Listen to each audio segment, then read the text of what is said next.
are the American Indians.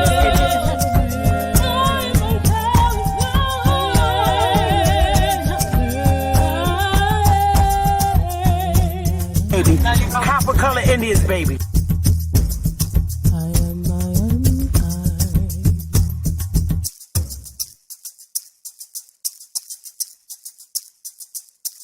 A real Indian, American Indian is me, not from Africa. Remember African Americans here, but they recently moved here from places like Kenya, Ethiopia, Zambia, Zimbabwe, and Zaire. But now the brother whose family's lived in this country for generations, occupying space in all the locations, New York, Miami, LA, Detroit, Chicago, even if he's wearing a dashiki and sporting an afro. And if you go to Africa in search of your race, you'll find out quick you're not an African American. He finally said it. Say we were in America before slavery, they are correct. We were in America before slavery because we were everywhere before slavery. We're the oldest people. We were on the planet by ourselves for tens of thousands of years. So yes, we were here.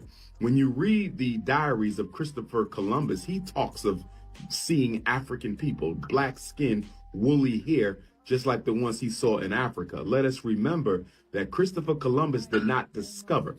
Christopher Columbus spent time in West Africa, and if memory serves me correctly, he spent approximately 2 weeks in the Elmina slave dungeon, during which time he was given a map that showed him how to get over to the so-called New World. He was educated about the 3 major currents that flow from the West African coast over to North America, South America, and then the Caribbean. And so all he had to do was catch the sea current to the direction that he wanted to go, and he took the 3rd current, the bottom current, that brought him to the Caribbean islands. So it was not a mistake, it was not an accident, it was not a discovery. He was simply following the instructions that were given to him by Africans who had already circumnavigated the planet. People forget. And we are not Africans. We are not African. Are you African? This your land. Why would you want to leave your land and there's so much blood, sweat, and tears of the niggas in this land? Land belong to us. We go abandon our land. We were here when they got here. They just reclassified us as Indians. And the ones that didn't want to go on the reservations, they put them on the plantation and called us. The ones that didn't want to go on the reservation, they put them on the plantation and classified them as.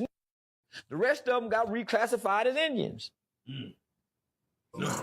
know where I'm going because I know where I'm from. They told us we from Africa and played us like we dumb. Yeah, what's up with it? Do it cause I love it and I stuck with it. We ain't with the subbing in the cut with it. Please none of the talks, I heard enough of it. Like, what you gonna do? Where you at? Who you with? You ain't really about this, don't talk about it. Really on the move, on the map, never slip. Keep your hands to your lips, don't talk about it. Real eyes, real lies all the time. Stand on it, if we said it, we don't walk around it. Loose lips, ain't ships, red cup, blue strips, new phone, who this? No, we don't allow it. Really on go, I don't know what's an off day. Now we on road, came from smoking in the hallway. Now we got shows, boys feeling like Broadway. Always look both ways, even on a crossway. Driving down Cross Bay, out town Barclays. Really on big things, came up a small way. Championship rings, baby, that's a ball game. Oh, she want a little bag, baby, that's small change. Yeah, that money talk. If we ain't cool, then cut me off. No breaking news, don't run your mouth. Thought it was the plug, now he running off. Thought it was a plug, now he running off. What you gonna do? Where you at? Who you with? You ain't really about this, don't talk about it. Really on the move, on the map, never slip. Keep your hands to your lips, don't talk about it. Real eyes, real lies all the time. Stand on it, if we said it, we don't walk around it. Loose lips, ain't ships, red cup, blue strips, new phone, who this? No, we don't allow it. Whoa. Don't do that, we the best coming out of BK, I thought you knew that. Step up in the function, all these women like who that. Got me looking like money, yeah, they love me, yeah, true that. Big racks, new bag, new swag, we ain't cutting no slack. Why they mad? Don't do that. See them coming, no mask, 6 feet, move back. How we got it, don't ask, don't do that. Nah, cause they ain't never put us on. Now they wanna come around and see what's going on. Nah, and we don't follow protocols. We some kings like sis, no waterfall, ISO. What you gonna do? Where you at? Who you with? You ain't really about this, don't talk about it. Really on the move, on the map, never slip. Keep your hands to your lips, don't talk about it. Real eyes, real lies all the time. Stand on it, if we said it, we don't walk around it. Loose lips, ain't ships, red cup, blue strips, new phone, who this? No, we don't allow it.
Hey, y'all.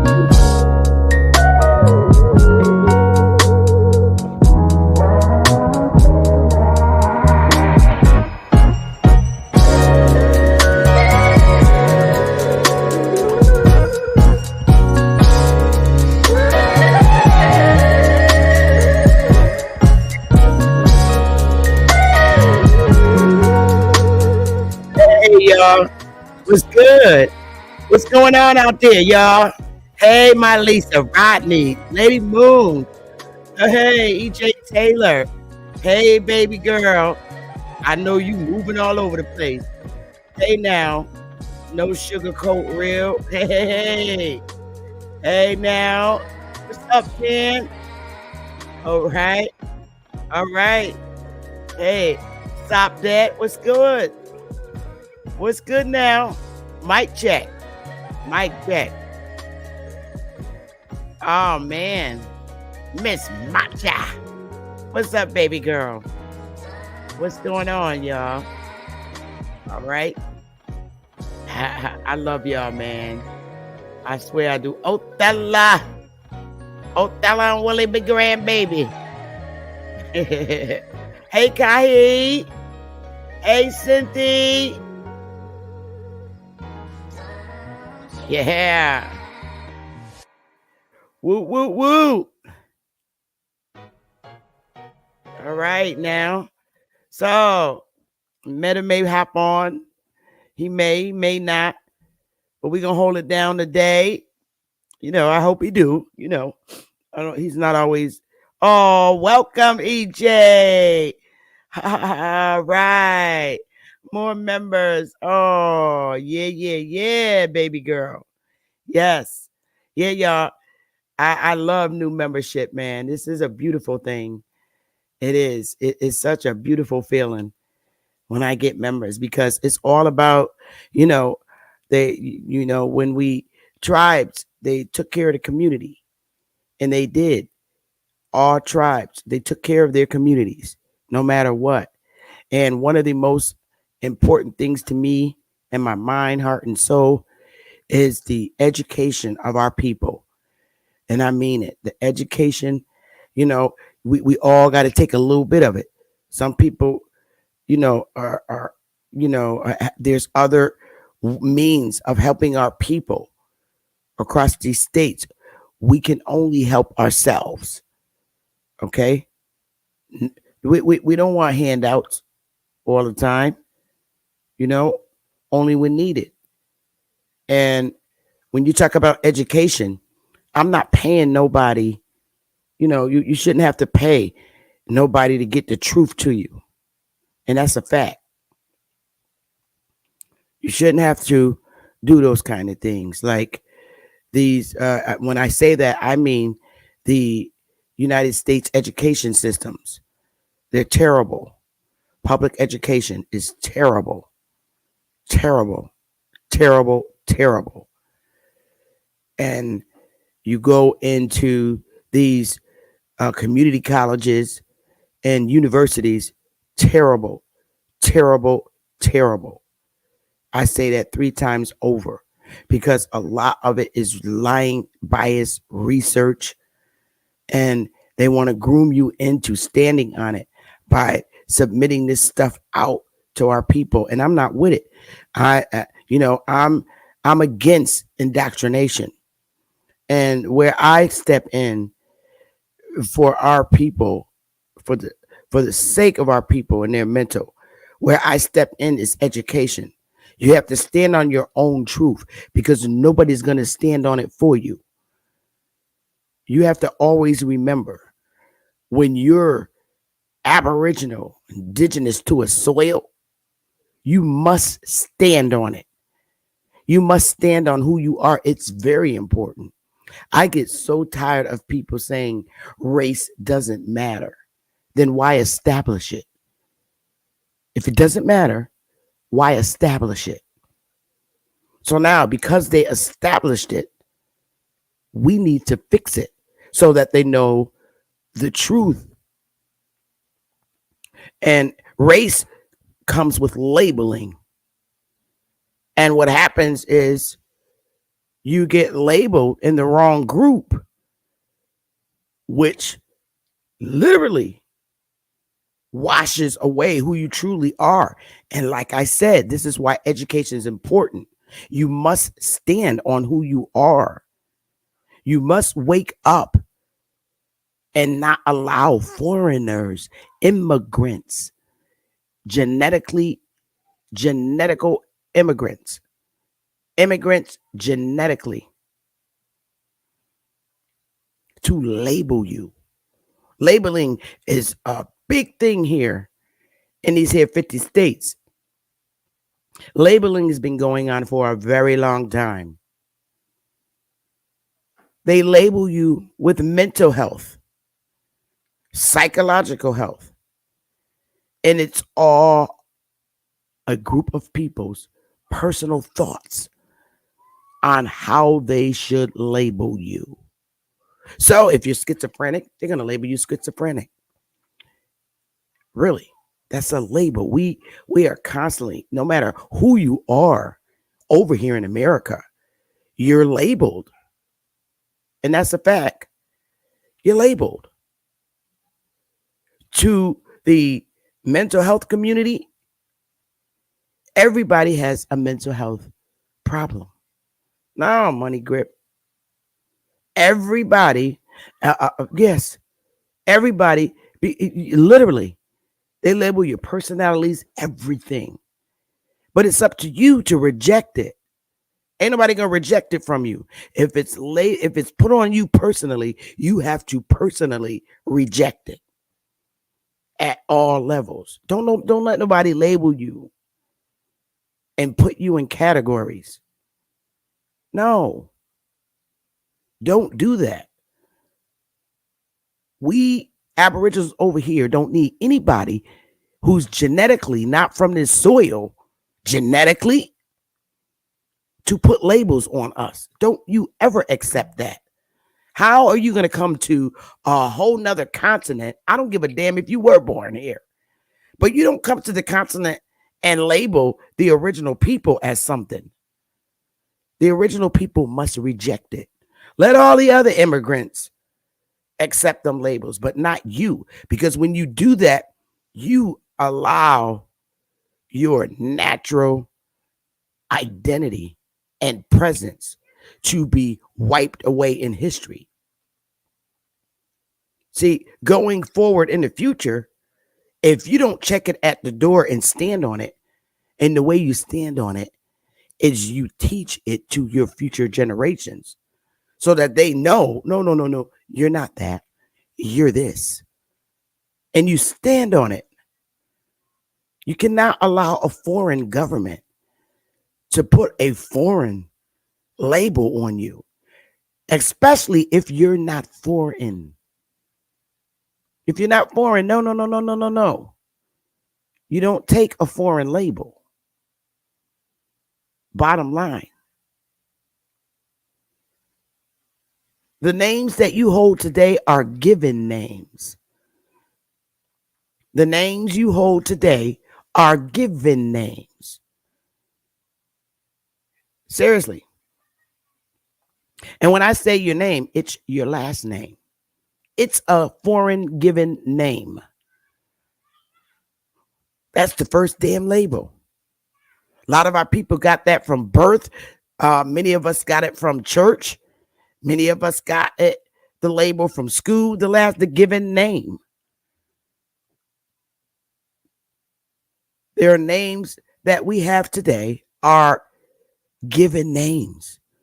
They gave the original people to this land surnames. They called last names. They did. Because our names were offenses, our original names. They were offenses, too long and uncumbersome. They didn't like our names. And they were hard to pronounce. And they just wanted to give you something simple. And that's a fact. That's a fact. Straight up fact. Let me see. Let's get this. I thought I had this up, but I didn't. But I'm going to bring it back up.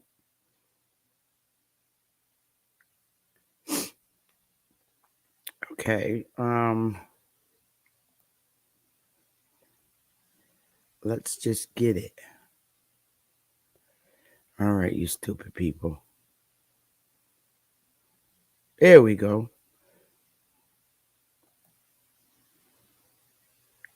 Where are you? Okay, so let's just do this quick share screen and then close out of here. You were given foreign names from foreign people because the foreign people can pronounce the names and they can understand who you are. Rather, your name, your Indian name, because Indian name, when you're saying Indian name, it's the same thing as a nickname. And that's a tradition that we always up to this date continue to keep. You get a nickname from your parents, from your friends, in your hoods. You get nicknames. That's where you get them from. Your own people. You get nicknames from your own people. Whether, in the village, you get them from your own people.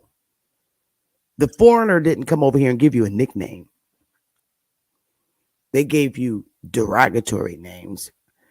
However, later on, they eventually, gave you names that they could relate with. But for the most part, the Indians always had nicknames. And we still keep that tradition in our families. That's a known fact. My mama called me Bebby. That's not what she named me when I was at birth. But my nickname to my mommy is Bebby, Bebby. My mother looked down at me, Bebby. You was bad in school today, Bebby. Don't lie, Bebby, because I'm gonna beat your ass. Tell the truth. What did you do in school, Bebby? Don't lie, because you're gonna get an ass whooping. And then your neighborhood friends give you a nickname. And it's always because of something you did or done or that they feel relates to you. I was called Pippi and I was called Shorty. And I was, for the most of my life, even up to including this day, in the hoods, they call me Smurf. Like the Smurfettes, Smurf. Yeah. I had a belt buckle and everything back in the day when the belt buckles was out. Smurfette. That's what they called me in high school, Smurf. So you get all these nicknames. That's a common tradition. And because we kept that practice as a common tradition, the commissioner of the Department of Interior did not like it on the census sheets. He put out orders. He did not like the names. Who the hell names their kid Black Squirrel?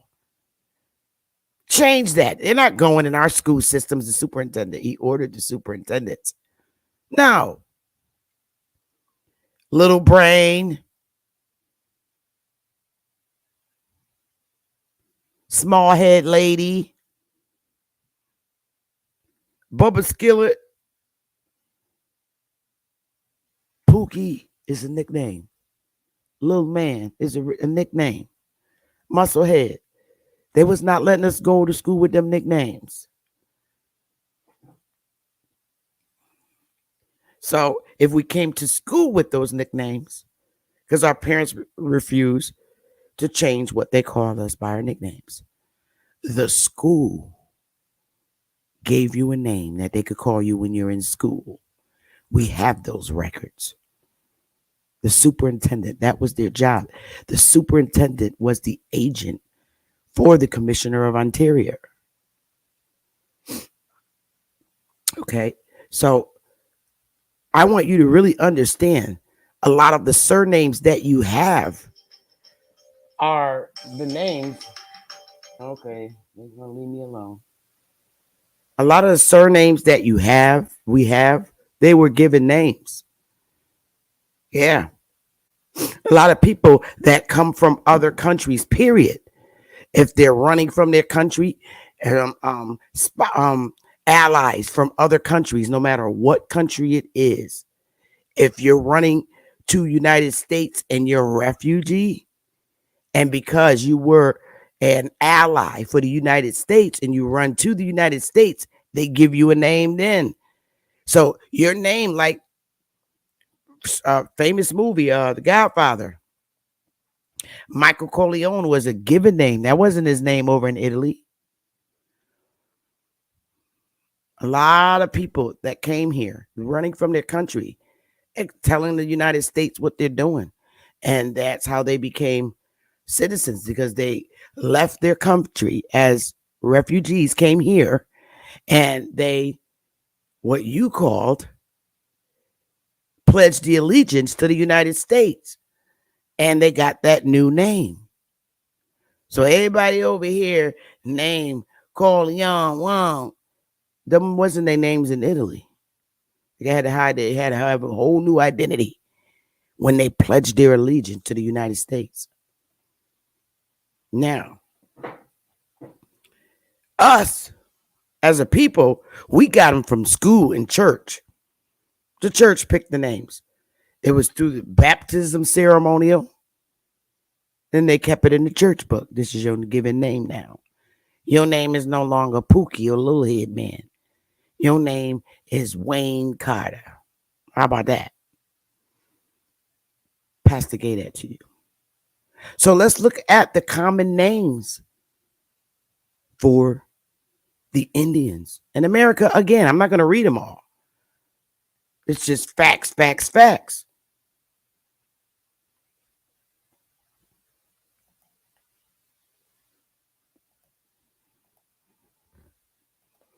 Yeah, people don't like this shit. There you go. The biggest surname a lot of Indians got is Smith. Everybody know that. Johnson. That's why when you hear Chief Holiday say, I'm from the Johnson tribe, because that's the given name to the Indian in Mississippi.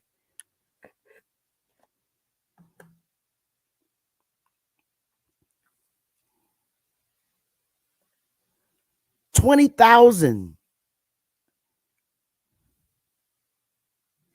Then you got Johnson.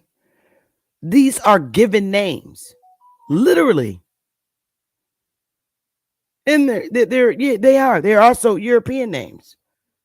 These are given names because this is the system that you came in. When you came in this system, these are the last names you got.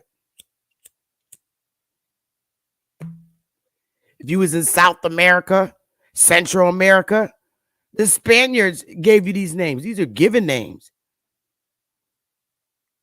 I don't give a damn. I'm telling you.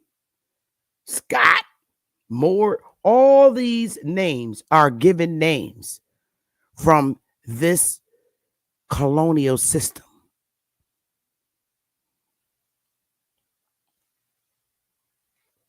All of them.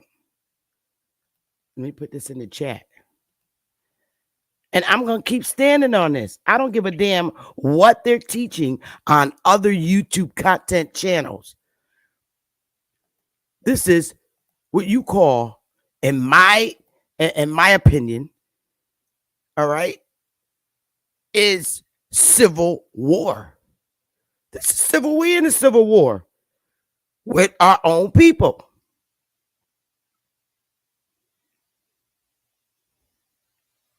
If all the people running around here with them damn last names, you got one of them, a given name, common Indian names, American Indian names, they're common. Now, see, we're at war with our people, and they might not be our people. Umar Johnson might not be. I'm just keeping it a buck. But nigga, your last name Johnson. But see, their story is, oh, I got it from my slave master. But bruh, yo, that's a given name.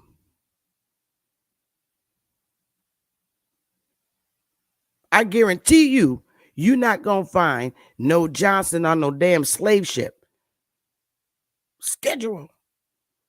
Any Africans that literally and voluntarily come over here, they have their real names. And that's what the slave ship would look like. The slave ship names. All right. Mutombo comes over here to play basketball. They ain't changed his name. Mutombo, that's African. Because Umar is not picking no African name, he decides to name himself King Kong. Come on, man. So when I say this is civil war and it's on, bruh. With a last name like Johnson, you got to kill it, bruh. It's your story. It's your story versus mine in this war. I guarantee you, mine is accurate. Guarantee you.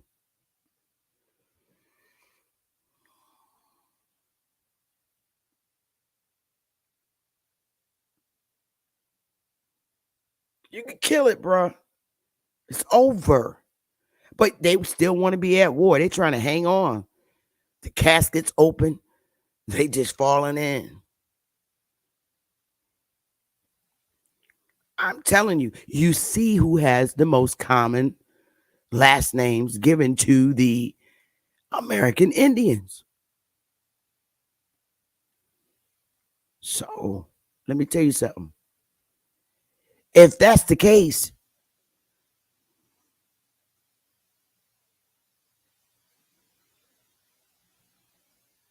now think about all those names on that list, right? All them common American Indian names. Think about them. Just think about them. Now we know white Europeans are not the Indians. So you got a bunch of nigga Indians with them last name. Niggas with them last names. Throw up some damn fire. Got a bunch of brown people here with them last names. We already know the white European person is not the Indian. They know that. So now that just leaves the niggas over here. So all these niggas got these given last names, American Common Indian last names. There's nobody else to have those names. We got white people with those last names, and we got some sexy Indians like me and you with those last names. Just two manner of people. You got white people with them last names, and all the niggas, Negroes like me. So we know we can cross out all the white Europeans. They're not the Indians. We know that. The Europeans is in their name. So that leaves all the niggas with them last names here now. What part of that do you not understand, Umar?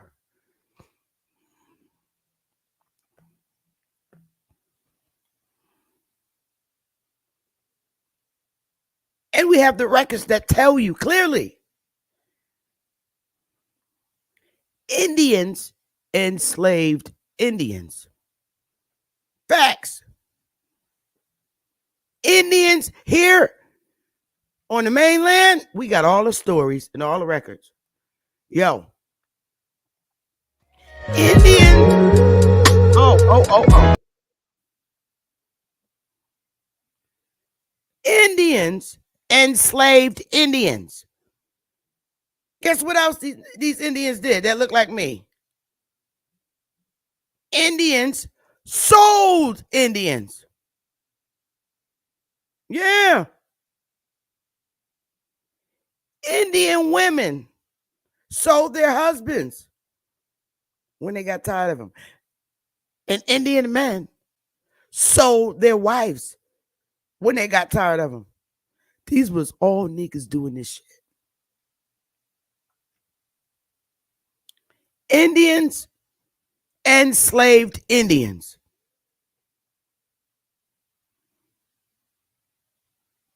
the derogatory term that they use, niggas, enslaved niggas. Because see, what you have to remember and understand, enslavement and employment is the same thing. Back then, it was called slavery and servitude.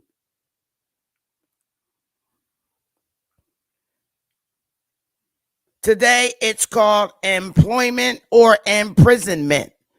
When you're in prison, you lose all rights. That's enslavement. That's a type of enslavement. You lose all your rights.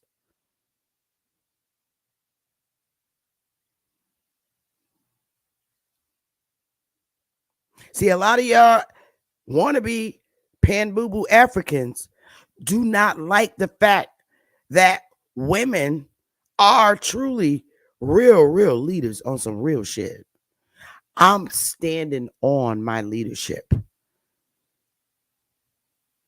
And every creative way I could think of to reach my people, to get them to understand, I'm using every tool and tactic that's within me to get it to you until you get it. Every tactic. That's my goal. That's part of my community attachment. And the federal government know these things. How attached are you to your community? Very attached. Because now I got to wake up all these dead Negroes, okay, and turn the lights on by way of education and unindoctrination. Remember in the little school when you learned the words, the English words, took up spelling in English, syllables. Yep. I remember, Miss Stein. Unindoctrination. How many syllables? Unindoctrination. 6 syllables. That's my community attachment work. Heavy. Changing negatives into positives. Changing uncivil into civil. Using any tactic I can to reach my people who are a complete puzzle, all broken up. We're a broken puzzle as a people. I'm talking about the Aboriginals here, aka Indians, here on the mainland of North American continent, right here where we are within the boundaries of these here 50 states. It is my job, it is my duty to help unindoctrinate you. You don't let immigrants tell you that you came here on a slave ship.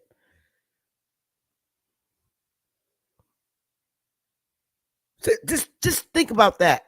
Just think about that. Right now, today, immigrants, grandchildren, telling you that you came here on a slave ship. First of all, was your ass back there to greet me on the ship when I came off? You were not.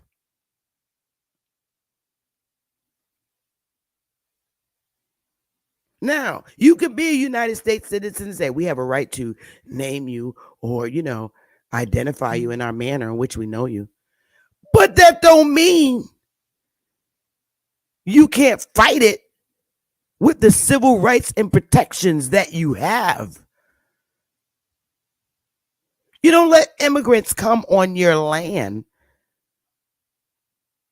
that was stolen from your ancestors and name you like you're an animal.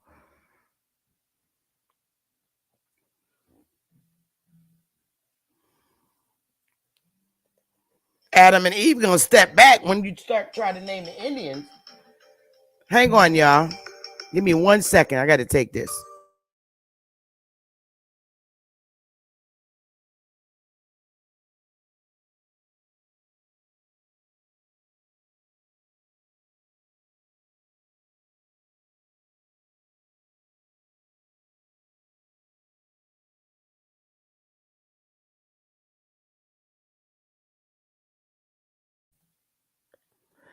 All right. Oh my God. Hang on one more time. These people just not gonna leave me alone. Hey.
I apologize for the interruption, you guys.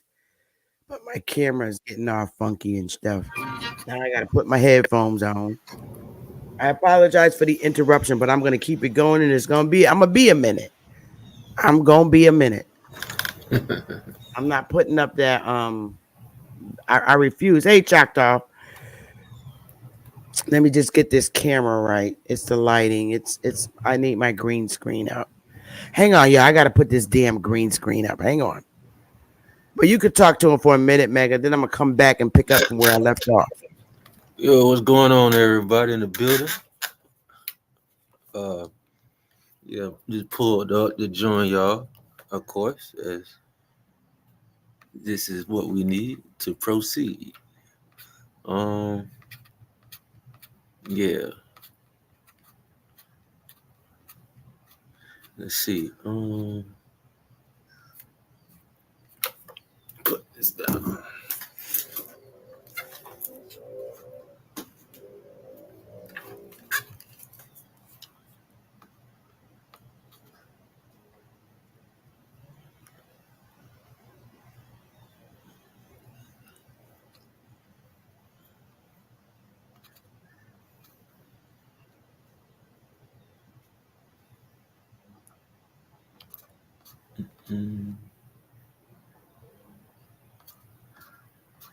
All right, I think I'm all right now. Yeah, see what's the big difference when you put the green screen up. Let me fix the make sure it's in the right area. I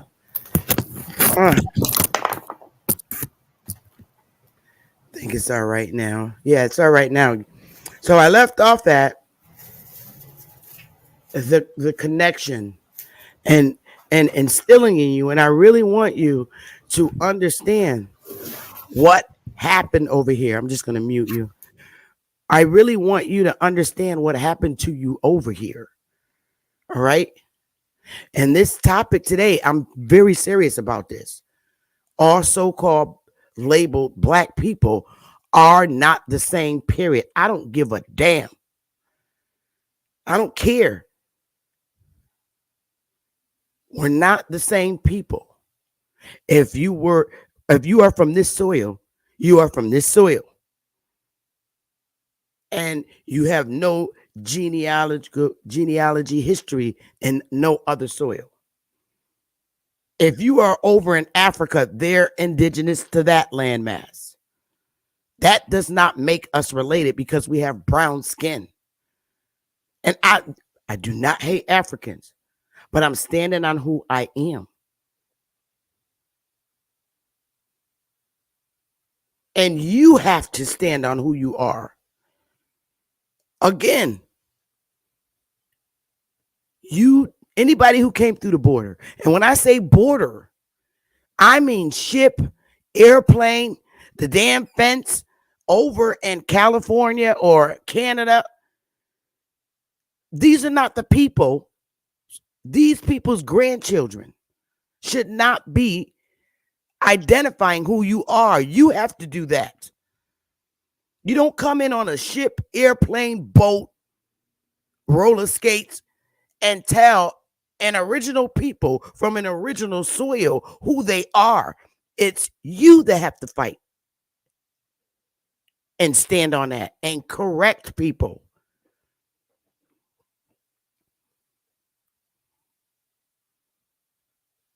The hell with a blood test. Oh no. You don't let no foreigner tell you you need to take a blood test. No, you take the damn blood test. You spit in the damn tube. Isn't it funny how the spit test says, oh, you're over from Africa? What? Now, why would a foreigner, European, tell you that after you take the test? And even brown people tell you that after you take the test. Why would brown people tell you that? Because all so-called labeled black people are not the same. So you got to check that shit at the door. I don't care if they are. You think because you put a black person to take my test and examine that I'm going to believe that person? Are you stupid? All skin folk ain't kinfolk.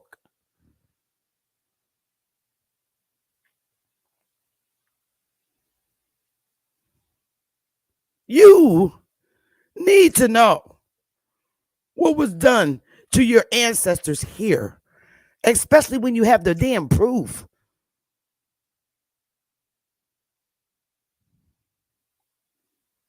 You ain't got to go back to no damn 1600s. Are you kidding me? You can go right to the early 1800s. 1830. You can go right there. Excuse me.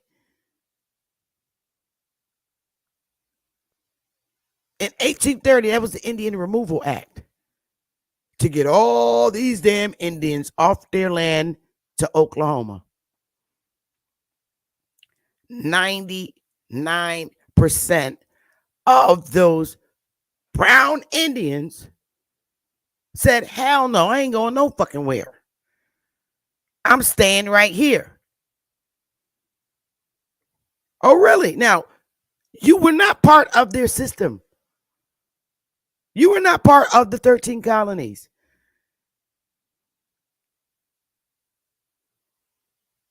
You were not part of the United States in 1830. But what happened was they made you part of them because you didn't go to Oklahoma in 1830. They said, all right, will you become citizens of your state of residence? So if you had a house on your land that your granddaddy built from how many thousands of years before all these colonial people came here, you were in Indian territory in 1830 and 1829, 1830. You were wherever your family was. You were in Indian territory. You were not living in Indian territory in 1830 if you was not that Indian. Again, 1830. You got white Europeans and you got us.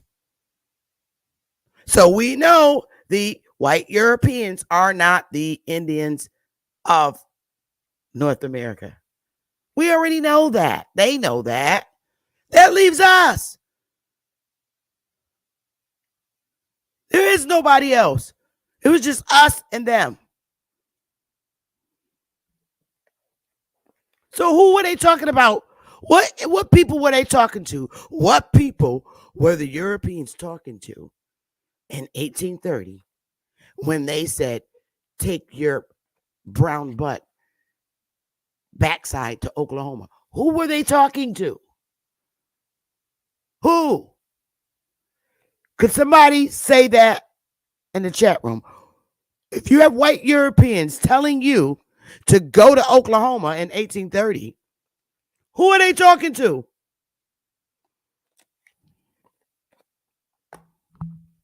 On the reservation back then. Who are they talking to? They certainly weren't talking to white people. White people telling white people to go to Oklahoma now. What white people telling white Europeans to go to Oklahoma? No, they wasn't talking to them. Who else? Thank you. That's it, because that's all that was here. Making waves. So during Reconstruction on how they're going to do business on this here Indian land. Where you were at the time, all right, in 1830, and you said, man, me, Lucretia, Big Mama, running the house, and Grandpa, go to Oklahoma. And I know my grandmother's attitude. It ain't changed if we go all the way back to 1830 to my great-great-great-grandfather. And I feel the bloodline of what their attitudes were. I ain't going no fucking Oklahoma. I'm staying right here. Hell out of here. I'm staying right here. I have the same attitude. So I can just, man, what the hell am I going to go to Oklahoma for? No. So the European government, black and white Europeans, said, all right, you ain't going. You will become citizens of your state of residence. So I don't give a damn where you are here in the North. Wherever you are, you be a citizen of that state. That's how it went down. We didn't go through a naturalization process like immigrants. Immigrants pledged their allegiance to the United States. Immigrants did that. The Indians didn't have to go through a naturalization process on their own damn land. Where's the signed document where Granny and Grandpa pledged their allegiance to the United States for naturalization? Ain't no records for niggas. Ain't no records for nigger Indians, Negro Indians. Ain't no naturalization progress for the Negro Indians. I told y'all not to bring me.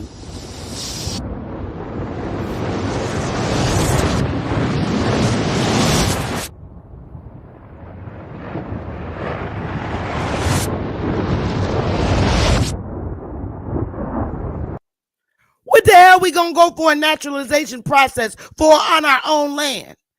We already natural to the soil. You can't get no more natural than that.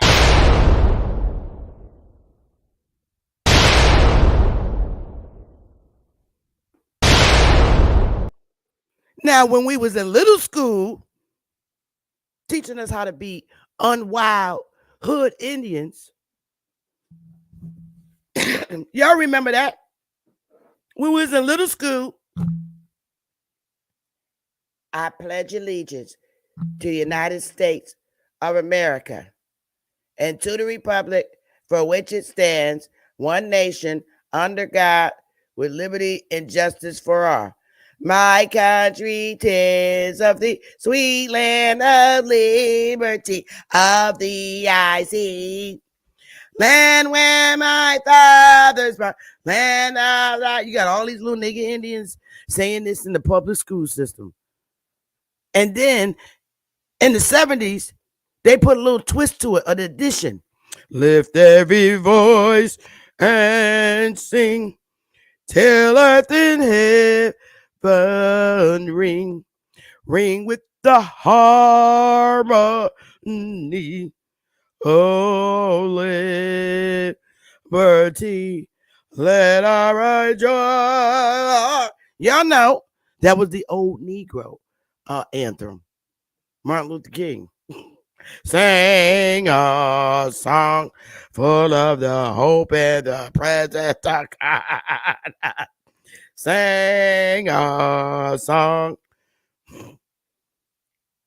If they're calling that the naturalization process, not gonna work, baby. You can't do that to you can't do that to minors.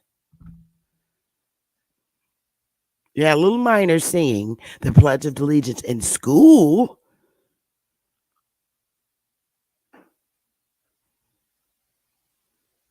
But our grannies and grandpas did not go through what you call a naturalization process in the 13 colonies or when they became the United 50 states. Never took place with us. But they made you citizens against your wishes. Naturally. You became a citizen wherever the hell your house was. Bottom line. So when I tell you that you have a given name, it is a given name from this government. And nobody but Negroes and white people have those their last names. So now, let's get it. Let's get it. Meta, you want to say something before I move on to my next topic about showing you Kamala Harris is not where? Well, I'm glad we're using the president. I hope not to be. Let's just put that out there. Is not the same as us, and because people don't understand what we mean when we say all skin folk ain't kinfolk. That means all people with brown or slightly brown skin are not the same people from the same landmass. I'm from here. I don't have any immigrant family in other landmasses. Just here. All right. Immigrants came here and gave my family last names. How about that? Because, see, white people who are Europeans, if they're in, say, like they're in, what do you call it? Yeah, let's say they're in Italy or Ireland, and they could come here, right, as an immigrant and look on land records and prove that they are related to an ancestor that was over here that bought land, let's say, in Okie Dokie Town. As long as they can prove that that ancestor came off the ship and bought some land in Okie Doke Town, and they're connecting their genealogy, they can get the land. They can get the land because they're the heir to the land. Now, let's fix the same scenario.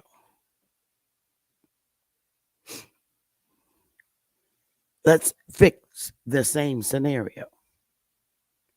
When we look at their slave schedule that has some supposedly Africans on them,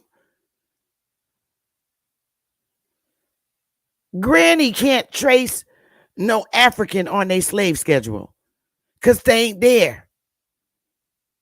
Ain't no African slave named Matumbo.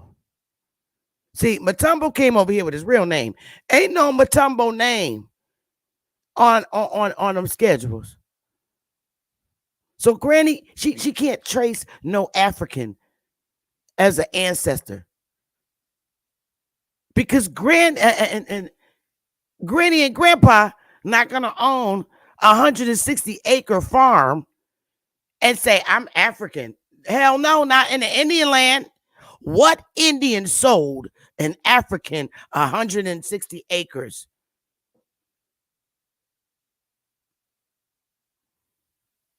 None. But the interesting thing is Granny and Grandpa already had the damn land. And they was in Indian territory, living on the farm with their 16 and 15 kids. So they're Indians. You're not going to own that amount of land in Indian territory and not be no damn Indian. That shit ain't happening. You're the Indian. Your granddaddy and grandmama owned you. You were there. They owned you. Own back then mean private. Today, private, you have people that have private accounts. That means the same thing. When you own your own kids, that's called private. Yeah.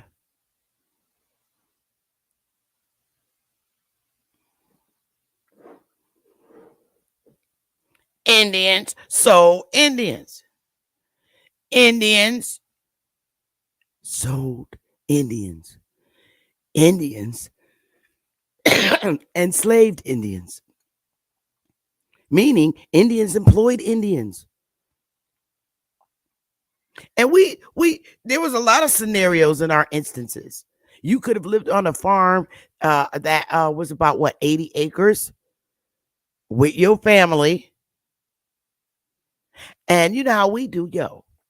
I'm sick of Aunt Betty and Uncle Larry and them getting drunk all the time. Always got to dance and be the show of the time. I'm getting the fuck out of here. So you know Mr. Stevenson's 10 miles away. And you contact them. Your husband go out there. Mr. Stevens, man, I'm sick of my family. I'm tired of their ass. Me and my wife want to work. Could we come here? Yeah, you could have this section of the land.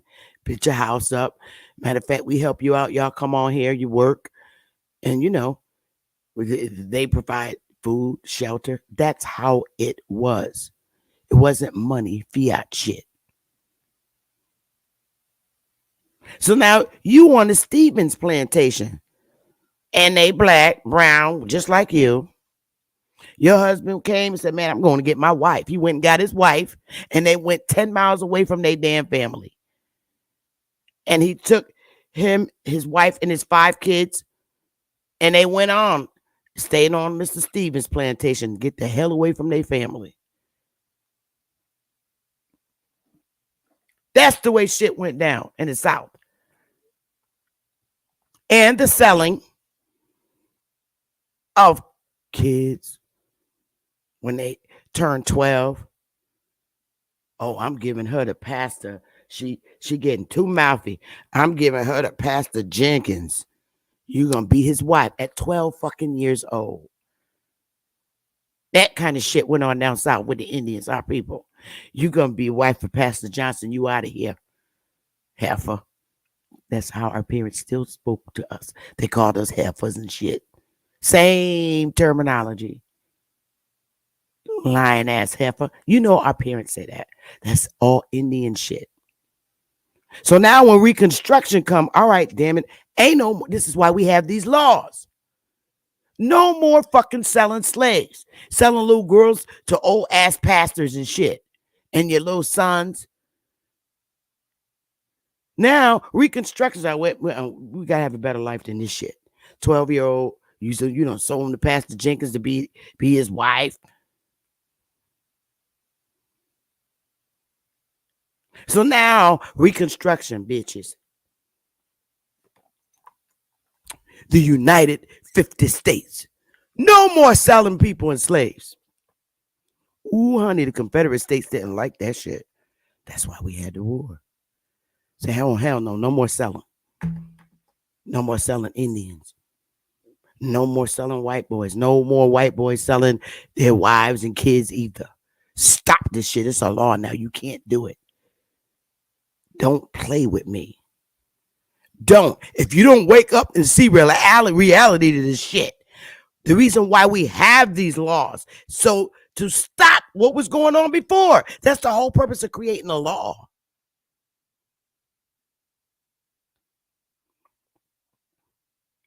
Yo, Pookie, you're not selling your grandkids no more, motherfucker. Because you're going to jail. Sell another grandkid. See what happened. Look at shit for what it really is.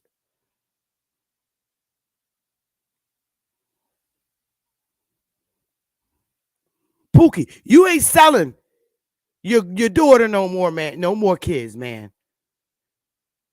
Telling your kids to hurry up and keep making babies so you can sell them.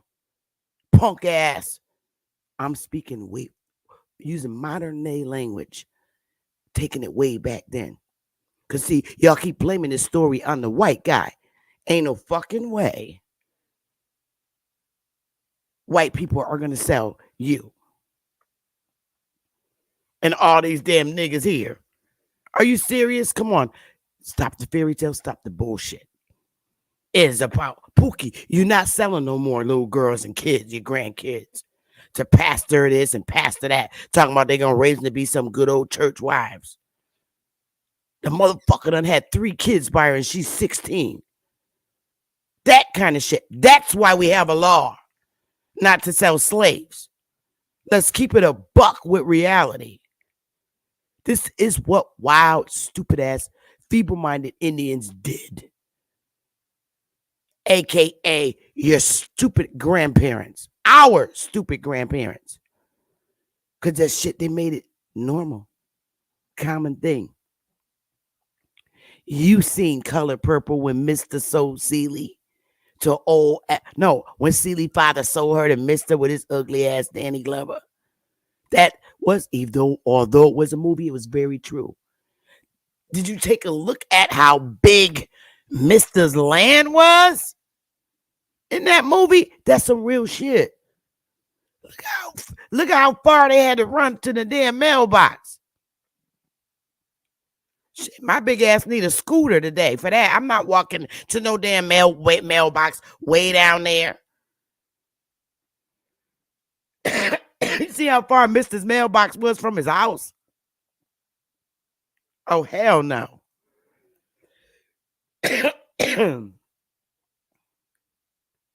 So we got to keep it a buck. Now, Meta, do you have any comments to that you want to state or say before I move on to show society how all skin folk ain't kinfolk, and everybody, all so-called people labeled black, are not the same in America, period. Let me know if I can keep it moving. Oh, I rather okay, yeah. Real quick, if we could do something out of sight, I want to stick to my topic. I don't want to take it nowhere else. I'm talking about the same thing. I was just saying that if we could do something out of sight, which is up our level of awareness in these applied science fields, they're gonna say where them niggas from. That's really what we want them to say anyway. Where them niggas that from? And so it make it stick out. That's when you tell them I'm from the soil. They have no choice but to believe you. And so we have to reinvent to invert the situation. So instead of crying out loud, not a bad way, cry out loud mean voice out loud. What we will have to do is to get involved inside other subjects in these fields of physics and science to make them say, where them niggas that from? Where that nigga that from? Not Africa. And so it raises high awareness, because if you're from the land, you're supposed to have leverage to the soil.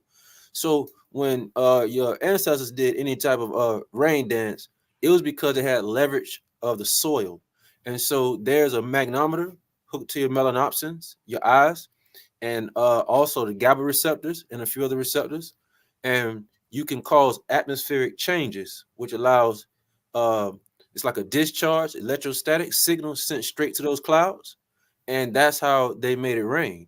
But as you see today, you don't see any pale skin or more, those that are not from the land, they can't make it rain no matter how much they dance over there, because you have to have leverage to the land, which means you have to be from the soil. There's an actual genetic connection, and just by the tribes that were humming and singing that vibe, they allowed it to rain anytime. So this is a real phenomenon. So what you have to do is you have to invert yourself at this point, and make them say, well, damn, where them niggas there from? They showed they on this, like they on this, you feel me? They do this, they study this, they into this, they study that. That's when you tell them, I'm from the land.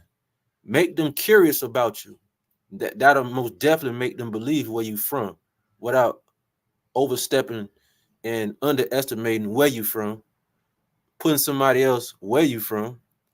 They'll believe where you from then, due to your performance in these applied fields of study. They'll know you from this place because you have leverage to the land and the soil. Okay. All right. Well, the beautiful thing about that, we don't even have to do that in our land here on the mainland, which is so beautiful. It is not even necessary. But I love what you just said, Meta, because that's some real shit. But guess what? We Negroes over here, we don't really have to do that. But it's great to know how to do that. And I stand on learning what you just said. So let's just get into it, because see, we had a lot of rain within the last 2 weeks here in Connecticut. A lot of rain. I got so tired of seeing so much rain. So rather than let it rain, I'm just going to bring the motherfucking thunder. I'm going to bring the thunder. I'm going to let it thunder and lightning with no rain. How's that? That way ain't nobody got to worry about getting wet unless you're crying. But let's get it. Hey, Sister Betty, real quick. If y'all see me in the chat, my chat don't say metal material. The chat say quartz or coatal. Quartz or coatal. So that's me that respond to everybody in the chat. So y'all don't see metal. It said quartz or coatal on there. Oh, okay, Sister Betty. All right. So let's get it. Let's make it thunder instead of rain. Let's go. All right. So here you can see Kamala wanna be president, and I hope she's not. Immigrant parent. Okay. It's clear she's an immigrant. That's the difference between me and these brown skinned people. We're not the same. They are immigrants. They are immigrants. Let's see. Let's just get it for a minute. Hang on. They are immigrants. That is the difference. This is what I mean. All skin folk ain't kinfolk. Where's my little thing at? Because I just absolutely just love this. You know, and it goes on to tell you, Mr. What was his name? Let's get back to it. Hold on, y'all. Here we go. Awesome. Mm-hmm.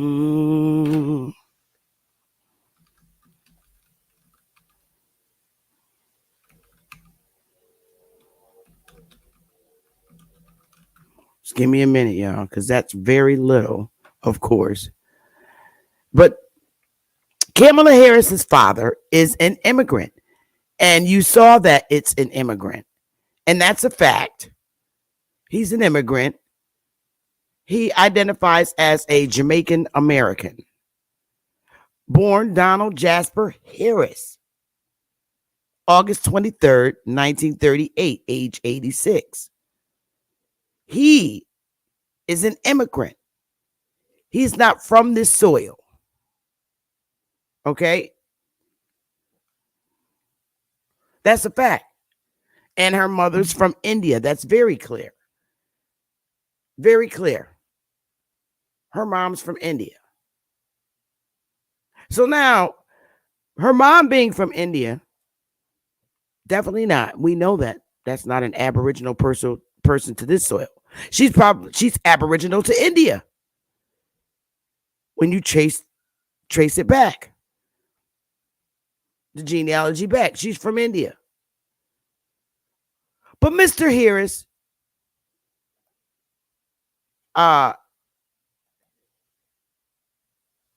is what you call a Jamaican immigrant. If you got immigrant in your name, it means you had to be naturalized when you got here.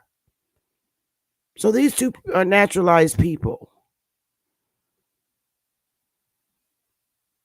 Now, is it possible that because Mr. Harris, Kamala's daddy, is identifying as Jamaican American, but wait, hold up. Are you one of the real Tainos over there? I don't know. He has to make that determination with his own Jamaican government, British government, not through United States records.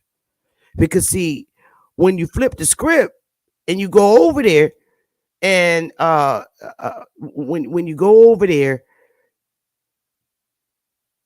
to the British government, aka Jamaica, there's a whole lot of African Harrises. These are all Harris people. Their last name is Harris.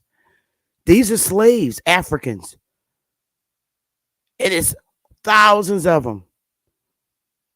So he can easily trace his ancestry to one of these damn Harrises on this census over in Jamaica. These are not United States records. These are British government records. And these are a whole bunch of Harrises. And the pages are endless. So he can trace himself to Africa. So he is African. And again, so that the American society can see all skin folk and kinfolk. We don't hold those kind of records here in the 13 colonies, aka now expanded to the 50 states. We're from this soil. And when they the British burned up the records in DC, they didn't burn Indian records up. They only burned their people's records up because those were those little 13 colonies was run under DC. Let's not get it twisted. Those, again, were not African slave ship records. Those were the 13 colonies records of the accounting of their own people. Indians had nothing to do with the 13 colonies government. We weren't part of it. So our records wouldn't have been in there in DC. The 13 colonies are not keeping track on the Indians. It wasn't that many of them 13 colony people here. Their interest was only their people. So that when the British came down from Canada and burnt up the White House, they wasn't burning up Indian records. We had our own confederacy and governments in the South and the North. So when you see those fires that you hear about and you look up, the White House is on fire, they weren't burning Indian records. Let's just set that straight. So, society, everyone watching, including you, Miss Harris, President Trump, I hope you win. I do. I'm voting on you to win. I hope you do. But all skin folk and kinfolk. So do not call me black. She can identify as black. Fine. But y'all ain't have no records on me. You probably got, the British government got records on Kamala's daddy, and her mama's from India. Now, the records we would have if her mother came here in the United States to live is her naturalization records. So I'm telling you, don't call me no damn African American, Mr. Umar. Speak for your damn self.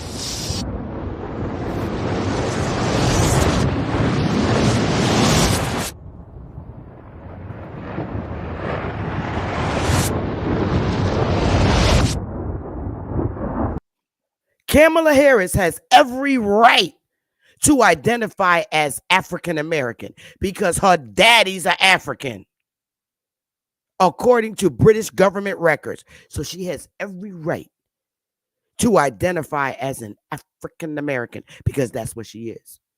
And so is Obama. We ain't the same, man. All brown-skinned folks ain't the same people. I love this country.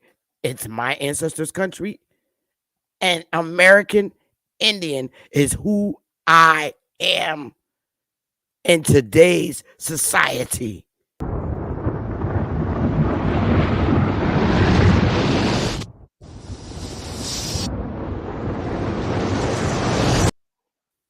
So this is what I mean, Meta, when I say I don't got to go through all of that. Although the information and the way you go about determining things with the genetics, that's sweet, cool. That's why we love it so much. But just to let my audience know, yo, we ain't got to do all this, but we need to learn it because it is important. It's very important. But that's not what we need to justify. We don't have to tell immigrants, see, no, you reversing shit. You're the Indian. You are the Indian. You are the aboriginal to the soil. You don't need to prove that to an immigrant, is what I'm telling you. And this is what you need to stand on. This is why my community attachment is so important. The very few pieces of paper that they have on my ancestors is enough because it shows that we Negroes didn't go to Oklahoma. Again, I say that. The very reconstructed records that it shows on Betty Ann and Lula Mae and Uncle Bucky is enough to show you the niggas that didn't go to Oklahoma. That's all you need to show.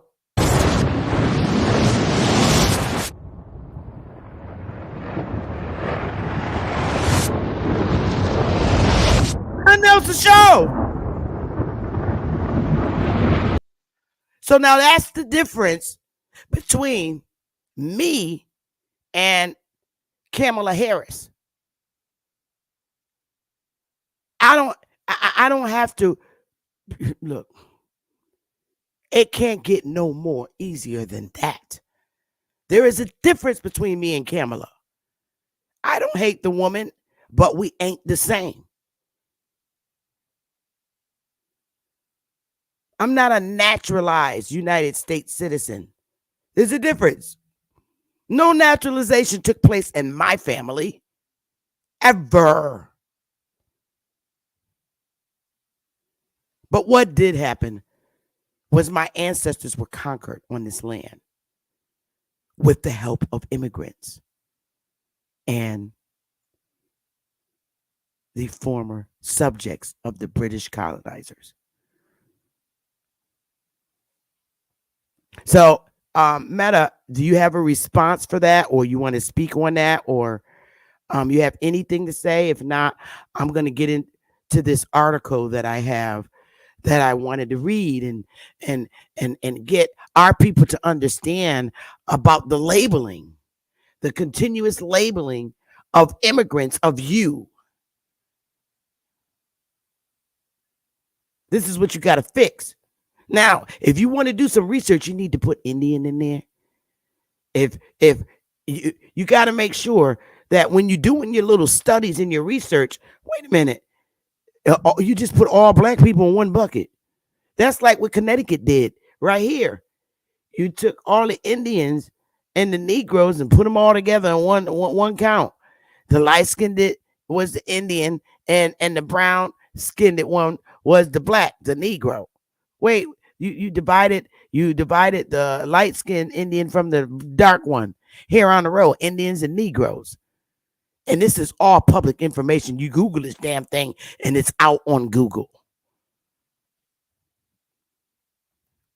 So when you're doing your research and your surveys, on, whether things like issues like Black Americans' views of racism. All right. First of all, everybody, we ain't black. This is why you can't say you're black. And stop answering those surveys under black. Let them survey the Black Americans. If they come to you and say, you know what, we're doing a survey on Black Americans, you can say simply, well, I'm not black. So you need to take that to Kamala Harris, because those are all the black people. I'm not coming in here to play with anybody. And see, patriotic niggas don't like strong women. So you can suck it up, because see, this is what you call Indian fire.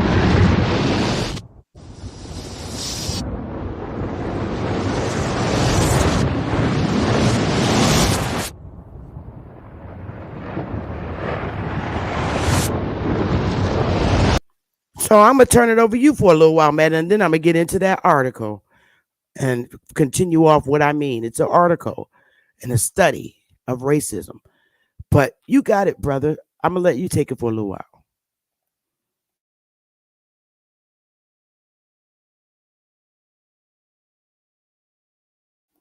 Meta?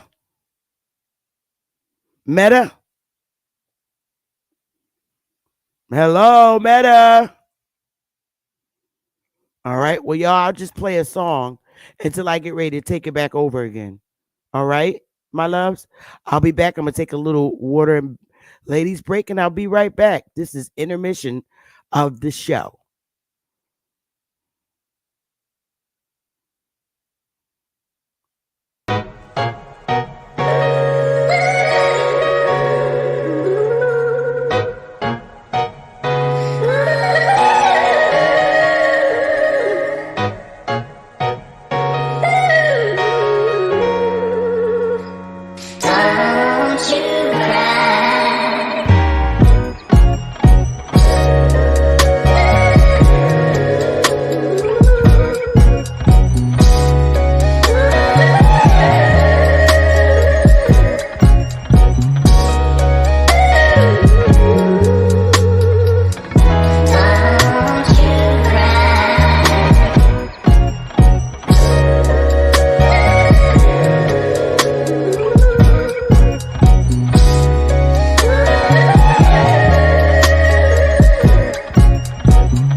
Hey, did you want to say something before? I was No, trying to get you I'm just before I riding went. away. Was trying to get you before I went to the ladies' room, but if you wanted to say something before I move on to the importance of taking math and and um, why it's important to pay attention to the labeling. No, I'm just riding By away with you. all right, so you good? Yes, ma'am. Okay, audience. So what I want to move into is labeling. Everybody gets labeled by the immigrants. That's a very common practice in this country. Labeling of people by immigrants. So I think we can do a lot when we step up and say, okay, I understand your research, but you need to break it down a little bit more because all skin folk ain't kinfolk. Me and Camel are not the same. But you're saying because we're both black, we're not the same. When you're doing a study, you need to be a little bit more, a lot more specific when you go into black people, as immigrants label everybody that's here, or when they come here, even the people that were already here, you made them black. So now, I think it would be more beneficial if we are allowed and you understand we're going to use our appropriate identity from when the Constitution was created. I mean, the only race mentioned in the Constitution by your founding fathers when we were automatically became citizens and not naturalized, you made us as blacks on your census sheets. So, but now there's a difference between me and Kamala. So you need to break down this black research in your research. Okay, you can say the brown Indians or black Indians and North American mainland when you're doing your research, because Kamala and I, it needs to be a difference need to be made, because to clunk us or as blacks is very arrogant. Because see, you're not clunked as all whites. You know why? Because you have Irish, you have Jewish, you have Dutch, you have French. All of y'all got real identities. But you just basically putting all the people with brown skin together. That's very arrogant. So when you go and you want to say, okay, the Indians in America on mainland, the brown Indians, that would be me, the copper colored one. If you're doing a study on people with skin darker than whites, all right, darker than Europeans. All right. And you also need to break it down to black Europeans too, because some of them is over here too. They speak just like white British men. You have black British men that speak like British people with those accents. See, I don't have a British accent. So there's a difference. So when you do your surveys next time, okay, we asked 50 British black people. We asked 50 people from India. We, these are all brown people. We asked 50 people from Jamaica. Okay, very close connection with black Europeans. We asked 50 people literally from Africa, another brown set of people. We now all in the same. So you being the immigrant doing the labeling, can we have some kind of justification? Because there's only one race mentioned in the entire Constitution that identifies a specific group of people. It says Indians. That would be me. Hello, I have to prove. We all have to prove. So we just want it, when you're doing, we're not saying don't do the research studies, but I'm going to give you an example. Let's get it, y'all. Y'all with me? Give me some ones or give me some fire. Because education, this is why I want my people to take these math courses that we're offering. It's going to benefit you in every way you can think of. Getting into metamaterial. All right, good. Let's get it, y'all. So we got Black Americans have a clear vision for reducing racism, but little hope it will happen. This is from 2022. So when you're saying Black Americans, yo, hold up. There's a whole lot of people running around here calling themselves um, um, Black Americans that ain't really genetically from this soil, and we're not all the same. Now, Kamala Harris, she want to identify as Black. That's fine, but we're not the same. So you can have your Black Americans, but guess what? You got your Indian Americans, like the brown Indian. That's me. So this article could have said we asked many uh, brown Americans, Black Americans, such as people from India. Let's break us up. Don't put us all in one box, because I guarantee you, all those people you ask these survey questions on are not the original people of this soil with the brown skin. We don't think alike. So the results are going to be very biased, because all Black people claiming to be of the darker skin are not all the same people. And we are not culturally alike. We are not alike psychologically. And we are not alike genetically. We have different genetics and different cultures. So we're not going to you're not going to get an honest answer.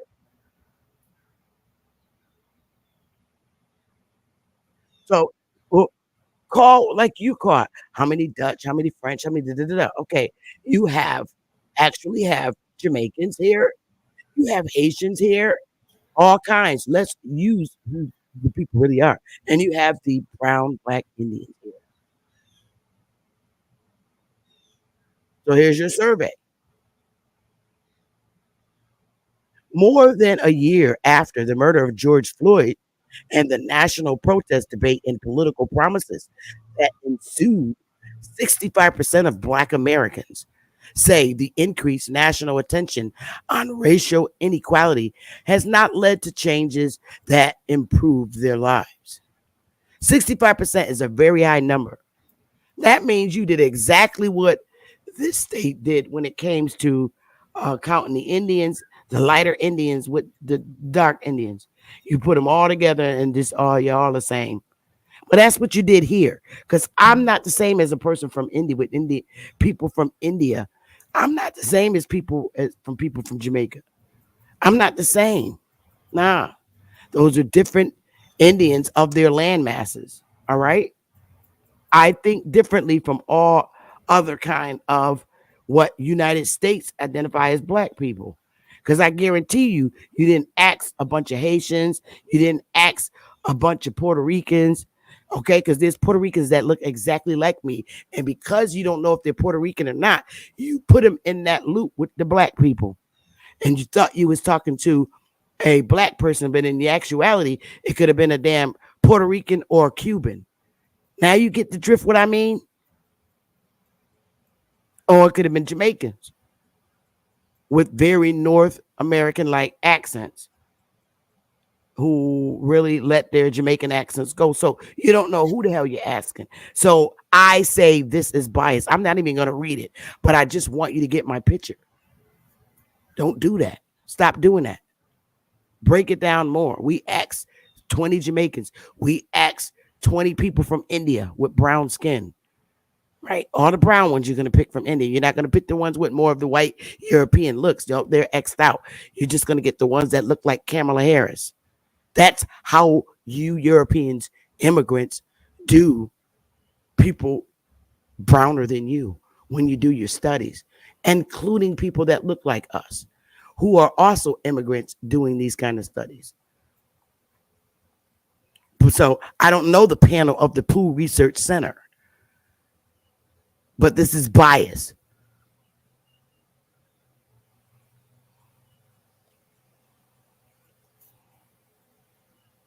You can have, it's okay to have, we asked a bunch of Italians. We we asked a bunch of Jews. We asked a bunch of French. We asked a bunch of Britain, English people from England. We asked a bunch of people from Germany. We asked a bunch of people from Russia in this survey. But when it comes to people with this color, what the hell? Forget who the hell they are. Just we asked a bunch of blacks. That's arrogant. Because I'm not just a black. I'm an Indian from this landmass. I'm the Indian that speaks that is acknowledged in your constitution. So that's biased. And I'm Kamala. Look, Candace Owens is the whirlwind from the north, but I'm thunder. I'm not Candace Owens. Love her to death. What a beautiful self. But I'm the whirlwind. I'm thunder from the north. She's the whirlwind. I'm thunder. Okay. So that's all I really wanted to say, family, today. And it's very important that we take this math so you can really point out the biasness in immigrants' views on you, because you're continuously being labeled. Oh, she's schizophrenic. I see signs. She acts like this, so I see signs. Stop. No. I'm not going to allow immigrants to put labels on me. I'm not allowing that. I don't like it. I don't like it. You get the nice labeling because you're French, you're either German, you're either Russian, you're England. But all the black people, just put them all together, all the black people. That's arrogant. I'm Indian from this soil. And I like it to be acknowledged in your research. All Pookie and Ray Rays in the hood, those is wild Indians. That's why Indian and Negro is interchangeably. Even on the damn reservations. Pookie and Ray Ray are not Africans from Africa. They're Indians in the hoods. Wild Indians. And I don't give a damn who don't like it. As long as we got our records, the hell with all your spit tests. Leave them shits alone. The results come from immigrants. Always remember that.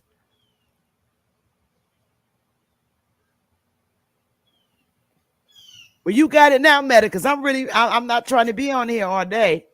You know, I did my little, 2 hours. I'm going on what? 2 hours. And I was just riding away. If you had some questions, anybody has some questions, I'll just check you out.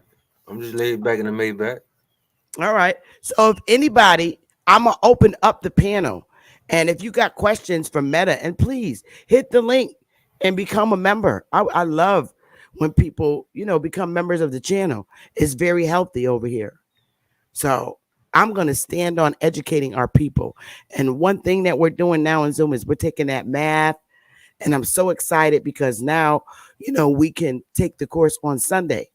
We thought we had to do it on a weekday, but hell no. They're like, no, we do Sundays you can schedule tutors from early as 7 in the morning to 10 at night. So a reasonable hour on Sunday is 4 o'clock for me in the East Coast. So that's right, Lady Moon. And I'm so excited. It's going to feel good having a teacher teaching us this math. I'm excited. We got our book. So it's going to be fun. So I'm going to put the link in the chat. Let me see. For questions for Meta, you can come and vibe with Meta. He's open today for vibing. So there's the link. I'm going to sit back and I'm going to wait for y'all to come up. I'm going to sit right here. Hit the damn link and come up here and you can vibe with Meta today. Don't be scared.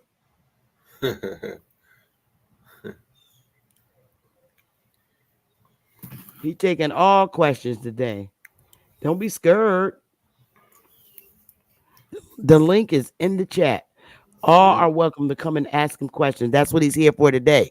He's just taking questions today, and he's gonna vibe with you.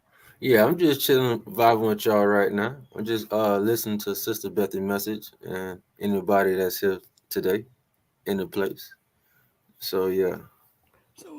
So if you got questions, today's the day to ask him. He's not lecturing today. Today's question day. Question day. There it is. Click that damn link. Where is Jeremy Butt at anyway? He probably at work. Damn, Misha. I swear, please call me. Because that number you gave too many numbers. Yeah, I think when everybody those that are able to take you up on that math offer, it changes direction. We want people to say where we from. Who is them niggas? I mean that's well explained, allows you to say less. We want others to say who is them by our performance, by our mental agility, and stuff like that. Make them say where they from. We say stuff like that. We from Hey, here. at least. Demita wants to know, is well water good? No. The reason why well water isn't no well water is the worst water at this point, because the chemtrails have over 20,000 different nanoparticles, xenoestrogens, XENO estrogens, and as it seep down the soil, it goes inside your well water. So people all over there use their well water, drinking contaminated stuff. What should we put on our phones to protect us? Amazon have a few. I've seen some reputable. I think I said I was gonna send it last time. They have a radiation patch. These little radiation patches you put on the phone. I think like $20 a piece, and it has cobalt, copper, and I think magnetite, and that's called doping. We call that doping in material scientists. So they dope these three different metals together, and it can backtrace or do what's called what's it called, jamming, frequency jamming. And frequency jamming is to make something to match the frequency that's coming at you.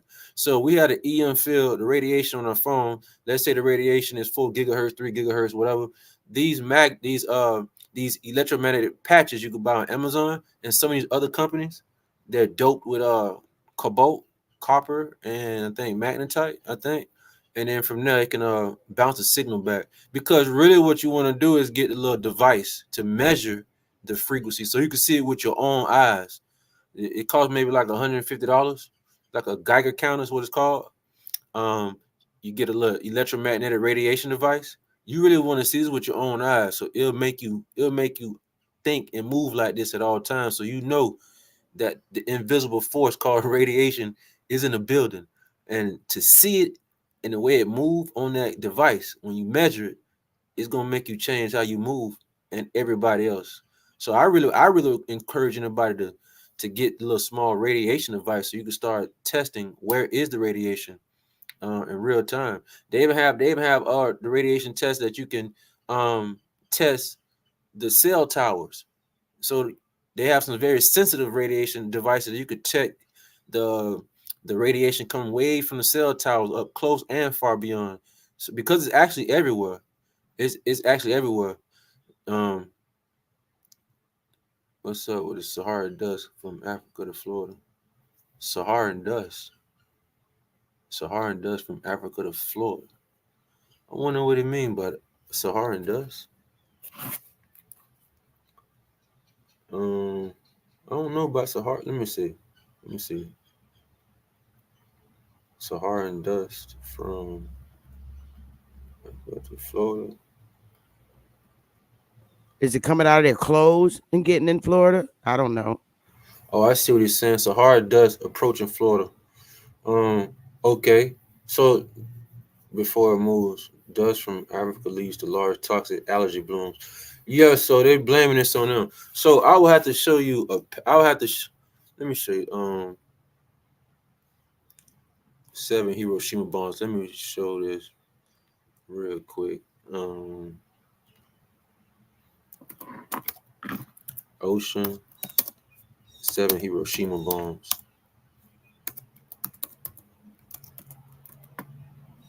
Yeah, because that's dealing with spreading. Let me see. Okay. Hey, Sister Betty. I'm here. I'm Oh, silencing oh, myself. You got it. can I just show them this page real quick? Yeah, go ahead. I'm Oh, back here working for you. I'm waiting. oh, You go okay. ahead. If y'all see this right here, this says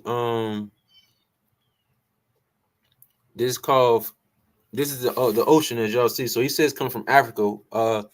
There's dust coming from Africa penetrating the allergy and stuff like that. Yeah, but we have this situation going on as to why that's even happening. So right now there's a huge amount of heat because what they've done is those chemtrails that sit above y'all sky, they're trying to make what's called a white hole, which means it's trying to refract and reflect the sun rays back, UV ABC, VUV, vacuum UV, the oh my god particle is what they call these other ones. They're trying to reflect all that back because they don't. There's only a few that will remain here, and so what they've done is made a dome of heat. So at night, when you go out at night, some of y'all say sometimes it be hot at night and the sun gone. That's because they increased the methanion levels and CO2 levels, and now it's very hot even at night sometimes. Well, this is happening in your ocean. Now y'all know what the Hiroshima bombs is. You know the Hiroshima bomb they showed y'all. Let me see, an image might pop up. Y'all seen this picture before right here. The Nagasaki bombs, for example, and Hiroshima bomb. Okay, there's 7 of these things being detonated in your ocean every second, not a day, every second. So this is causing all the aquatic life, the allergy. That's what they're saying, the African dust affecting allergy. Nah, this is affecting everything. This moves everything over also. And so now you have a decline in sea orders, allergy, fish. They're now trying to move at the bottom of the ocean, which is going to be impossible because they don't have this right here. Um this this enzyme. Let me see. Yeah, right here. So this right here is a chemical that allow fishes. We're actually using this on some of the things we have vessels to even go deep underwater. We actually have this on a coat on some of our crafts and vehicles. This thing right here called the dimethylene inoxide. So if any of y'all ever seen any type of fish at the way at the bottom, and y'all may have saw it on Discovery Channel or y'all saw it on one of the Geology Channel, and it's like 2 miles, 3 miles, and they notice all these fishes. It could be octopus, it could be the immortal. It got the immortal jellyfish that lives forever. Well, yeah, they way at the bottom. And how they surviving way at the bottom if all that water is supposed to collapse and kill them? Like if you're a diver, you can't go up under 200 feet because under certain feet distance, the diver can die because of the gravity of the water. The oxygen starts to go inverse and it starts to collapse on the diver. So a diver can only go so deep. But if you have this on your skin, this right here, this makes the oxygen out the water molecule bounce off of it. And so what I'm saying is the 7 Hiroshima bombs that's happening, all life that's on the surface of the water, these fish can't survive. And so they're trying to go deeper, but they won't be able to survive there neither because if they don't have this right here, they can't go that deep because this is found inside the tissues. And so because certain fish and sea otters have this in the tissues, the water cannot collapse. Being 500 feet, 5,000 feet, it just bounced right off of them. So that's why they're saying over even 80% of your marine life is actually gone. They're just not really revealing this what's happening. So yeah, 7 world's ocean absorbed heat equivalent to several Hiroshima bombs, and this ain't every day. This says every second. So 7 of them bombs that y'all seen in Japan is being detonated in the ocean every second. This is called exponential situations, and that's why I keep rubbing in as if people don't protect themselves from that EM field, those called domestic eukaryotes ain't the only one will be going extinct. Everyone will be going extinct. The Borgs did not put them in position to where they go extinct, and then y'all get y'all land back. That ain't happening. That they didn't design this, and that's why I went over the other day to show y'all the Maxwell equations that all the heavy side changed. He took out the scalar potential and the vector potential. If everybody learned that type of engineering, you will see nothing wrong with. You won't see anything but everything is finest. You wouldn't even be in cars. You'll be levitating. You'll be doing teleportation. The technology that you will have be surpassed, like you see in Marvel comics, because they're not using EM fields when you want to step inside that hyperphysics classroom. The EM field that introduced everybody is going to cause extinction amongst everybody that's utilizing it. And there's no exception to this. One thing you're going to have to do is protect yourself from that radiation from the EM field. This is just an example of what's happening of the amount of heat that's happened to the ocean. And so I'm saying that the Borgs did not just create and implement any domestic eukaryotic here to do the bidding. They knew for a fact that when and if they lose the atmospheric war that's happening right now, and then that ozone layer get removed, then all of whom and what they created will be removed within a few generations. Yeah, but they also said the real niggas ain't gonna be here neither. Why? Because we finna give y'all electromagnetic fields. So just how every generation is 15 to 18 years, there's a new generation. Okay, well now you're going to decelerate now. So now great grandma was 120. Then it went down to 100. Then it went down to 80. Okay, so now it's going to get down to that 70 and 65 because of the EM field. Yeah, they got chemicals and toxins inside the foods and stuff, but there's a bigger problem. It's that EM field. And so that way the Borgs can win either way it goes. So when the domestic eukaryotes go extinct pretty soon, so will everybody else. It's a one-hit deal is what they're doing. So the next question is right there on the screen. Yeah, so that's a tricky one. And so we have those that's crying about the CO2 emissions and stuff like that. And so the CO2, so here's the catch. They've been producing toxic CO2. Real niggas like CO2. Prokaryotics like CO2. I had some data on my notepad. I wasn't prepared for this question, but I could have pulled up the prokaryotic genetics, and actually they're called you got 4 different types of prokaryotics. One is called I forget. There's a prokaryotic gene that all have, and you could turn CO2 into carbon minerals, carbon food, basically. So CO2, it depends how toxic it is, but really CO2 is nice for real niggas. That's why it's nice to go up at the top of a mountain, and people that live at the top of mountains live way longer than everybody on the ground. Why? Because of CO2. CO2 kills cancer cells within minutes. Anybody that has cancer, all you gotta do is get a CO2 bomb and put it inside the water, a little bath bomb, and then put a CO2 bath bomb in the water, and it can eradicate cancer within minutes. So Wow. CO2, yeah. It's a lot of people, not to cut you off, sorry. I noticed that a lot of people in Asian countries live on mountains. They build their homes on mountains way up high. Now I know that's part of the reason for the tsunamis that they always get. But they have beautiful homes built up on really high mountains. Yeah, the CO2 level is way higher. And so they actually live longer being up there. Interesting. And then they don't have cancer. I guarantee ain't nobody at the top of a mountain having cancer. They wouldn't even be up there because they had to go all the way back down to see a doctor. They don't have no cancer because they have the CO2 flowing through the body to get rid of any cancer cells, because CO2 eliminates the cancer from trying to attach to any molecule in the body within minutes. Yeah. Yeah, CO2 mineral salts. Yeah.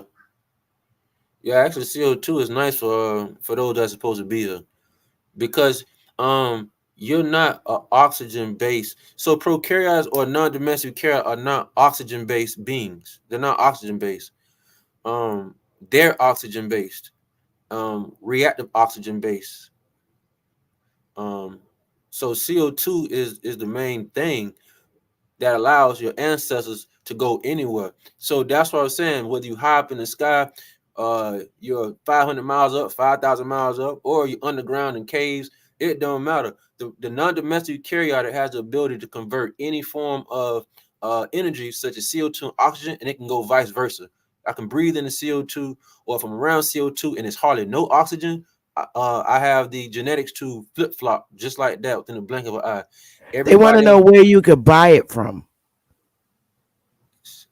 CO2? Yes. Oh, you can buy the pumps. You know, anybody that grow plants or grow weed, the weed industry, marijuana, you know, you have to have those CO2 pumps. You go to get it pump, you go get it filled up at some of them stores. So you got to buy your gauge so you Hmm. can see the gauge on the you know, so like anybody seen a helium balloon to the balloon, get your balloon blowed up, the little tank. You gotta get one of them tanks there and get a gauge to go on it and just go get it refilled up. Oh wow! And And where then do you just get it refilled up at? they actually everywhere, I would think, especially when you go to stores that sell plants, like plant stores and stuff like that. They have it because CO2 is very necessary because the plant won't marijuana won't grow how it's supposed to. It won't bud up, so it needs high quality and high levels of CO2. So anybody would want to do is make a room in your house so no CO2 escape. Patch up all the holes like up under the door so no air escape and just make a room with CO2 and just go in there and just breathe. You'll see. Interesting. Nate, I've heard of we were once carbonated Like man. Willie keeps the humidifiers on, but I think the problem with his humidifier is he's using this bad water when he puts it in it. Yeah, because now it's turned to it's called it's turned to aero it's like an aero spray. Yeah, So yeah. So he now needs to get CO2 in there, right? yeah, because now the bad water that's contaminated is gonna turn to like a mist. Yeah, And that that's exactly what it does too, and it yeah, makes that's the my problem nose now. dry. Yeah, that's a problem now because now you made the particles in a mist form, and now it's easy to travel throughout the brain and the body now. Yeah, I'm gonna see if he's a black European trying to kill me, Willie. He's probably laughing at that one. Yeah, yeah, that tap water something else, man. That's why they gave it to everybody. Marijuana. Choctaw said marijuana is good to cook with. Yeah, yeah. That marijuana is something else though. It all depends because I could send y'all maybe some videos and stuff been coming out lately of how they unless you're growing it yourself and you know where the seeds come from and it's a natural marijuana plant. Because here's the thing, we have these very Oh, rich that's interesting what he said. He what said happened? he's a grower and CO2 supposed to take away your oxygen. Yeah, that's what I'm trying to say. Real niggas are not oxygen based beings. You're not a oxygen. So this is something new that's going on with your atmosphere. This is a bigger reason why I keep saying those that were advanced everywhere around the world. It ain't just America, and that's why I try to show those temples everywhere from India. You can see them carved out the mountain, so we know this was no ordinary people with sticks and hammers and chisels and stuff. Everybody cleared it that was able to evacuate. One of the biggest reasons is oxygen, because now you're in an oxygen zone, breathing oxygen. There's no iridium, there's no rhodium, there's no radium. The big dog is the radium, which allows you to get your Superman on. There's the ozone level depleted, and most of all, they have all this oxygen, and so now you have to readapt to this oxygenated situation. And it sounds weird to hear this because you was born with oxygen everywhere, but even though the oxygen being depleted, you were never around this much oxygen, never. And now you had to readapt to this. But yeah, he right. The CO2 was definitely the leader. But now we have who? Domestic carryout is saying get rid of CO2. They always had a problem with carbon and CO2. I know they say carbon emissions if you know burning stuff from carbon. I get that part, but they have a problem with carbon. Period. Carbon or CO2. And what that still is taking away your natural surroundings and what you had the genetics to climb and thrive off of. And some are very unaware of this, so they just follow the movement. Get rid of CO2, get rid of all CO2. So everybody's unaware of this, but those at headquarters who push this narrative, they're very well aware the whole thing is always about transhumanism and getting rid of everybody that's from this land that are non-domestic. That's what the two programs is really all about. That's why I say transhumanism wasn't really for you real niggas. It had nothing to do with y'all. It has something to do with any of the domestic eukaryotics because they're synthetic. Their genetics and everything about them is synthetic. They've had plans to hook them up to the transhumanism movement, which is where y'all at right now.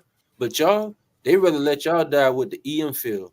But even if y'all join the transhuman movement on your own, they still win. But they wanted to cause extinction from everybody who uses the electromagnetic radiation field. That's why claiming the land here is only so long you're gonna be able to claim the land here anyway. If no one fix this situation called the EM field and protect themselves, you won't be here to have any land anyway. Your kids won't really be here. That would be the last generation, maybe 3-4 from now, because each generation the EM field is taking a toll on everybody. And then they putting those towers. Y'all look outside, they putting towers everywhere. Those towers are not needed to send any information or signals to any device. That is the wrong way to send information to anything. So the cell towers y'all see are not to give y'all anything for the internet signal to your phones. It has nothing to do with that really only. It's actually causing a disturbance in the atmosphere, and it's killing everything slowly for surely. So there won't be anybody here to claim the land within a few generations anyway. If y'all don't, if everybody want to see a picture of this, I'm pretty sure y'all have seen all these pyramids all around the world. They look like they've been destroyed, as if there was a big war that was here. So if they did that a while ago, I'm pretty sure this can happen again, much easier, because then people had protection and technology, and then we had those who were native to the land who didn't.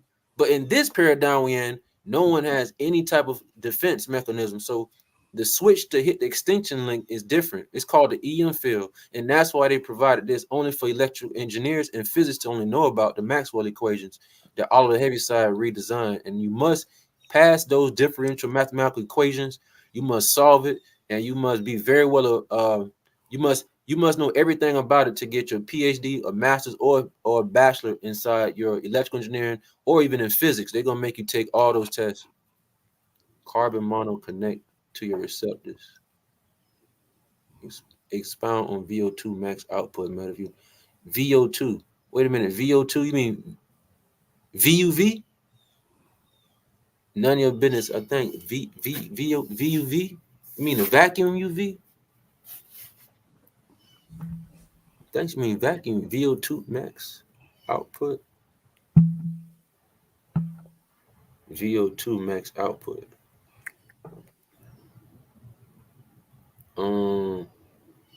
Max output. Let me see. Oh, I got you. Oh, oxygen uptake. Got you. Yeah. So yeah. I forget how much it is per minute. Yeah, the VO2. Good, nice point. So the VO2 max oxygen uptake, maximum amount of oxygen the body can use during exercise. So yeah, the VO2 has a problem with domestic eukaryotes. Dang, I wish we would have just did a build on this. I could have had all these. I have a stack of data on this one subject, that VO2. So those that are exercising and you are non-domesticated, you can do push-ups and dips all day if you want. It doesn't cause oxidative stress and apoptosis to your cells. However, those that are domesticated, there's plenty of receipts, data, and research that when they do any exercise, the VO2 max, which is oxygen uptake to the muscles, tissues during exercise and stuff like that, they actually cause apoptosis. Apoptosis is when the cell dies, and it has to keep replicating because it's dying. So what I'm saying is, we have those that are here that are not even supposed to be exercising, because it creates oxidative stress in the mitochondria. There's a huge amount of information and data on this alone. Apoptosis from reactive oxygen species, from those that exercise. So that's why it's very easy for you to go do your push-ups when you was in jail, or you did a few push, you came out real cut and rip. Oh, it's natural for you, because you don't have what's called a VO2 max or minimum. It doesn't even apply to you. You can keep doing push-ups all day if you want to. However, those that don't have the genetics to be here, when they do exercises, they create apoptosis within the cells immediately. There's plenty of electron microscopes that zoomed in and see this happening in real time and get a snapshot of this happening. And so the cells even blow up. They literally explode just from them going to LA Fitness and working out. They can't work out that long. So it's as if they were not supposed to do anything that y'all were doing. For example, they also cannot fast. They're not supposed to be doing fasting also, because the boards created the domestic eukaryotic complex nucleus to always need energy. I have a huge amount of data on this also. Maybe on the next bill I can pull up the file so y'all can see it for yourself. That the ATP, the ADP that they have that gives them energy, it cannot go without them eating food within an hour or two. And so when they said eat breakfast, lunch, and dinner and a nighttime snack, it wasn't to you niggas, it was to them. Because if they try to go without eating and fast for a day or two, hell, they can fast for 6 hours. There's plenty enough data from top nutritionists that's not mainstream. They came forward about this, and they were saying that no, going fasting is the worst and the dumbest thing you could do. The only reason why somebody should fast, we're not talking about the real niggas, real genetics. We're talking about any domesticated eukaryotic genes. The only reason they should be doing fasting and not eating is if they're very, very, very overweight. So if they're very, very, very overweight, then they should take the risk of not eating for a day or two, so they can slim some of that up. However, there's top nutritionists they're not mainstream known, but they put documents and data out, and they're saying that fasting is the dumbest and the craziest thing that you can do, because the ATP and the ADP needs energy. I have to get the exact amount of energy per angstrom per joule that the mitochondria needs, and so that's why eating breakfast, lunch, dinner, nighttime snack, it was for them. It wasn't for you. You can go out eating for 2, 3, 4, 5 days if y'all want. Just make sure your feet on the ground, you outside, so you can do what prokaryotes do. And what's that? You have the ability to turn UVA, UVBC, any type of spectrum from that sun. And when it hit your melanin, it hits the sterols, STEROLS. When it hits the sterols, it provides you with vitamin A, B, D, C, K, and all the other ones that you need. And put your feet on the ground, it gives you negative ion charge, aka transient charge, and it gives you the charge that you need so you can avoid any type of inflammation or anything the body is in danger of that you're unaware of. So you can go without eating for many, many, many days. Just make sure you go outside and get charged up. That's the way you were designed. You couldn't have been from this place called reality, and you were not designed to have everything you need when when you were out of food, for example. There's one style of prokaryotic called chemoprokaryotic, and what a chemoprokaryotic do is they rely on energy from chemicals, or not just chemicals, from outside sources such as eating vegetables, beans, magnesium. So that's most definitely will outline who you are. You're more of a chemo type prokaryotic, meaning you can eat food and you don't have to eat food at the same time. But we have those that are here that they have to eat food. They have to, because the Borgs designed them to be working. They're busybodies. They are not. If you're not from this place called reality, they created them to do the work and the bidding here, not to be here forever. And what they've done is they made the ADP and the ATP. It keeps relying on a specific amount of calorie intake per minute. It has to have a certain amount, and if they don't, the cells start to create apoptosis. This is very well known in study. Also, if they eat iron, if y'all look on the back of y'all ingredient box when y'all go and buy groceries and stuff, have y'all ever noticed it says iron on all the back? It might say 2% iron, 3% iron. They don't put nothing else. Like, they won't put all the other minerals inside y'all food in the back of these labels, but they will put the certain amount of iron. They not allowed to eat iron either. I'll pull up the receipts for that maybe on the next bill, so I can be prepared to show y'all the huge amount of data that even if they eat iron, the iron is also causing apoptosis. I have a bunch amount of data on that. So there are some that's trying to emulate what you can do, but they don't know that you can do this. So because biology and stuff tell them that they can, they're dying behind being you, and that goes along with even fasting. Y'all the ones that don't have to eat all day every day. But see, when y'all eat all day every day, 4-5 times a day, you start to put strain on your metabolism. And the older that you get, the less food you're supposed to be eating. Like, you're only supposed to eat really like within a window. That's best for anybody. A 4-hour window. Choose a 4-hour window to eat whatever you want to eat. because around noontime you have a different set of microbacteria inside the gut, the gastrointestinal tract. It only presents itself somewhere around noontime, and then after noontime and 1 p.m. it's gone, and there's a new set of gastrointestinal bacteria that enters the gut. And so you want to catch a 4-hour window if you could between, let's say, 10 a.m. to 2 p.m.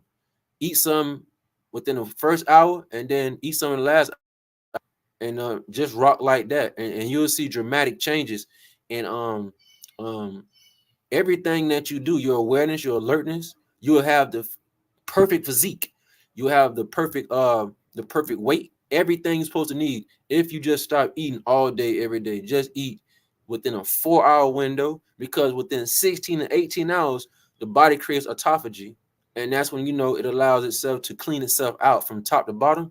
It eradicates any type of cell invaders.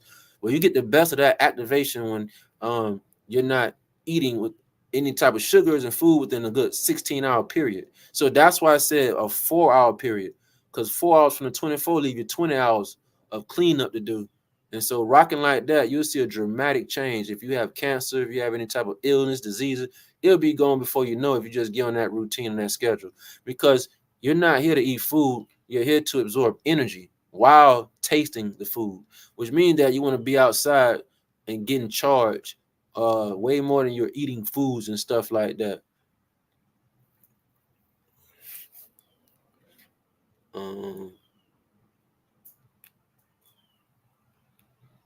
Let's see. See any more questions? Well, I think she was left off for a while.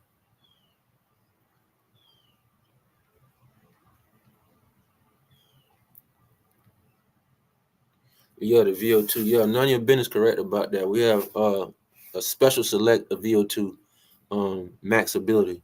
Yeah, we do.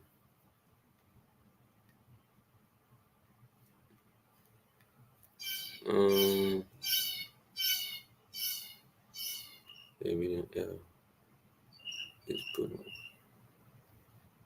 Let's see. Carbon monitor.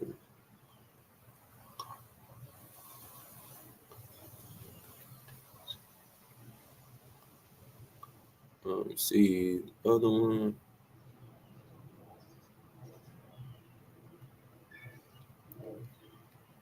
Bunch of fruits and vegetables.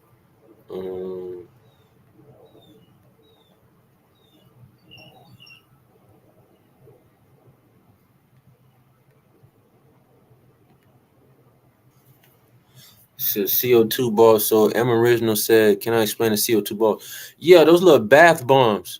They call it bath bombs. Y'all seen them, but they have what's called CO2 bath bombs that y'all can get, and you can put inside the your tub when you sit in the tub for a while.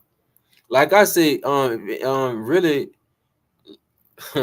really, you want to avoid that tap water, get an osmosis system. But remember, I was trying to tell y'all the other way is to just, like, I promise, if you don't wash, just don't wash your leg, for example, one of your legs, and you'll see what I'm talking about. If you the real deal, you have this copper, this real you're the copper being from this place. That melanin that you have, that superconductor, if you don't wash the leg, it is not going to itch. And what I'm trying to get you guys to do is to dodge that tap water, because even if you get a reverse osmosis system, I'm trying to tell you that they are putting so many different nanoparticles inside that tap water. It is impossible to get a reverse osmosis system. And I'm going to tell you why. The reverse osmosis system can only block what it can detect. Meaning, let's say you get a reverse osmosis system that has carbon in it. Yeah, but carbon don't block fluoride. You're going to need zinc for that. Carbon could block calcium and other type of deposits, but them two ain't even the problem. They're putting different undetectable type of nanoparticles inside that tap water, just like your chemtrails. So you can't even test for what's inside the tap water and go to a laboratory, because the lab is going to have to know what they're looking for. And if they don't know what they're looking for, and they don't have the equipment to identify exactly what they're looking for, they might not even find it, because now they have particles under 10 nanometers. That's the problem. And something under 10 and 5 nanometers is so small that for any detection kit to detect that, it still won't really know what it is unless it know what it's looking for. And that's why I'm trying to tell people, no. If you stop eating meat and stuff like that, you'll see any aroma leave the body most definitely. So if you were to just wash your arms or whatever the case may be, and don't wash all over the body, I promise you're gonna reduce being in harm's way with that tap water. And you'll be able to see for yourself what I'm talking about. That's why I'm trying to tell Sister Bethy, forget about deodorant. Just go to the beach and you could just get sand. That's quartz crystal. Put that up on your arm and watch you don't stink no more. Watch any smell it start to eradicate. And within 2 weeks to a month, your body get used to that new condition that you set it at. You won't have any smells coming out your arm anymore. The sand will be on standby when it does. But when you do that, shave your arm so it's numbered skin, and then just get some beach sand that have quartz crystal, and then you'll see exactly what I'm talking about, because that tap water is nothing to be played with. It's doing some strange things to people beyond y'all can even imagine, man. And the osmosis system really can't do nothing for you. It only could do what it's built to do. So a reverse osmosis system is carbon based. Carbon cannot get rid of all of these other type of nanomaterials. If you want to get rid of fluoride, you have to use something with a zinc and cobalt. So now you have to get all of these different reverse osmosis systems, which is not only going to be expensive, it's just that the stuff that they have in the tap water, you won't be able to even to detect what's in it, because you have to know what you're looking for if you take it to a lab to find anything. And so that's why I say the tap water is something else you really want to try to dodge if feasible.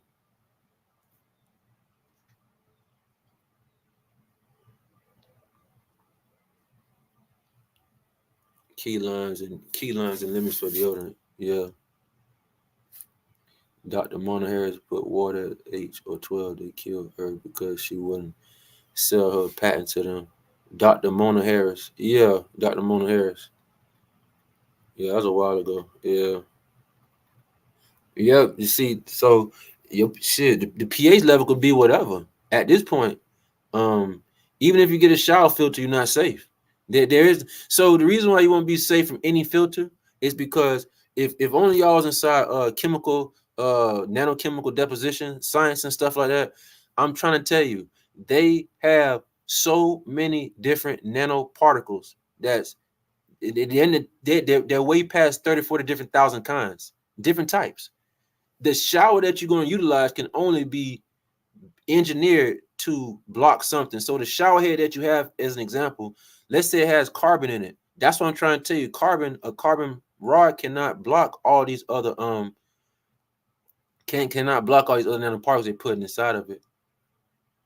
That anode cannot block all the other particles they put inside the tap water. That's why the water was very important for any government system to put this on the people. It ain't that simple. As far as trying to utilize it and try to clean it, it's not that simple to clean it, because there's over 30,000 different type of nanoparticles that go undetected, and it's in your skies. What the chemtrails are doing, and you be like, damn, 10, 20 different thousand. That's what I said. 10, 20,000 different, not in all, different types, different styles of nanoparticles. That is literally damn near impossible for you to take to a lab to get tested, because the only way the lab going to give you results, they have to know what they're looking for. And if they don't know what they're looking for, they don't have the equipment to test for the sample that you brought them. That's the situation that everybody's in on the surface.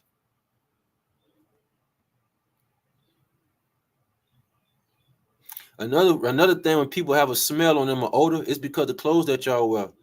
I could pull up an article. It'll show you wearing wool type material and linen. It absorbs any type of odor. And so that's why anybody wear these type of materials, it also absorbs any. It also give you 5,000 angstrom of millivolts electricity. Let me see if I can pull this up. Let me see if I can find something about the wool. The wool and linen are the only ones that do this. Wearing a leather jacket takes charge away from you. Cotton. That's why they dyed your cotton. It was a strategy as to why they gave you dyed cotton. Once you dye that cotton and stuff, it brings it down to 20 millivolts. which is like a dead body on your body. Wool and linen only one that gives out the free energy. Let me see. Wool.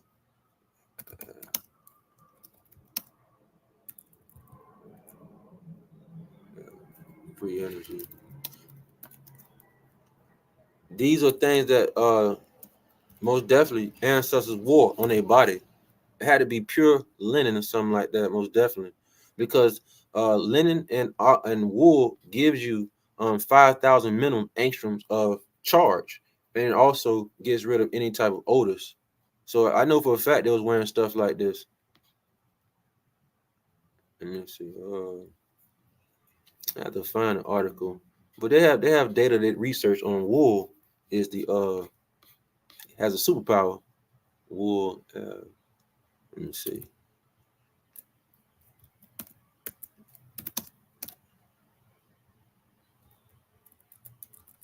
Wool and linen.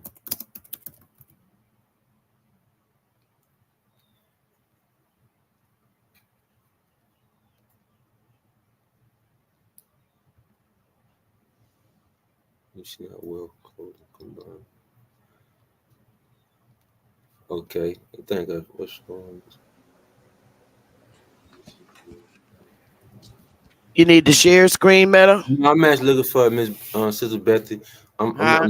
I'm just looking for it right now. I'm trying to find an exact article because they did a big study on it. Quite a few Oh, different. I got the share screen up, or no? Oh, what me looking at it right now? Oh, yeah, it's showing. You can't see it. Oh, I didn't know. No, right here it said they had it inside the Bible. When you put wool on linen, it cancels the charge out, and it was in Deuteronomy 22:11. So this made a big deal in the science community because they found out when they put wool on top of linen, when they next to one another, it cancels out the free charge.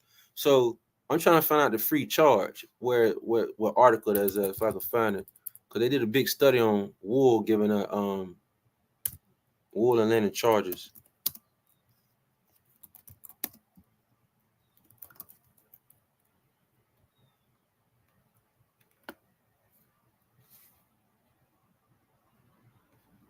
Let's see if I can find. Yeah, see, so they found that verse in Deuteronomy, but they found out it actually be true. So this is wool right here. Pure wool measures 5,000 units of energy, which is very high. There's this polyester, acrylic, spandex, lycra, viscose, and nylon. It's like wearing a dead body. I'm trying to find the let me see if this might be at the frequency of hemp, linen, and sustainable. Let's see if this is it. When you wear any of those other clothes on your body, what it does is like wearing a dead body, and it takes charge from it because it's under 30 angstroms of energy, and you need at least 100. When you walk around, you need to be comfortable, you need to be stabilized and normal. You need at least 100 angstroms of angstrom charge of energy. Well, the wool give you 5,000. They give you 5,000. So does real linen, especially if you don't dye it. Because as soon as you dye it, they did a study on it, and when you dye it, it blocks the charge. This is why they dyed your t-shirts with bleach. That's why they bleach your shirts. Somebody knew all about this. And so what they done is the clothes you put on your back is also affecting your mood. It affects your intelligence. It affects your energy levels. It affects your whole spectrum of reality. So I can't blame this on somebody that you might see in charge of a government system. No, this is beyond that, because this is something that was happening for a very, very long time by design. And now we see it everywhere.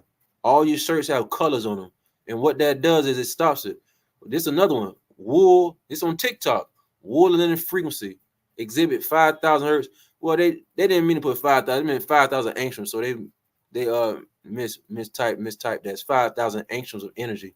It's not 5,000 cycles per second. 5,000 cycles per second, you'll be sick. You can't be around a frequency like that. High air permittivity and heat. 5 times as wool, 19 times as silk. Let me see. Maybe this might be it. Oh, there go that thing here. Don't mix linen with wool. They probably yeah. So it say the Torah. The Torah mentions only linen and wool. Yeah. So the scientists found that in the scripture, and they said they was in there, but they found out when you put wool on top of linen, like I said. Meta, are you sharing the screen? Oh, wait a minute. Y'all not seeing it? No, maybe you should remove. You gotta Oh, I'm stop share sorry. screen. Hey, I'm sorry to everybody in the chat. Dang, my bad. I thought y'all seen it. Let me stop screen and No, do it there's one again. up. You gotta stop it because there's one already up. Okay, Oh, now my try bad. it. Yeah, I'm sorry to everybody. My bad, Yeah. everybody. Let's run it back. Let's run it back.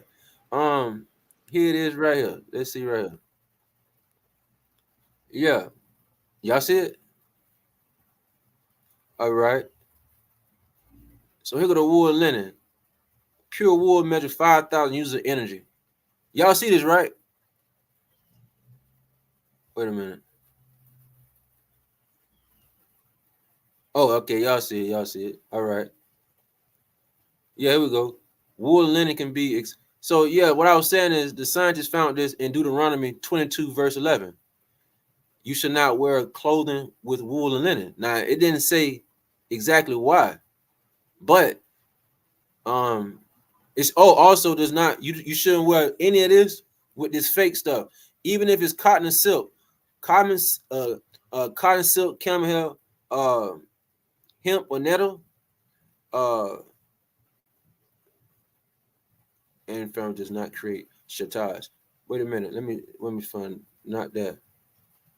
I think I showed y'all acrylic. It said acrylic, polyester, all the other fake stuff. You definitely can't wear that with that.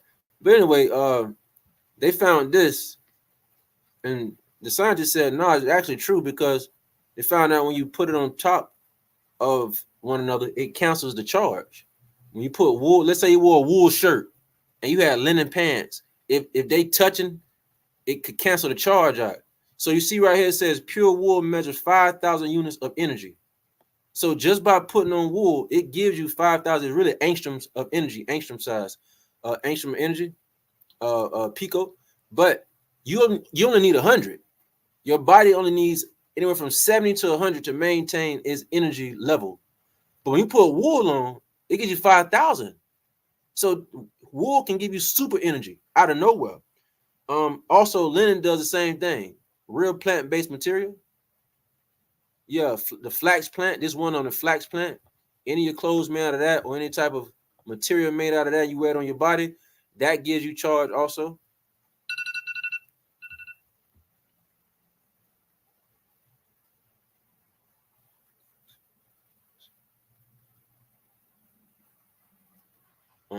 Yeah, yeah. Wool and linen pass electricity. Yeah, they had in the scripture. So this, I think they had in Bible too. They found they didn't get the science, but they found it was in the scripture. Wool and linen pass electricity.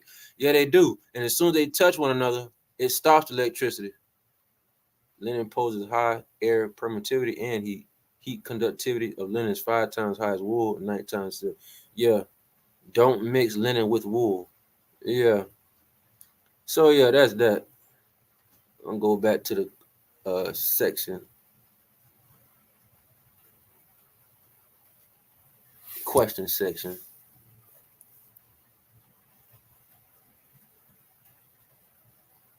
We doing this to our clothes on purpose. Oh, that's fake, man. That's why I say, man, people out there buying all that expensive stuff for nothing. I mean, Gucci, people spending $500 on a shirt, people spending $1,000 on pants. But if you read the back of it, it ain't like when you buy Balenciaga or Gucci brand, or you buying Prada. It ain't like when you flip the label on the back. Just read it. It ain't like they give you wool. Just read it. It might say 20% acrylic, 20% polyester, and the other 60% is cotton, because they're in the business of taking your charge. That's how they got in. That's how they got in the position to be a well-known name brand. They had to put in work. No well-named name brands at the top of an A-list brand get to where they at unless they put in work. No A-list celebrity, musician do not reach the top unless they put in work. So if you go to a Gucci store, you go inside Prada, I don't care if it could be Chanel. It don't matter. Read the back, read the tag. I bet on a small amount of stuff in that store, it might be wool, and they're gonna tax you for that. I promise. They might charge you $1,500 for that shirt if it's made out of wool or the pants, because they're very well aware. If you want this, we're gonna tax you for that. But if you want the other stuff that got, it have 20% polyester, 20% of rayon, but only 60% of cotton, we're gonna charge you $500 for that shirt. We're gonna charge you a high amount to dye. Then we have the pants. The pants want $750, but the pants is dyed. Once you dye the pants a color, you killed the charge. It ain't cotton. It ain't pure cotton no more. Now it went down from cotton is 100 angstrom of energy. It go all the way down to 20. I just can't find a study for that. I just can't. I wish I could pull it up because there's a chart that shows how much charge is distributed when clothes are dyed with colors and chemicals compared to when they're not dyed with color at all. So you tell me where y'all can buy cotton or wool undyed. You can't hardly buy it nowhere. We're talking about pure, not pants, shirt, not dyed at all. I don't know where you can get this from in large amounts or anywhere near. So what I'm saying is the clothes you wear is very big on how you're gonna perceive reality. And do you feel tired? Do you feel like somebody taking something from you? Do you feel like something's being parasitic? You have some clothes you have on, and you might be blaming the person by you too. The person by you might be parasitic, and the clothes you have on might be parasitic. Guess what this does? Raise your blood pressure. So they did a study that shows that polyester raises your blood pressure. Let's see if we can find that. Boy, they set this place up real, real nice. Polyester raise blood pressure. Now you going to the doctor and you thinking, oh, it must be something I'm eating. Polyester is harmful. Let's see. The effect of clothes on blood pressure measurement. Okay, they say they have no statistically significant effect. Yeah. Some of them say that. Nah, they got some studies showing that polyester, because the proton gradient inside the polyester, it will raise your blood pressure. So some people go to the doctor, oh, my blood pressure high, what I'm eating. Now it might be the polyester you have on because the proton gradient. The proton gradient is what you're not supposed to be around. You want negative ions, not positive ions. So yeah, people getting their blood pressure raised up high. Oh, wait a minute. I think y'all can see it. Y'all can see it. Yeah, y'all can see it. Yeah, people getting their blood pressure raised, going to the doctor crying. Hey, oh, it's something I'm eating. It's something I'm eating. Now, the doctor is not a material scientist. The doctor don't study this type of stuff. The doctor just went to med school and just learned the basics. So you go inside the doctor office, he don't have a clue. All he's gonna do is tell you to take this. The whole time, or not the whole time, one of the pieces of the puzzle, it could be the clothes you have on. Polyester is a high proton gradient, and the proton can most definitely up your blood pressure. And then you start having it on for underwear. Now it's definitely in the genital areas. Now you have it on the t-shirt, tank top. Now it's tight on the body. So this right here takes charge away from you.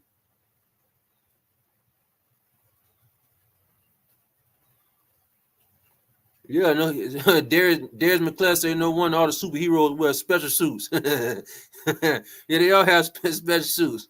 They're trying to keep what's called charge distribution. They want to keep the charge distribution coming. They don't want to give the charge away because now you might be pissed off for no reason. The whole time you might be pissed off with something you have on. You went from 0 to 100. Somebody pissed you off. Yeah, it could have happened.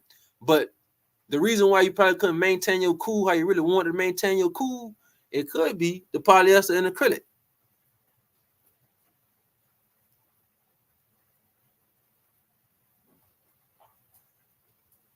Yeah, fake rainwater. Yeah. The rain fake. I mean, I'm just trying to tell y'all, man, you drinking out that well water. If you drink rainwater, you finna die soon. That rainwater, when they hit the soil, just dig a hole in your backyard. There ain't no microbiome life no more. Ain't the worms, ain't nothing in the soil like it once was. Well, that's from the chemicals, from the xenoestrogens and the particles from the rain. And that's why if you grow your fruits and let that rain water it, you'll be drinking and eating them same chemicals. There's a terminology used for plant ingestion sciences, and the plant ingestion. A plant will ingest all of the harmful chemicals in that rainwater, and it'll put it right inside that fruit that y'all eating and the vegetables. Let me see if I can pull that up. I might have some on that too, most definitely. We know that most definitely. Let me see plants.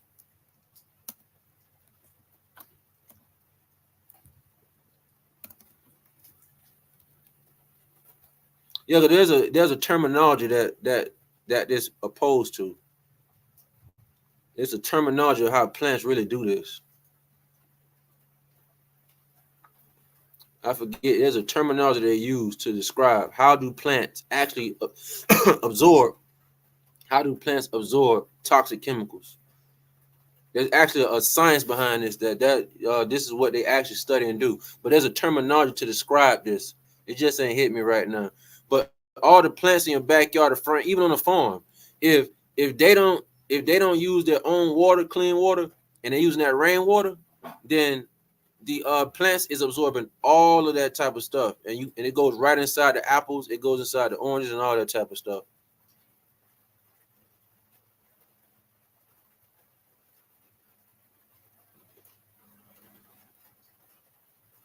Yeah, this says from the air. Yeah, I'm not talking about the air. I was talking. It's a terminology. If I were typed in the correct terminology that they utilize in the scientific terms, there's a bunch of study on how plants absorb the toxin nanoparticles from the rainwater or any type of water that is in contact with. It's a process that the plant actually goes through. It's like a 3-step process, and it actually just puts and fills it because it goes through the stomata, which is the leaf. That's how the plant actually breathing, turning CO2 from oxygen to carbon carbon energy. It goes through the stomata, and so through that stomata, it starts to absorb the rain and the water and stuff like that. It has a 3-step process, and then next thing you know, it's inside the food that y'all eat. So that's why the rainwater is actually dangerous to even feed your plants with.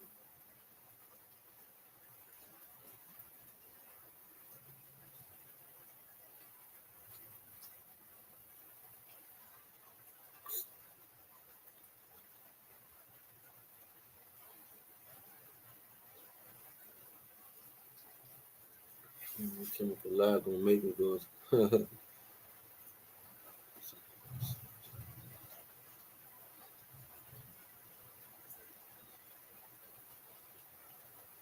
Yeah. Let me see.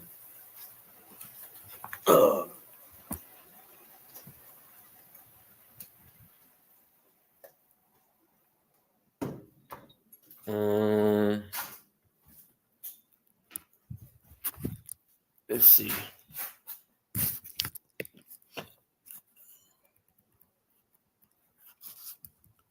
None of them two says no. Yeah.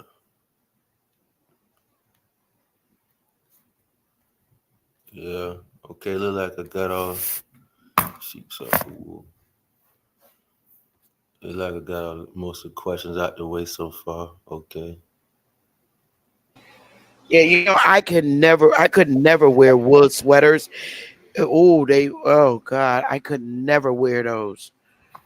It's like a bunch of little needles sticking you. I Oh, just well, been you need to get the soft wool. You can get your wool tailored. Get the soft wool, soft and real soft like cotton. They got different textures of wool. Some are kind of hard, some of it not. Yeah, with the soft ones I could wear, but I have to wear like what you call those wife beaters under it. Ah, Yeah, I don't like that stuff touching my skin. Oh God, that's why I never would wear stockings. My mama used to put those little tights and stockings on me when I was a little girl, and as soon as I get to school, I go in the bathroom and take them off. She said, "You better not take them off. You're supposed to wear them stockings with your dress." Man, I get in school, take them off in the bathroom. yeah. It look like I have all the questions. I think. Yes, I'm soon getting by. Sensitive skin. Yeah, you I'm answered just a saying. lot of questions. Yeah, I like I answered almost all the questions. Yeah, that's why they dyed all your clothes though. The colors in your clothes, they this is by design. This is remember, this reality ain't what it once was. As far as everything pure, organic, everything was non-synthetic. Now you have a synthetic reality. We have those that have synthetic genetics. We have those that do not have free will. They only seem to think they have free will, but the genetics prove different. And so they made everything synthetic to count you out. And so now they put dye in your clothes because you're in a synthetic program with synthetic people. And so the dye was just a mark of the agent. It's just another proof that you're in a synthetic um, program. Paint on the wall instead of organic coloring. Everything around you has been synthetic. Um, um, Trying to replace carbon with what's it called? Trying to replace carbon with the other S. I can't think of the word.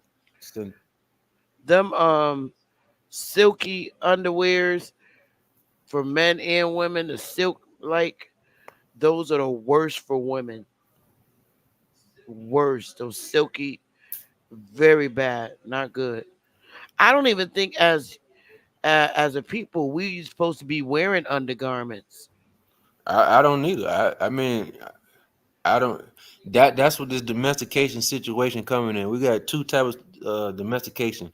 We got genetic domesticated genetics, and we got domesticated when you picked up on other people's values that was not valuable to you. Even wearing bras. Bras can give you cancer. Yeah, Um, all these things were created, man. I mean, I never did research on who created like brasiers and you know well, there that was that's some that's what I'm time. saying. Yeah, so that's what I was trying to tell you the other episode as far as pre-programmed engineering. That's why I'm trying to get you to understand that the stuff that people are doing and who they became has nothing to do with you. They already fit these programs and they created a problem, reaction, solution. So you said you don't know where this stuff come from. When you join these brotherhoods and reach the highest ranks and you want to provide a company to the service of the people and you want the bag, well, when you get inside these organizations and these societies and when you start to climb the ladder, they give you what you're supposed to be doing because it's a movement happening.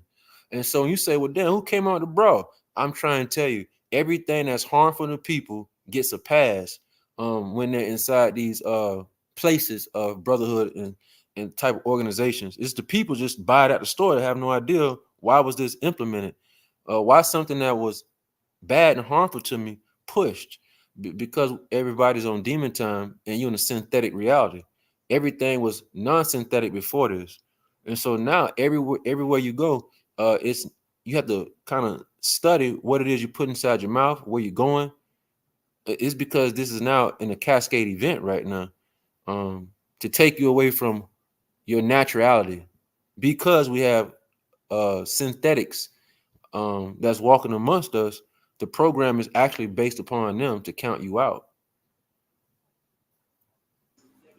Yeah, I used to think it was just overkill when we were like little girls, when we went to school.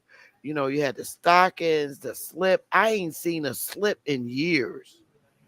And then the dress on. That was just so much. Yeah, And then I think that's why I love my granny. My grandmother would always wear what you call a big mama did, wear the long nightgown around the house. And the older I get, that's all I wear. I wear it outside everywhere. The little nightgown. I think everybody know what I'm talking about. Sometimes it's a silky one or just the long nightgown. It's yeah, so comfortable. I think that's why I like Sunday dresses. I love Sunday dress. Always did. All the way to my ankles. yeah.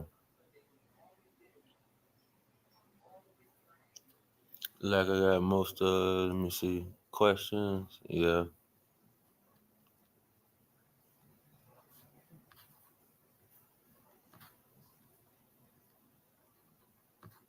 yeah, Yeah, I do. I do, and I don't know where I get it from. I do think that is really great when women do cover their bodies, when they're out. That's one thing that I do respect a lot of Muslim and Islam women when they wear long dresses. I just think theirs are a little bit too hot. But I do like, you know, the long dresses. Yeah. I don't, but a long Sunday dress that has, the straps, tank top straps, like those I like, but all that covering up I'm not with the covering up the eyes and all of that, like the jihads or whatever you call them. Hey, Smoke.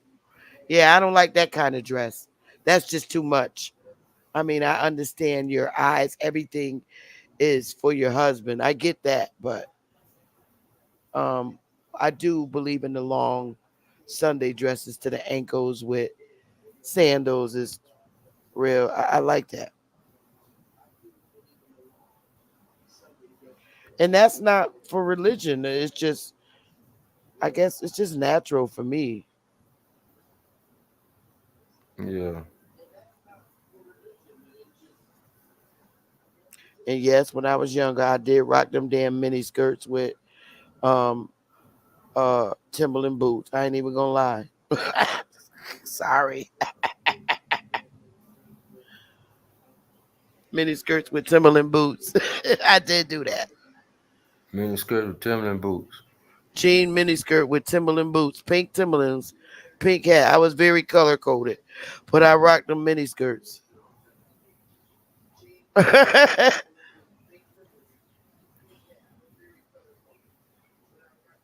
Purple Tims, pink Tims. I had every color of Timberland boots you could think of, and I wore them with mini skirts. I had all color mini skirts.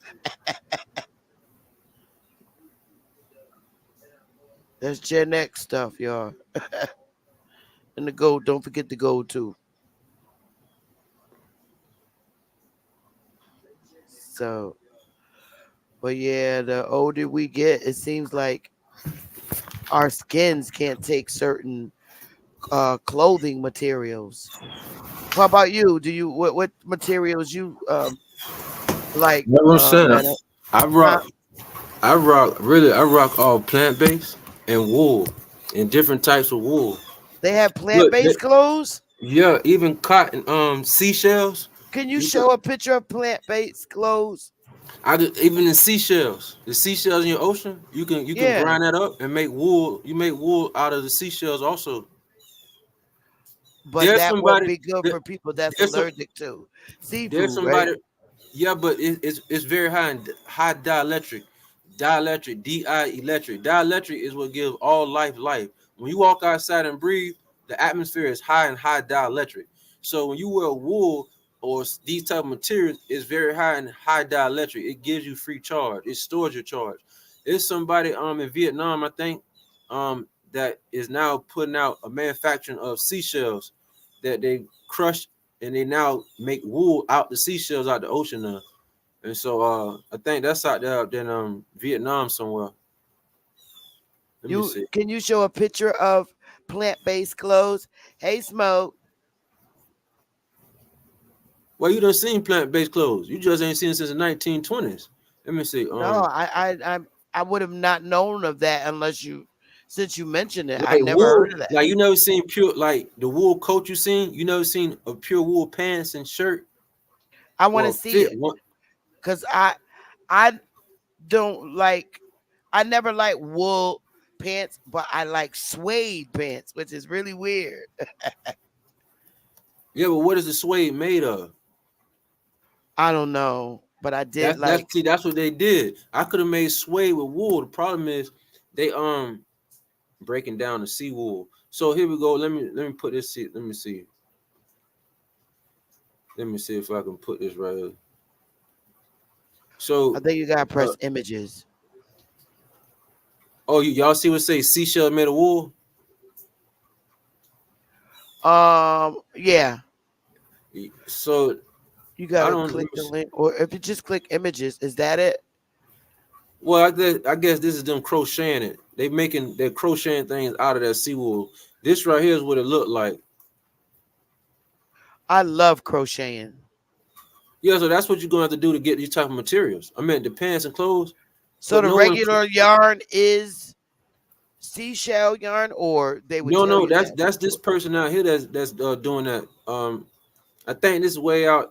This says the wool channel. I think this is way out in Southeast Asia.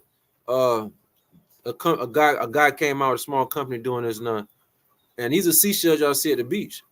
I think he crushed these all up, and he blended this with forget what he blended this up with, and now he got a seashell wool. Well, this say the wool channel, so let's see wool shorts.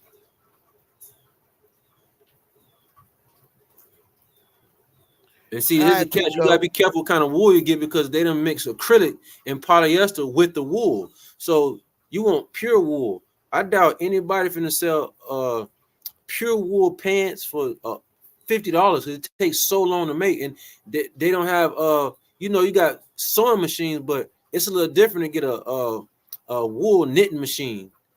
So you don't have hardly anybody with a wool knitting. So somebody would have to do the crocheting themselves.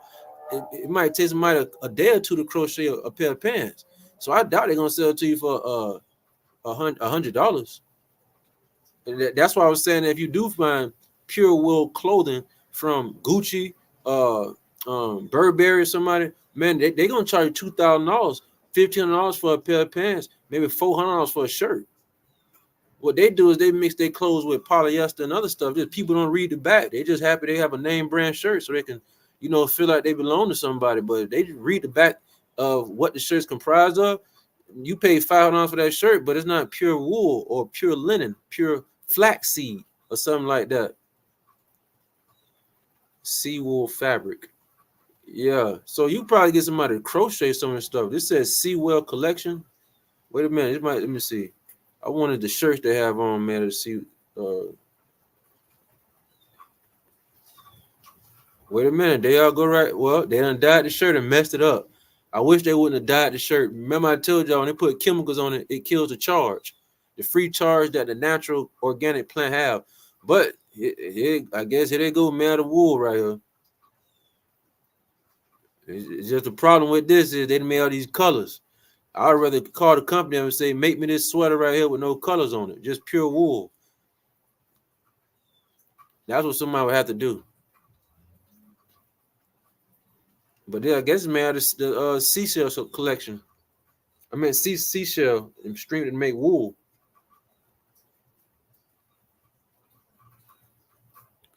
Each purchase receives up to 30 oysters. Yeah, they find oysters and seashells and make it made out of it. Yeah, but that's that.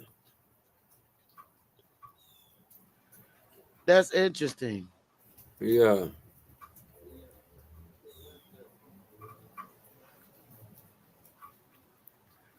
Yeah. You got a visitor. What's up, Pico? Your mic is muted. Oh my goodness, these folks with this badass Wi-Fi. Hey, Maya Geo. Live and learn. That's interesting, Ameta. I did not know. Pico, you better fix your damn Wi-Fi, bro. Unmute your mic. It's the microphone with the cross on it. You keep clicking yourself out. Can you hear me? Now we can. No, I was trying to put something in the chat. Every time I did, I hit done, and it just took me right out the right off of it. What's up? None. Like I said when we was in the group yesterday, I had some spoken word, some stuff that I wrote like 3 weeks ago. That Oh just yeah, so, him. Yeah, it sounded like a lot of stuff he was kicking in the show like 2 days ago, and I'm like, damn, that's a hell of a coincidence. So I didn't know if you want to hear it or whatever. Oh yeah. Okay. When you want me to? I don't know. Oh, I don't Now. know it don't matter. Send it to me or say it now. It don't matter. I was gonna check it out. 'Cause I remember you at the end of the chat. You was like you put something together, but it was like 3 weeks ago, and it Yeah. kind of go with some type of data that I put out much later, and it coincided. Yeah. Yeah. Yeah, it's Um, up to you. Sister Betty, what it be? What is what is it for now or Sister Betty? What is it that you're trying to show? Are you sharing a? No, I have wrote some spoken word. I didn't know if y'all wanted to hear it. You know what I mean? I was gonna let you hear it. Spit it or whatever. Oh, go ahead. All right. What is it? Is it a video? Is it what? No, it's spoken word. You know what I mean? It's just poetry. Oh, go ahead, spit it.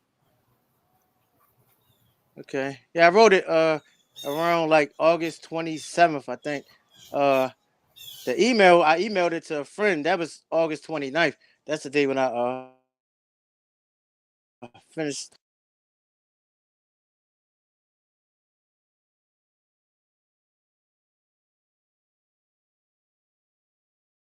You got the floor. Go ahead with your poetry.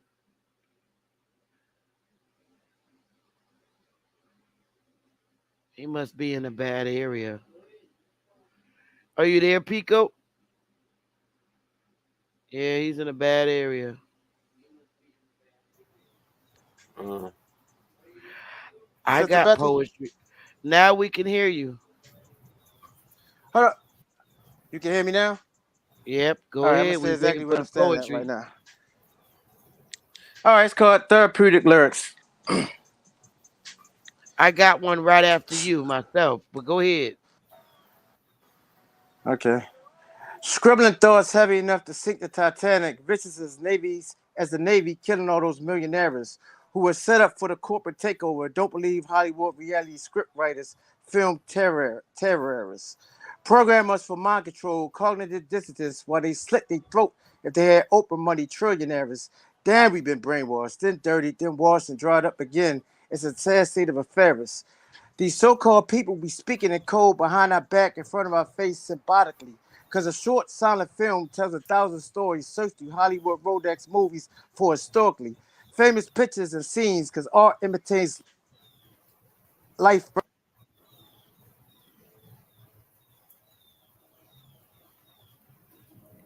we're not.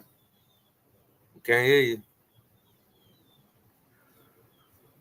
Oh wow, he must have spitting so good that it cut him off. I'm gonna beat smoke, but oh Can you hear me? wow. Now we can. It cut you off. It cut me Were you in a off. bad? Yeah, you in a bad What's the area. last thing you heard me say? Well, Baltimore itself is just a bad area. Um, Check it out. I'm a try this instead of calling you from the phone. I'm gonna try it from my tablet. That's better. I'm gonna try it from my tablet. I'm gonna hang up and I'm gonna call you back from the tablet. All right, I'll do my poetry. My poetry is based on my shit don't stink. That's the name of my poetry. My shit don't stink. And it goes like this. My shit don't stink. It's brown. It's long. Sometimes it's fat. Oh, I tell you, my shit don't stink.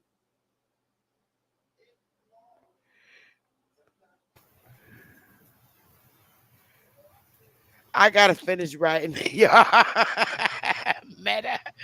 Yeah, I yeah. hope you don't hate on me, Meta. I'm just listening.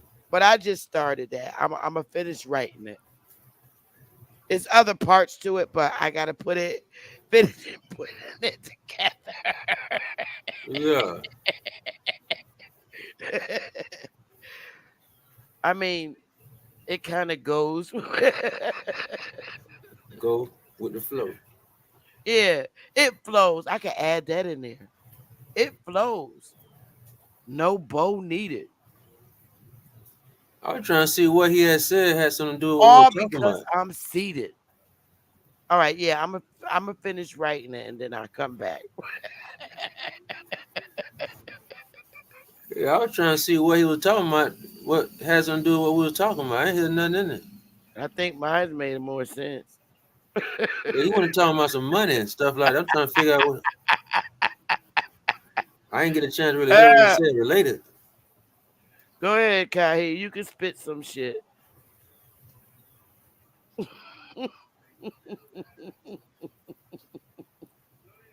But that is the name of it. I ain't finished writing it, but it's gonna be a masterpiece when I finish.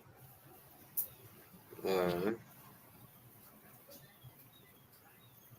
Well, Matt, you answered a lot of questions today, Meta. I like this when you have the open Smokey. I like when you have the open question. There's a lot of you get to a lot of answers.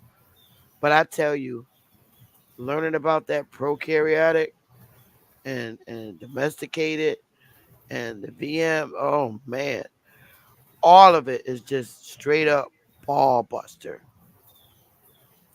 on yeah, all levels.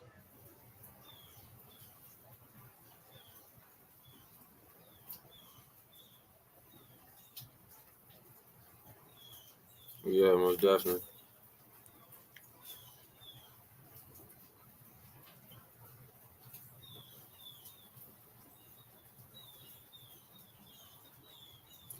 Okay. And it's scary.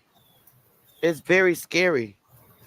I think if I had to learn something like that, like being a young teenager or even a very young adult in my 20s, probably would have scared me to death to know about prokaryotic and domesticated as it pertains to people versus animals. It's just like mind boggling. And I can't even say that it's a lie because it has to do with the genes. And that's like really crazy to me. Yeah, it's really crazy to you now because you ain't this was never brought up before. See, if this was brought up 70, 80 years ago, everybody would be talking about this specific subject. Then there've been many people researching it, and then it wouldn't be so foreign. Everybody by now, it could have been 40 years ago, people would have been observant of the domestic or eukaryotic or whatever. People would have been, because put like this, you see how your channel is focused on trying to get those to be aware of who they are and where they're from. If this was Yeah. brought up a while ago, there have been channels bringing these type of receipts. There would have been cracked these prokaryotic books open. There would have been cracked open these type of studies, and then presented that to the foreigner, then presented that to the invader, then presented that. They would have been did this. But it seems as if hardly nobody's very aware of this. So this was brought up a while ago. This would have been a fighting tool for anybody that's trying to say, no, I'm from the land because of this right here. I have these type of metabolism. I have this type of genetics, the gene pool. You go by ATP to give you energy. I go by the cysteine amino acid. The cysteine is why I like eating them any type of nut. Peanuts have high cysteine. We see a lot of niggas like peanuts. Yeah, the peanut have a lot of cysteine amino acid in it, and that's one of the specialties of the prokaryotic. They have the cysteine amino acid. It does a bunch of the metabolism and energy conversion, whereas the domestic karyotic relies heavily on the ATP and ADP, but the prokaryote has a whole different type of metabolism, how the food is any type of energy is processed. That's why we see little Ray go to the store and eat. He can eat a whole bunch of bag of chips and just 8, 9, 10 years old, go play basketball, metabolism knock it off in a minute. That's because they have a different metabolism than the Caucasian, most definitely. And it's that cysteine type amino acids that play a role in the metabolism, and not so much as a full body job as an ATP and ADP and a mitochondria, how their cellular network respond. Okay. So it for so Meta, peanuts are good for prokaryotics. Well, I'm not. So peanuts aren't a natural It's not a wild. It's not a wild. It's not a wild food, should I say? I'm Well, speaking. none of them are almonds. None of that. Almonds bad too. Walnuts I is, mean, especially black walnuts, because black walnuts is high in iodine. This is why we're seeing women lose their voice. They can't sing how they used to. You know, women back in the day could sing, hit them high notes. Well, we don't have women hitting them notes no more. It ain't because they don't know how to do it. It's because they took iodine out y'all dietary supplements, and they gave y'all they gave iodine. They didn't give you iodine, and iodine is very, very, very important, man. You need this for your throat. You need this for the receptor. It's called the V1 and V2, and these are inside your so throat. so the so the people from the soils all over the world are eating based on the genetics of somebody else because the focus was what their genetics can ingest and not be harmed by, but it damaged ours. Yeah, what it's doing is when you eat non-wild from the soil food that was already here, it silences your genes. So that lady did Queen Elizabeth, and she did the skin. She did a white tan, and she wanted to be white. What she did in the 1500s, she was one of the ones that was breaking deals with other Sephardic Jews, Moors in Portugal and South America. What they needed her for, she would break a bunch of agriculture deals. So the cocaine that y'all see in South America, the cartel did not bring the coca leaf plant there. The Moors, the way back then, brought the coca leaf plant. That's how we know the cartels. They don't keep none of that stuff. They answer the headquarters. We So talking about super. the cocoa leaves and all that stuff is not indigenous to the Americas. No, I wouldn't say so because I have resources that show Queen Elizabeth Wow. and her entire army. They put the sugar cane over there. They put the plantanos. They put cocaine. So that's why we see cocaine and other drugs are huge markets. Well, that's because it was already planted and patented by them a long time ago. And that's what I'm saying, that they came and put different plants in your soil. And my thing is, I don't think that they were aware of the genetics of these plants. I just know that they answer the headquarters, and they are not familiar with genetics, because the video that you did when she was trying to get rid of skin from being dark, she wanted light to white. Anybody that does that they cannot have any idea of the study of genetics, because you wouldn't do that. So that let me know that she was unaware of this type of physics. So, but she was one of the ones that planted inorganic, non from the soil, non-wild plants. She was one of the ones that did that from Portugal, Colombia, all the way up to over here. Even Victoria did that. So I would when be interested to know exactly how long cocoa plants have been in uh, Colombia and the Americas, because like Samiki states that they have not been ruling over us since the 1500s.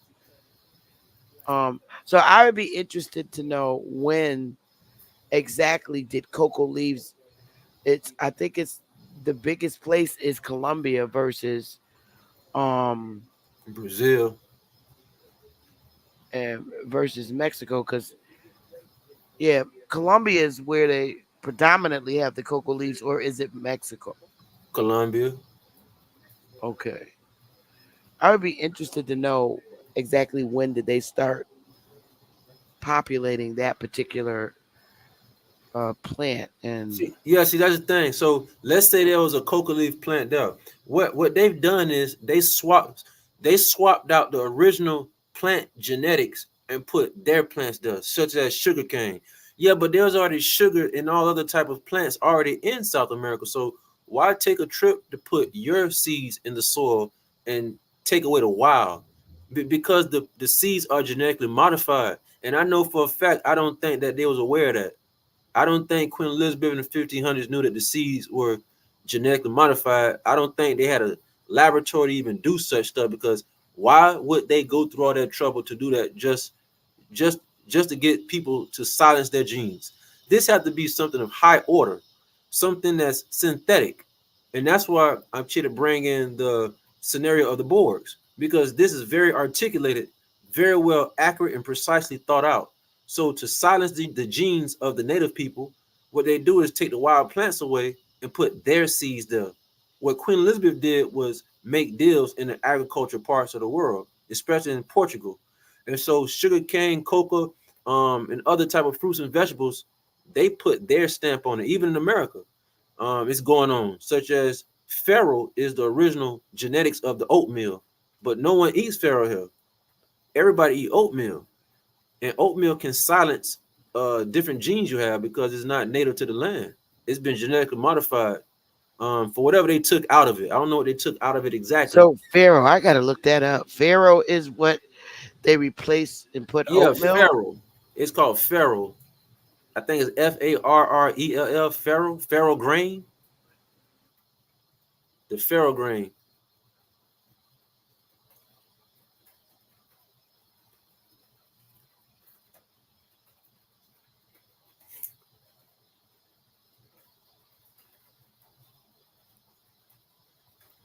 I'm looking at it now. This is what it looks like. I've never heard of that before. Let me see. This is what it's showing you guys. They have pearl farro grain. Yeah, you should see something about that's a wild, should be a wild plant. So that could be used to make like oatmeal like we like. Yeah, so the oatmeal I don't think tastes exactly like that. I think the oatmeal have a different distinct taste from it, but the farro is one of the genes, if not the one they took the oatmeal from. So you might see some you read on it, it might say it's wild. It's called a wild grain. Yeah, because what we're looking at here is Italian pearl farro grain. Well, what you want to put instead of put farro grain, put wild grown farro. It should give you the data that says farro is the wild species plant, and the oatmeal is the genetically modified version. Yeah, you put wild, there should be maybe some articles or some studies on the farro being a wild grain.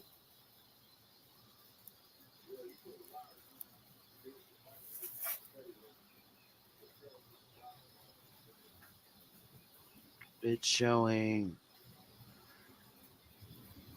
Wait a minute, you on images? You gotta go on all. Oh, because I wanted to see what it looked like. Oh, Wild grown farro. yeah. So it should be wild. Yeah. So what they mean by wild, only take is that maybe saying that when they this was found over here, it was not brought over here. It was not put into a lab and then planted. I think that was one of the grains that they found already over here. Wow, it's saying it's a whole ancient old whole grain wheat with a nutty flavor and firm, chewy texture. Yeah. So Interesting. let me bring something else to everybody's attention. What I mean by the ancestors that built them pyramids, them can't be the people who did not have such technology.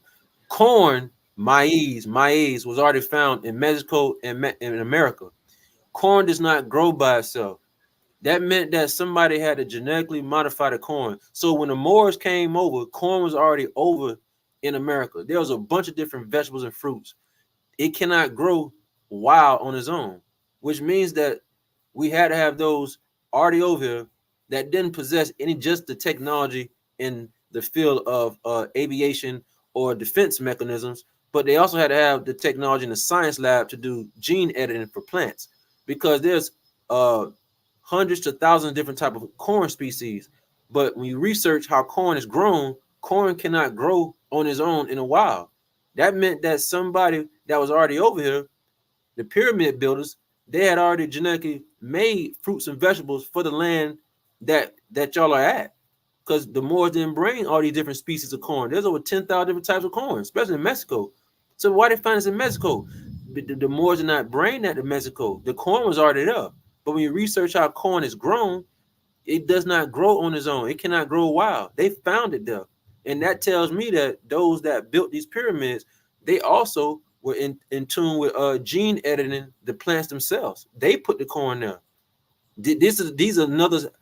Glad I'm bringing and talking about this in this subject, bro, because that's another astounding fact. If anybody want to know why the people that you see in the Mayan temple, they're not the pyramid builders, nor is the ancestors that we know people know of, the regular tribes, because these these maize and cotton, not cotton but corn, and these other type of vegetables and fruits, they came from somewhere now on their own, and they had to be gene edited for to be placed here.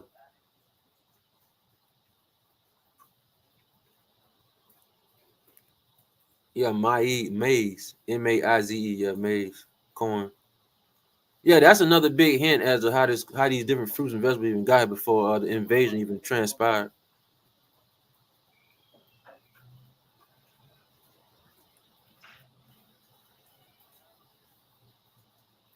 And that's a whole nother science of its own.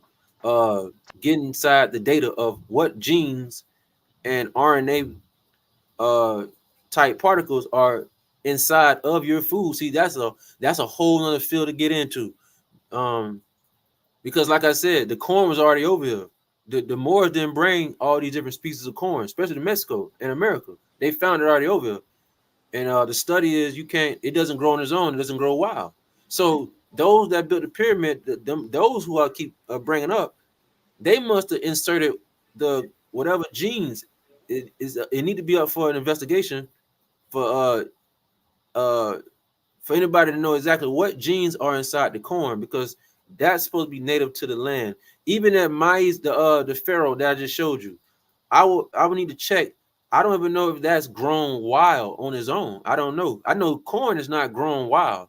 You have to plant that, and you have to make that plant gene, and then somebody had to watch over it. It doesn't grow. It doesn't grow on its own. So So maize doesn't grow on its own. No, that's why I say I'm glad we're talking about this, because if anybody would like to have extra receipts to know that them people y'all see on the wall, whether the Mayans or the different tribes, the Mayan is just one word, but different tribes y'all see on the wall, they drew themselves all over the wall. They didn't build them pyramids. They couldn't have. Crazy. I've always known maize to be an indigenous starch. No, it is. Indians. Yeah, it is. So that indigenous term, it has a tooth, it's a flip of a coin, because those that made the maize, they could have made the genes and the RNA of the maize to fit and suit you, who is the indigenous to the land. We just know why that. would that even need to be done if it was already here? It wasn't already here. Some things don't grow on their own at all. So that's how we know maize. So maize don't grow on its own. Nah, there's plenty of studies you can find out some fruits and vegetables. Maize is one of them. It don't grow on its own. Somebody had genetically enzyme and cut and add and paste genes to make the thing y'all call corn. And they have over 1,000 different type of corn species, genetic genes, not genes, but different types of corn all through Mexico and some in America, which is now all gone now. So that's how we know those that also built the mega monoliths, star forts, and pyramids and such buildings that y'all see, they had to have their hand inside scientific genetic manipulation. And what I'm saying is they could have made it indigenous to the land by having the correct mRNA and other type of RNA that suits your RNA genetics. So when you eat it, it's actually indigenous to your soul and your body and your metabolism. But the stuff that people are now eating, such as oatmeal, if you dig inside the genes inside that, it doesn't fit your genes or genetics. It might taste nice when you put your seasonings and honey on it, but when you dig inside the macro to the nano level in the genes inside the oatmeal, they made that to silence your genetics, most definitely. But we will have to check and see what genes, the RNA and all that is inside the oatmeal, because you can get very, very specific about the names and the type of genes that's inside the oatmeal and what it can do to you and your genetics and stuff like that.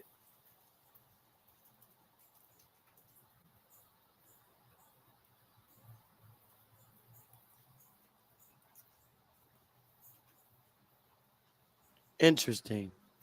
That's a first for me. Yeah, so some of us, people are aware of this, and that this is a hot topic, and that's why they have what's called the mainstream world to control the narrative, because there are those that's in the science of the agriculture genetic world. They're very well aware that No, some of these things don't grow on their own. That meant that they're very aware that there were those that were here that made the corn, and it's not the people who we think of, or you think of today, that we say your ancestors that they took the land. No, it couldn't have been them. This had to be somebody with a laboratory. This had to be somebody that have the tools and the equipment to do gene editing and enzyme splicing. And so today y'all have what's called CRISPR-9. And the CRISPR-9, you can get your hands on it, get your hands wet, see how that works. But CRISPR-9 science is allowing an enzyme called the CRISPR-9 enzyme.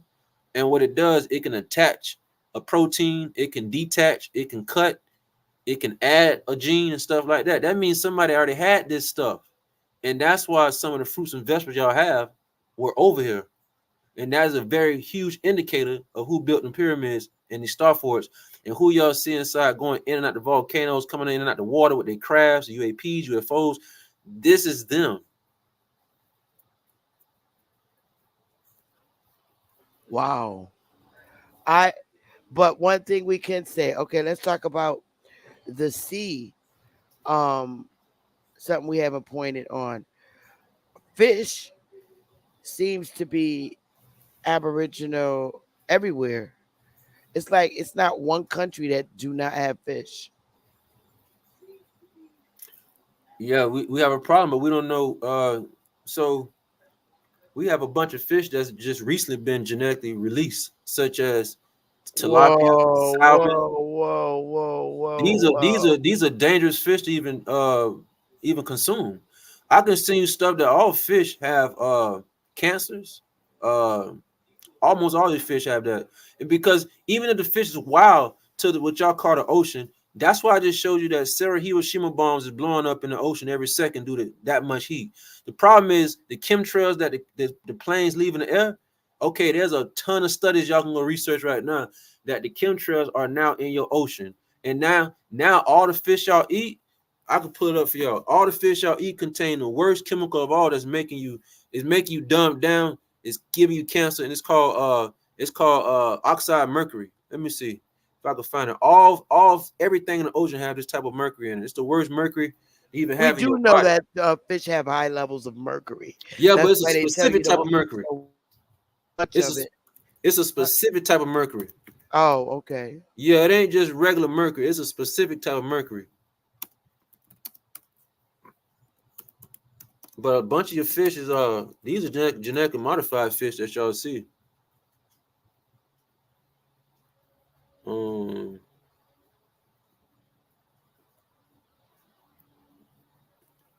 Let me see. Mercury oxide, methane mercury. That's the name of it. This is I've heard dangerous. of that methane. Yeah, methane. I think it's methane mercury, methyl mercury. This is the most dangerous. Yeah. So y'all can see my screen, Empress said, "Damn, Meta, you just want us to eat the air. Nothing is good. and they have The air prokaryotes ain't as good either." breatharians too.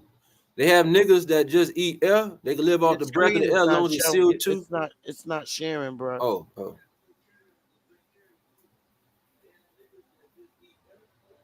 Yeah, see this one right here. This Nunya right here said is methane methyl is mercury. carbon. Huh? Nunya said methane is carbon.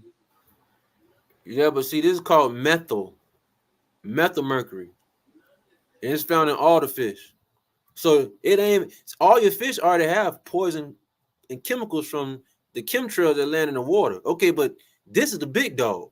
This right here causes brain malfunctions. So if you wonder why you might have had the attention span you once had, anything, it's this thing called methyl mercury. That is a whole nother ball game of mercury. It's actually everywhere. It's found in all your food, all your fish out of the ocean. Damn, and I love fish. I really only eat whitings now. I know you're gonna tell me, oh, that's loaded with it, but I love whitings. And I also, that's crazy. I like the salmon in the can. So you're saying that that's a The salmon, domesticated fish? yeah, the salmon has the highest diseases. Oh, Also, wow. yeah. So this is big news. There's plenty of reports and documentaries about how bad salmon is the worst fish to eat. Salmon is the worst to eat. And Let then me when you see. think about salmonella poison, you think salmon fish. Yeah, the salmon fish is the word to eat. I'm talking about all different type of cancer particles. Is it don't matter if it's farmed or not.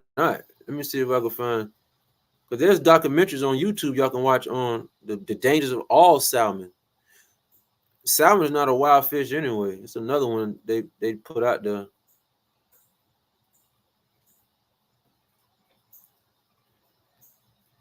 Because really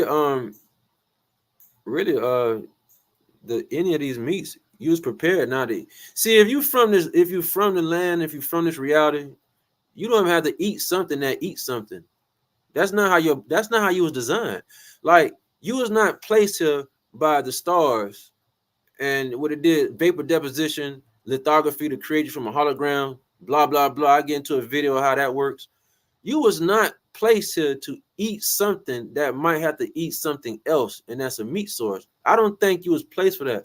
I think you was placed to, with the melanin jacket that you have, that suit can absorb all different type of wavelengths. You're a black body. We call that black body radiation physics.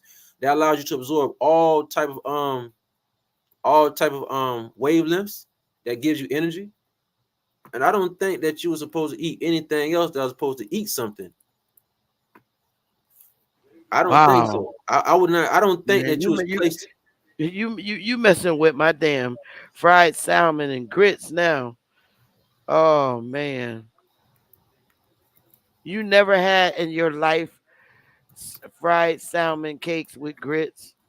No, What? no, I never had that. But they put no Oh, now salmon. what kind of food did you eat when you was a little boy? Well, so my father made sure he wanted me to stay away from all that stuff. So you Like, never had fried chicken before? yeah, I had a piece of fried chicken before a long time ago when I was younger.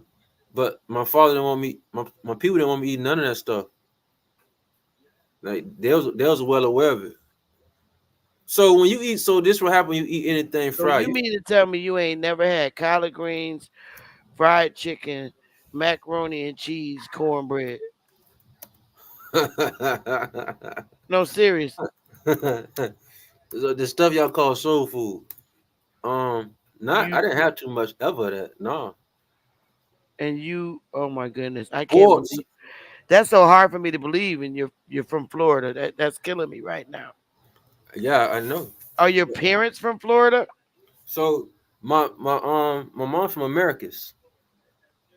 What? Americas? Where's that at? That's Georgia. Wait a minute. Your mama lives in Georgia, and she ain't have no soul, the soul of soul food. I know. I ain't say she didn't. I said that I guess when see my mama knew about this thing right here. You see what my screen No, says? no, hold up, bro. Your mother had never had a plate of collard greens, yams, cornbread, mac and cheese, potato salad, No, no, and yeah. Yeah, most definitely. so your dad didn't though. He didn't favor those type of foods at all. Like, he was very And well aware and, of what and, to do. and where he's from? His background is in Tallahassee. Wait a minute, Tallahassee. Yeah. Where that at? Florida, right? Yeah, it's at the top of Florida. Oh man. Did he live in a cave or underground? Because I mean, I know if my grandmother cooked what we call Thanksgiving dinner, if I'm in a cave, he coming out.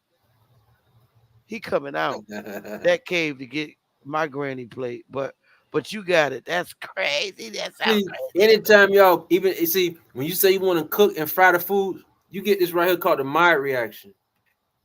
This is right here when you brown the food. Anytime you cook food past 107 degrees, you get cancer because because when you cook the food past Oh 107 man, don't degrees. tell me that, y'all. He got me in here crying. Y'all know how many times? Oh man, go ahead. You got it. Wait a minute. This is why they wanted you to always cook. Every restaurant, everywhere you go, you've been eating cooked food. This is by design, not by domestics. This has to be a very articulated design to get you in the economy to eat foods like this. This is called the Maillard reaction. And what it does is anytime you cook food past 110 degrees, it caused the browning effect. See the browning? You could have baked a cookie. You could have fried your chicken. Anytime you cook that food out of a boiling temperature, it creates a Maillard reaction. So this was found by Louis Maillard back around this time. And this is when you cook foods at hot temperatures, it changes sugar composition to what's called acrylamide. So as soon as you yeah, see it right here, it goes through the whole thing, the thing right here. Let me see if this guy right here. So anytime you eat cooked food, you get cancer. Because the Maillard reaction is saying that the brown effect, the food only became brown because what happened is it changed the sugar to acrylic. So this thing called acrylamide came out of nowhere. So soon as so this is the sugar. It starts to change to acrylamide. It should be acrylic somewhere on here. It's a mide. It's a mide symbol somewhere. And so anytime you eat acrylamide, you get cancer because you might not have any enzymes to break down these type of foods. That's the browning effect. And so that's why you're supposed to boil all your foods. That's why nature gives you fresh apple fall. You don't supposed to fry the apple. You're supposed to eat it. If you're not gonna eat it raw, you want to boil something, then it won't change what's called the sugar composition. But once the sugar composition is at a high temperature, you have a problem in your hands now, because now it changed the sugar to something called acrylamide and I think it's called glycemide, and these things are known to give cancer. And so that's why you want to boil everything, because the sugar don't change once it's past 110 degrees, and it's because the oxygen and water molecule, it stays intact as long as it's 110 degrees and under. So that's why you want to boil everything and not fry or bake. And that's why baking is very popular in your society. So you saying I can eat my dumplings because they're boiled? You boil it, okay. You don't change sugars. Yeah, see right here, the Maillard reaction, non-enzymatic reaction. So that's why I'm saying that you change the enzymes. And so now it's called a browning effect. There's videos and you can see it on YouTube to look at how this actually works. What do you eat besides fruits and vegetables? That's it. I eat fruits and vegetables. I take actual magnetite. Okay, what's your breakfast like? You wake up tomorrow morning, what you eat? So what I do is I just let's say I get some fruits. Let's say it's any raw fruits. I just spend 1 hour just eating fruits. It could be a wild watermelon that y'all have. And if I want sweets, I don't use honey, because the honey comes from an animal. And anytime you eat off an animal, you get what's called the antigen poison. That's why you don't want to eat an animal or eat behind what an animal has, such as milk, such as honey. So when I want sweets, I get it from a tree. So you have tree sap. So I'd rather get the syrup, tree syrup, if I want the sweet taste. So I might put that on my watermelon, but I don't eat a watermelon until it's frozen. I want everything frozen, because actually, huh? Are you serious? Yeah, that's so why that syrup, you will not make you no French toast. Man, I don't know bread poison. That's why I told you to freeze your grapes. Now look, when you freeze your grapes, don't they taste way different? Yeah, they do, but when they thaw it out, they ain't worth nothing when they thaw out. Yeah. So just by freezing it, it makes it sweeter. It actually it makes the sugars more potent. So all the stuff I eat is really frozen. So if I was to then eat a vegetable, I boil it. So wow. And I do all this within 4 hours. So let's say I get up at 8 or 9 a.m. I eat an hour or two as soon as I get up, and then I let it metabolize for an hour. And then if I want to eat something else, I got to eat within a 4-hour window. Because as long as I eat within a 4-hour window, I can create what's called autophagy, as some of y'all audience heard about. And the body don't eat for 16 hours, at least 16 hours, it can create autophagy, which means that it's going through all throughout the body, getting rid of any type of toxins, any type of poisons that's in the body, cancers and stuff like that, that's trying to hide and become dormant, or viruses. So that's why you only want to eat within a 4-hour window. So that means you skinnier than a toothpick. No, I'm souped up. I make sure I do at least 200-300 push-ups. I do 75 push-ups a set. So I do at least so on my phone or any device I have to have a clock, I make sure it ring at 6:33, 9:33, 12:33, 3:33, and 6:33. Anytime I hear that ring, I start what I'm doing. I do a workout. So I might go do some dips. I would do some push-ups. I do pull-ups, all calisthenics. And I do this every time 2-3 hours go by. So I So have you can't be on a football team, right? All right, like what's your weight? How much you weigh? no, I'm ripped. My whole body ripped. I'm cut up from How head much down. do you weigh? Well, how much I weigh? I weigh 160. That's skinny. How No, tall are that's you? not that's not skinny, that's ripped. See, How, I really weigh I yeah, go from 159 to 155. So okay. Well, how tall are you? 6 feet. You So skinny, bro. I don't have any fat on my body. I like if you look at my arm, if I flex, my whole body is ripped. All my tricep game and bicep, my traps on my shoulders. No. I'm ripped. I've been working out like this for years and years old. Since I was maybe 12 or 13 years old, my father had me working out. I've been learning different type of martial arts. So I had to learn all these different martial arts, even boxing, since I was 8 years old, 9 years old. I've been highly athletic. So I'm very, very ripped. And because I eat in this regime, my body has no body fat. I have no body fat, which allows me not to age. Hey, Once you is this? huh? No, I was saying hi to the sister in the chat. Yeah, Hey, Allie, man, I feel like the unhealthiest person on the planet. You done swiped out everything I can't eat. Damn. but it'll change your life. So right now, you at the age you at, Sister Bethy, if you go and do this diet regime that I'm introducing you to, you'll look like you're about 37. Why? Because when you go and eat only within a 4-hour window and you reduce all the meats and you get rid of all the fats that's in the body that you have, it diminishes. So you'll go back to looking like you at least 35 or 36 years old. Man, I And you already look. I look 42, so I'm good with that. okay, well, you look like you're 26. How about that then? I don't need to go back that far. Yeah, That's you too do. young. Yeah, I you do. like the age of 40. I know, 40 I is know. like a perfect age. Nah. We want to go back. We want to hit that. We want to hit that 20 something. Hey, isn't it? That Yo, 20 something look. While looking like you're 60. While looking like you're 50. 40 something, we could tell you adult. We know you're old. But when you're in your 20s, wait. 40 is not old. no, not old like that. We talking about when you look at a 40-year-old person, you can look and tell from their facial structure, their bone mass, that they're old. They're much older than somebody 20. Like That's not somebody, true, bro. no, I'm saying somebody that's in their 40s cannot look like somebody that's 20 years old. That's false. So There is somebody a 45 years old woman like they're right 20. now in the chat room that's 40 and she looked like she 12. And I know damn well she eat fried chicken Well, because I let talked me to her on the phone. wait, let me help you out. Whoever you said looked Her like name is that, American Isness. yeah, She that looked like she's 12 and she's 40. okay. So let me help you out with why she looked like that, even though she might not eat on She this eat diet. fried chicken, everything I stated. Yeah, Am I I get that. lying, Isness? Yeah, I get it. So the reason why And she, her voice sound like she's 13. yeah, so the reason why she lucked out, Isness, hit the link. Hit the link. I the got reason why, proof right here. the reason why she looked like that, some people luck out, and their metabolism keeps the fat off their body, and so because she doesn't have any muscle fat, she might have not muscle fat, she might have bad fat. I want you to She hear her might be voice. very lean. And you think you're gonna be talking to your little sister. Hey, Isness, hit the link real quick, sweetheart, one time. That know what I'm I saying need is you up here.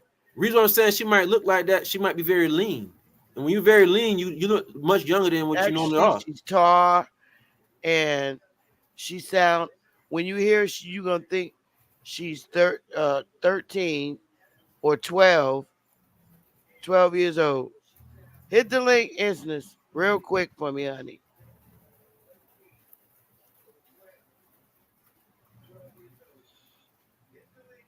And her voice don't go with her height. Yeah. She almost 6 feet tall, and I seen her personally. I don't. She probably won't cam up, but Yes. you gonna think you talking to a 12-year-old, and she's 40, Yeah, some people do luck out 40 because plus. yes, I'm just saying some people do luck out being having a very lean body with no fat. When you don't have no fat and you're lean, you look way much younger than you actually are. I'm just saying one way to get that, if you're not in her position, is to go on this eating routine and stuff like that. That's how you get to look like her. So you see how you picking her out the crowd? You wouldn't even have to pick her out the crowd as an example because everybody can do this and look exactly who you about to show us to. She just happened to be one of the ones that skated through the seams to have this phenomenon to not have the fat on her body while still eating illicit foods. But anybody can look like who you're trying to bring to the chat as an example by just getting on the diet regime that I'm talking about. Okay. Hey, peace, Sister Bethy. Does she sound like she 40, Meta? I didn't say the word sound. No, but I'm saying listen to her voice. Well, it's nice meeting you, Meta. You brought in a lot of information, so I appreciate you, and I just want to Thank you, say thank you, hello. thank you. Yeah, I'm not talking about how somebody sound. I'm talking about she may look how you say she looks, Sister Bethy, but she's very lean. What I'm saying is for anybody to try to, Maybe huh?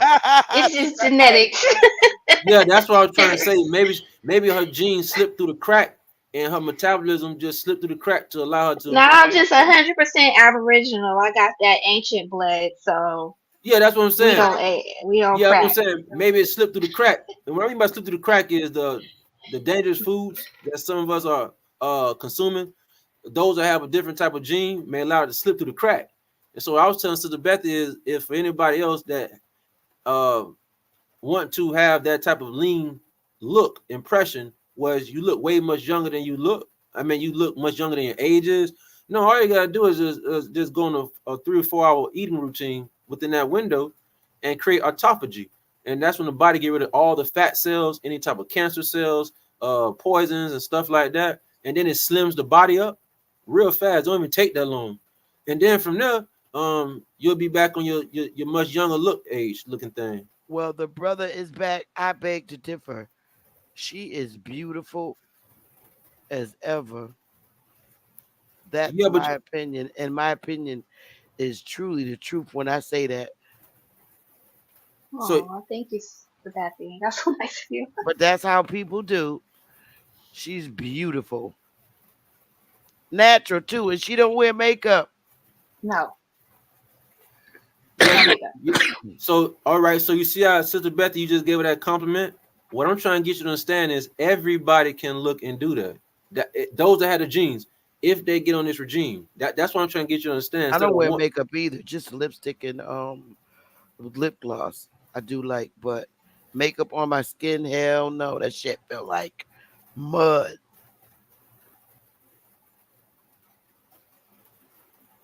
yeah, Well, I'm gonna go on and get back to work, but thank you guys. Thank you for honoring me you're with being welcome. on this panel. Oh, you You guys have a welcome, great day. sweetie. You You too. too, honey. Thank you. Okay, goodbye. I love her. She is so sweet. I swear she's as sweet as a little peach. But yeah, she's mid 40 almost, maybe. Uh, great, great looking sister. But yeah. And so what? Like I said, I'm 40 in my bed chilling. So don't you worry about it, Meta. Meta was released, y'all. He came up here to take all our food away from us. Yeah, see that food ain't yours. That food is what they gave Hey, you. Ron, did you get your stuff fixed, bruh? You tell me. Can you hear me clearly? Oh my goodness, that's so much better. We didn't understand your rap. Hey, Meta, could he hit it again, and maybe we could get it? Yeah, you gotta hit it again so we can see the similarities of what you're talking about then. All right. It's called Therapeutic Lyrics. It's gonna be about 5 minutes. It ain't no short. You know what I mean? I'm kind of long winded, and 3 verses is about 5 minutes. So, y'all ready? All right. All right. Scribbling thoughts heavy enough to sink the Titanic. Vicious as the Navy, killing all those millionaires who were set up for the corporate takeover. Don't believe Hollywood reality script writers, film terrorists, program us for mind control, cognitive dissident while he slit their throat if they had Oprah Winfrey money. Trillionaires. Then we've been brainwashed, then dirtied, then washed and dried up again. It's a sad state of affairs. These so-called people be speaking the code behind our back, in front of our face, symbolically, because a short, silent film tells 1,000 stories. Search through Hollywood Rodex movies for historically famous pictures and scenes, because arts imitate life, vice versa, on this world's canvas tapestry. So much info, all spread out, it's intricately played out in front of our face by the puppet masters chaotically, or it would appear to be. But that's order out of chaos. Hegelian dialectic is ancient technology. Problem, action, solution that the puppet masters or wink wink directors were behind the scenes creating diabolically. Call me a conspiracy theorist or just a realist, as they will into the motion picture real psychotically. Trust and believe me, at this point in time, we so programmed to the already scheduled program. It's just software running robotically. They call it predictive programming, but when they can put it on screen decades before it acts out on the live stream, real life almost automatically, they know the seed has been planted on this planet or plane of existence into our subconscious neurologically. Not monkeying around, ex-curious George Bush Sr. about his bastard Manchurian candidate's son trying to assassinate Ronald Reagan, Mr. John Hinckley, who said he got his idea from watching the star-studded movie Taxi Driver, becoming obsessed with Jodie Foster. Those thoughts aquatically swam around his trauma-based mind control head for years until his handlers used what had been fracturally cultivated pathologically. All right. I'm the town clerk, edict, and messenger who reads out the scroll and relays the orders of the matriarchal mayors that are the town mothers. They made a big mistake when they allowed the republic we gave them to be changed to a democratic government. What a blunder. I feel good from a breeze in the summer. Niggas still in the projects hanging clothes outside on hangers, air dry covers. American woman, yes she is. Return of the ancient ones, goddess worship, bringing the male chauvinists to tears, brothers. The patriarchy, not our style, it comes from overseas, brought here with the colonizers, they physical and mental stitching. Such contention, listen, proper place, two things. Repetition is the father of learning, but necessity is the mother of invention. So I absolutely have to mention we're in dire need of a rebirth redemption, which will require a womb convention. Seeing how mankind has plummeted into dissension is going to take a miraculous reinvention of the human soul, but we got to believe like she thinks she could. Remember the little engine. That's how I know I was meant to be a teacher. Pico is black orange tea. Add a ch or a chi. Meditate on that if you have apprehension. But I'm not. I ain't trying to hurt nobody. So be careful and stay dangerous, like abusing drugs or alcohol or overeating into hypertension. The point of this poem is to take y'all to the doctor's office, wishing I had West Coast Beats by Dre. Reminiscing with my nephew just early today about my youth when me and his Uncle Tay were stealing cars back in the day. My real life was more exciting than a real life movie with Vin Raines and Ja Rule, but they were both entertaining in their own individual way. My only concern is whether my tales and adventures of being romanticized into glorious hype fest conquest, conquering plays instead of knuckleheaded, troublesome heart attack creating ventures for mama who constantly worry about me stays on my conscience. The hell I raised, but mama raised me better than that, so I flipped my life in a positive way. White coat syndrome is what has saturated humanity across the flat earth land we wet brain waterlogged.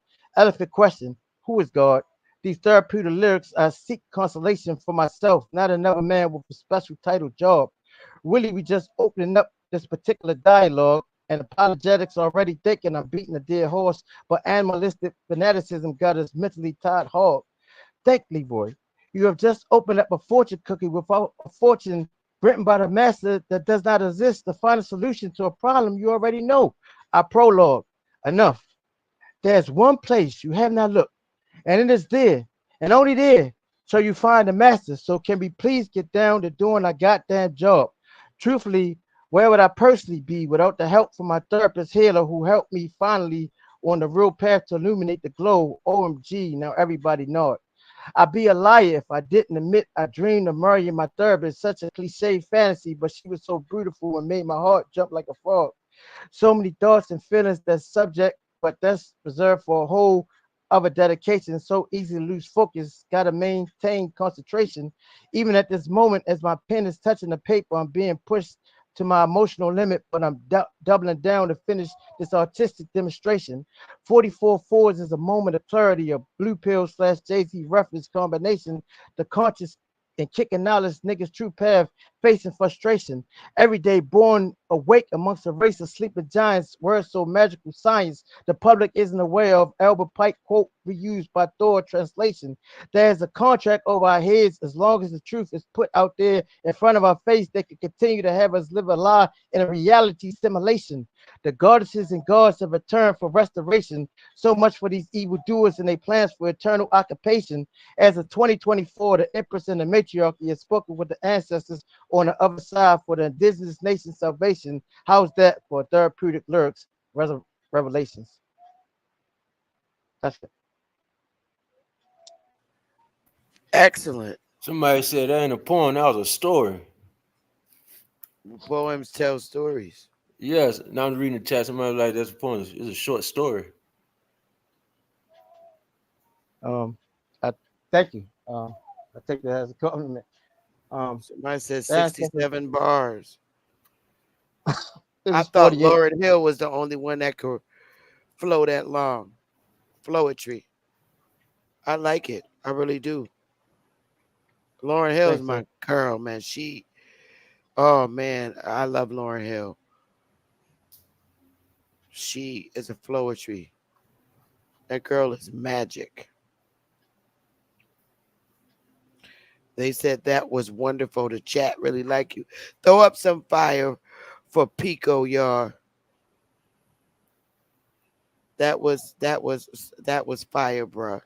And it was a story. I really liked it. Yeah, How story. long did it take you to write it? 3 days. 3 days? Yeah, I wrote 17 bars every day. Each day. Beautiful.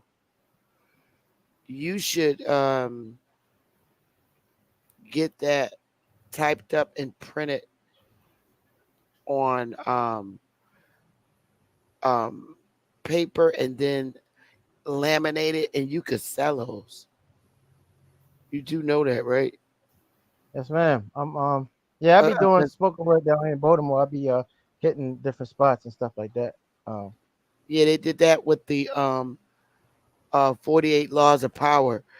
They what they did was condensed it and then they laminated it on paper. They laminated it and it's two-sided, and they sell them right in Barnes and Nobles. The laws of power. I purchased them. You could do that with your flowetry. You could sell that. You get a contract with like Hallmark or sell them yourself.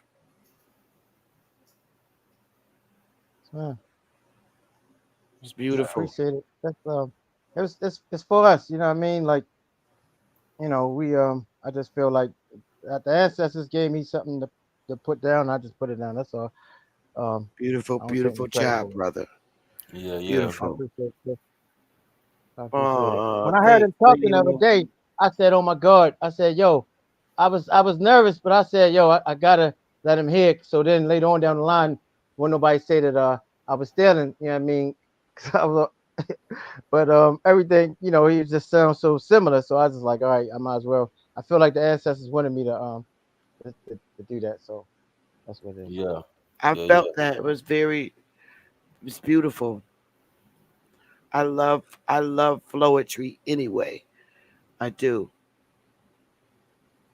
But it really depends on what the topic is. With flowetry. A lot of populations. What we live in a world, we have many worlds out there, man. Many worlds. We got the bird world, the frog world. There's so many worlds out there. We got the straight world, the bi world, gay world, all kinds of animal world. You got the world of mosquitoes. Matter of fact, I meant to ask you that, Meta. Are mosquitoes indigenous to the war, or were they just literally created in the lab? Man, I think they were created from the lab. Them some hell of a parasites, man.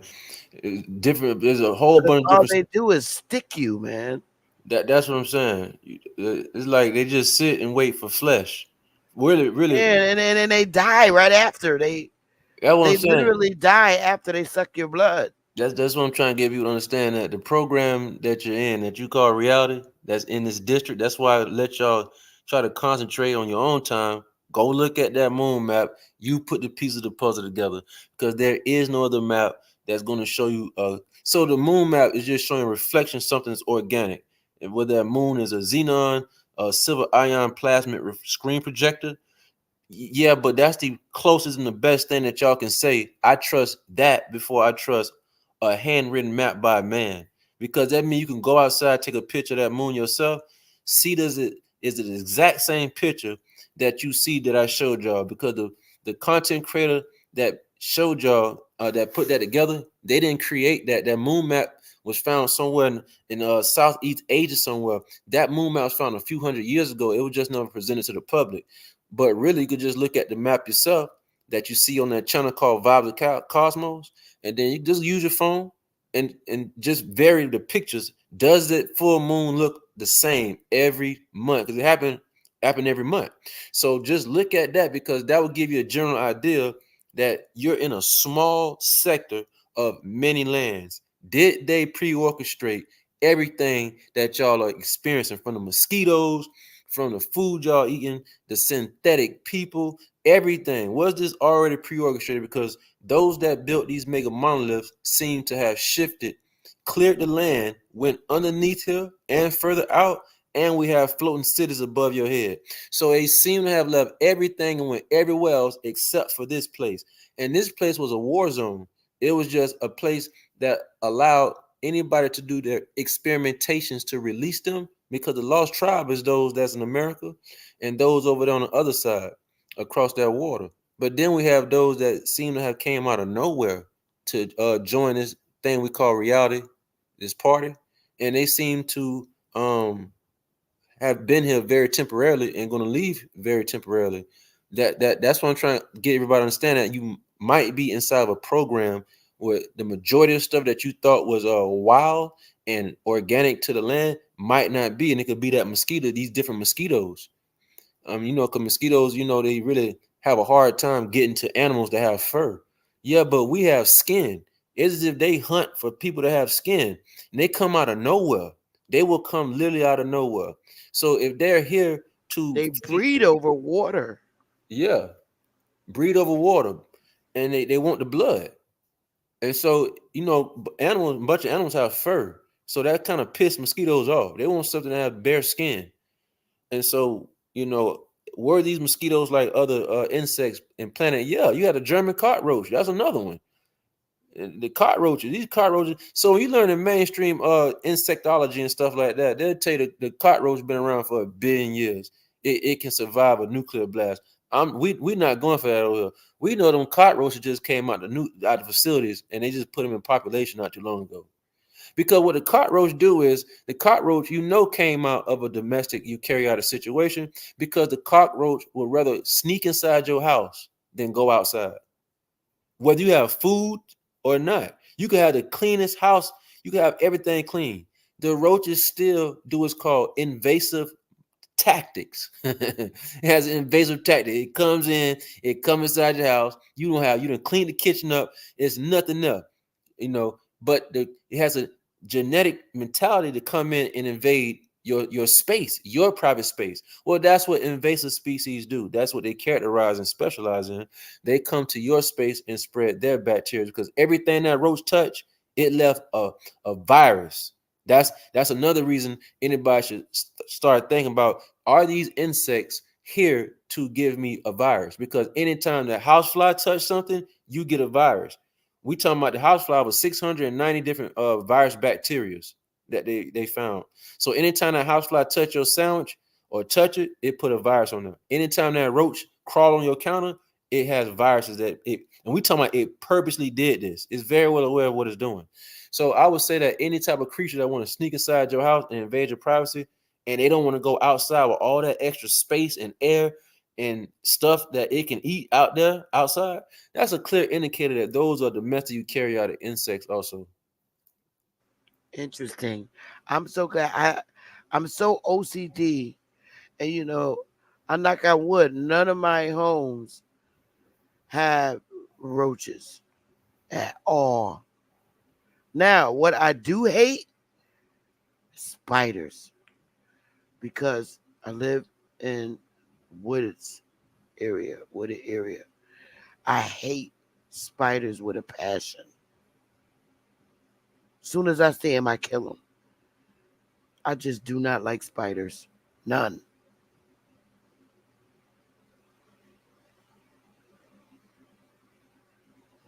I've never seen a spider with fur on it. That shit freaked me out. It had pretty colors, but it had fur on it. And I'm like, what the heck? Mm-hmm. Kind of spider is this? I don't like spiders at all. But for some reason, I like ladybugs. I still make a wish when I see them. Superstitious. Mm-hmm. Mm-hmm. And I don't like moths. Oh, go ahead, honey. I was gonna say because I wasn't listening to everything that was said, but he was talking about the insects and stuff like that. What about like ants and all that? Yeah, I mean, I've been always, we always hear that they righteous bugs and they workers and all that. I know the red ants, they ain't such good peoples though. I had some red ants uh tear the fur off my ass when I was a kid down South Carolina with my grandparents. A bunch of them climbed on me while I was asleep, and I woke up and mama had to throw me in the bathtub because they was all over me. But like the regular brown ants, I guess the red ants is they're another type of ant. But what about them though? I think them ants came out the lab too. The different ants. They're not all the ants. So that's what I'm saying. I'm not trying to include all insects. There's a huge amount that just got released Bro inside. Sanchez, he said they came out the North Pole. No, I ain't going for no North Pole. All colored ants. No, get out of here. Yeah, but these ants, these ants most definitely one of the ones that not all the ants, but some of these ants most definitely came out the lab because just like you have the pig, the goats, the Jamaicans have the goats over there. Yeah, but them goats ain't get there on their own. Somebody dropped them goats off. That's why I was trying to tell y'all a couple of videos ago. Receipts. I don't know if I gave y'all the book so y'all can check it out. The resources, how the Sephardic Jews, the Protestants, the Moors, how they dropped goats off Jamaica. They dropped 5,000 pigs off of a few boatloads in Portugal, in Brazil, and they dropped chickens off all over there. So that's where a bunch of animals actually came from that's domesticated. And they killed off all the wild animals in America and South America down. They're almost damn near extinct. I mean, if you go down to the rainforest, ain't nothing there. I mean, there's nothing in South America. So if you go on a tourist adventure and you think you're going to see some wild animals, ain't nothing there but a few birds left over. And the monkeys that they have in South and Central America, they're called New World monkeys. They call New World monkeys because they're domestic eukaryotic. They're not wild species from the land. So the Moors brought boatloads of bunch of these animals that y'all are eating today. And that's why I say I don't think they had the genetics of the food, the meats that they were bringing over. They were just giving orders to bring it over here. So the meats, these antigens that the pig have, the chicken have, they're all born with leukemia and all other type of cancers. They're naturally born with this stuff. Just like the cat have is called exo. I forget the poison that a cat can give you just by being around a cat. It comes from his feces. I just had it up. It's called taxidermis. Yeah, so we have people losing their arm and legs, being amputated just from a cat and a dog. When that dog lick you and you have a wound, that dog can make you lose your whole arm because of the bacteria. They have taxidermis bacteria. And so what I'm saying is, it seems that they genetically modified some of these animals to cause great bodily harm to any and everybody. I don't think that's something that any wild animal would have as a specialty. So it seems that we have chickens that are naturally born with leukemia, and as the chicken get to 3 to 4 years old, it gains a whole bunch of other different type of cancers that's just natural for the chicken, the pig, any of these animals that are domestic. No, they are inherently born with these diseases, and so when you eat them, you are digesting their antigens, and their antigens is full of all this cancerous information. So this is why we're seeing people that are getting sick. It's not just from the GMO foods, also from these meats. And I'm bringing this up because the Moors, when they brought these foods over here, I know for a fact they did not have the genetic background of the foods they were bringing. They were just giving orders to bring it. Headquarters gave them food to bring over, just like Queen Elizabeth brought the sugar cane and other plants to South America. I don't think Queen Elizabeth had the gene genetics to what she was bringing. I think she was given a direct order to do it. So that's what I'm trying to get people to lean back and say, nah, I would not give the Moors no credit for doing this type of stuff. No, I would have to go to headquarters for the boards for something like this, because this is a program from the mosquito, the roaches, some of these ants, the meats, synthetic paint on the wall. We got real estate market. Why would they even create a roach in a mosquito? Well, these roaches and mosquitoes have they're very what we call they you can use them for a receptor. You can use a roach Other to people say, "Oh, they're high in protein." I'm like, I just get so grossed out. Yeah, but you can use I'm like, how would you know they're high in protein? Have you yeah, tasted one? yeah, you could use you can use these roaches and ants for different type of things. Not they can a roach can go in your house and you could put there's a small micro device you could put on them. They could hear everything. They could hear your conversation. You won't even know they able to pick up on reception. So they can easily tune in and use the insect as a spy device if needed. They're also here to spread their bacteria and viruses everywhere they go, so that can invade your natural genome. Everybody inside of a program, uh, a genetically altering program. I would call it a colonizing program. So it's not just if you colonize with a Caucasian woman and you natural from the land, you colonize that way. You also get colonized by these insects and these animals, because that's why the government say you can't have a wild animal for a pet. They say if you want an animal, it has to be a domestic animal, and domestic mean their animals that came from their laboratories. And I mean I'm not talking about Caucasian. I'm talking about the black coat of European coat of arms, and where uh they get their rank of coating arms who they listen to, which would be the Borgs. And so all this comes from Borg headquarters. Isn't a snake considered a wild animal, or is it domesticated? All depends what kind of snake they kill. My neighbor, she got a snake as a pet. It all depends. I wouldn't say a snake don't mean that it's wild. There's domestic snakes. Like they gave you everything synthetic for you in this program. They wrote everything out: dog, cat, a snake, cat, animals, insects, even plants. You have a bunch of domesticated plants. Like I said, the oatmeal. They wrote all this out. Y'all have a real estate market. Y'all have a mansion that's worth $5 million. But like I said in the other episode, how is this house worth $5 million if it's paint on the outside? Paint is carcinogenic. That means the value of the house should be lowered because it's a cancer. But this is a synthetic program y'all in. So a house with paint on the inside for the walls, a painted house with paint, you like the color blue, it can still raise the market value, but it's poison. So that's why I say that's just one example out of many that's all around you that's here to colonize your genome. Somebody put the bees. Well, you have a problem with the bees. Those bees are not real bees neither. The bees, I forget the name of the bees that y'all know. Those are not wild bees. Guess what they did with these? So everybody been hearing about the bees have been dying all over the world because of whatever different reasons, right? Okay, well, have y'all heard about this reason? They made domestic eukaryotic bees, the ones that y'all always see. Those are not wild bees. Those bees actually leave a virus on the plant. So when the wild bees go and get the sap from the plant, guess what happened to the wild bee? They die. So this is why y'all don't see wild bees no more in your backyard, front yard, or in the country area. Wanna know why? Because they release these genetically modified bees, the little yellow and black ones that y'all see everywhere. them little honeybees, those are not indigenous to the land. Those things are cancerous, dangerous, and poison because once they go and touch a leaf, a plant, and they pollinize it, they leave a very dangerous bacteria. When a wild bee or any fly try to pollinize that same plant that domestic bee just left from, they end up dying. So this is why y'all don't even see wild bees, because the domestic clone genetically modified bees have killed all the wild bees by leaving a poisonous bacteria on all the plants. All this is happening amongst your eyes that you can't see.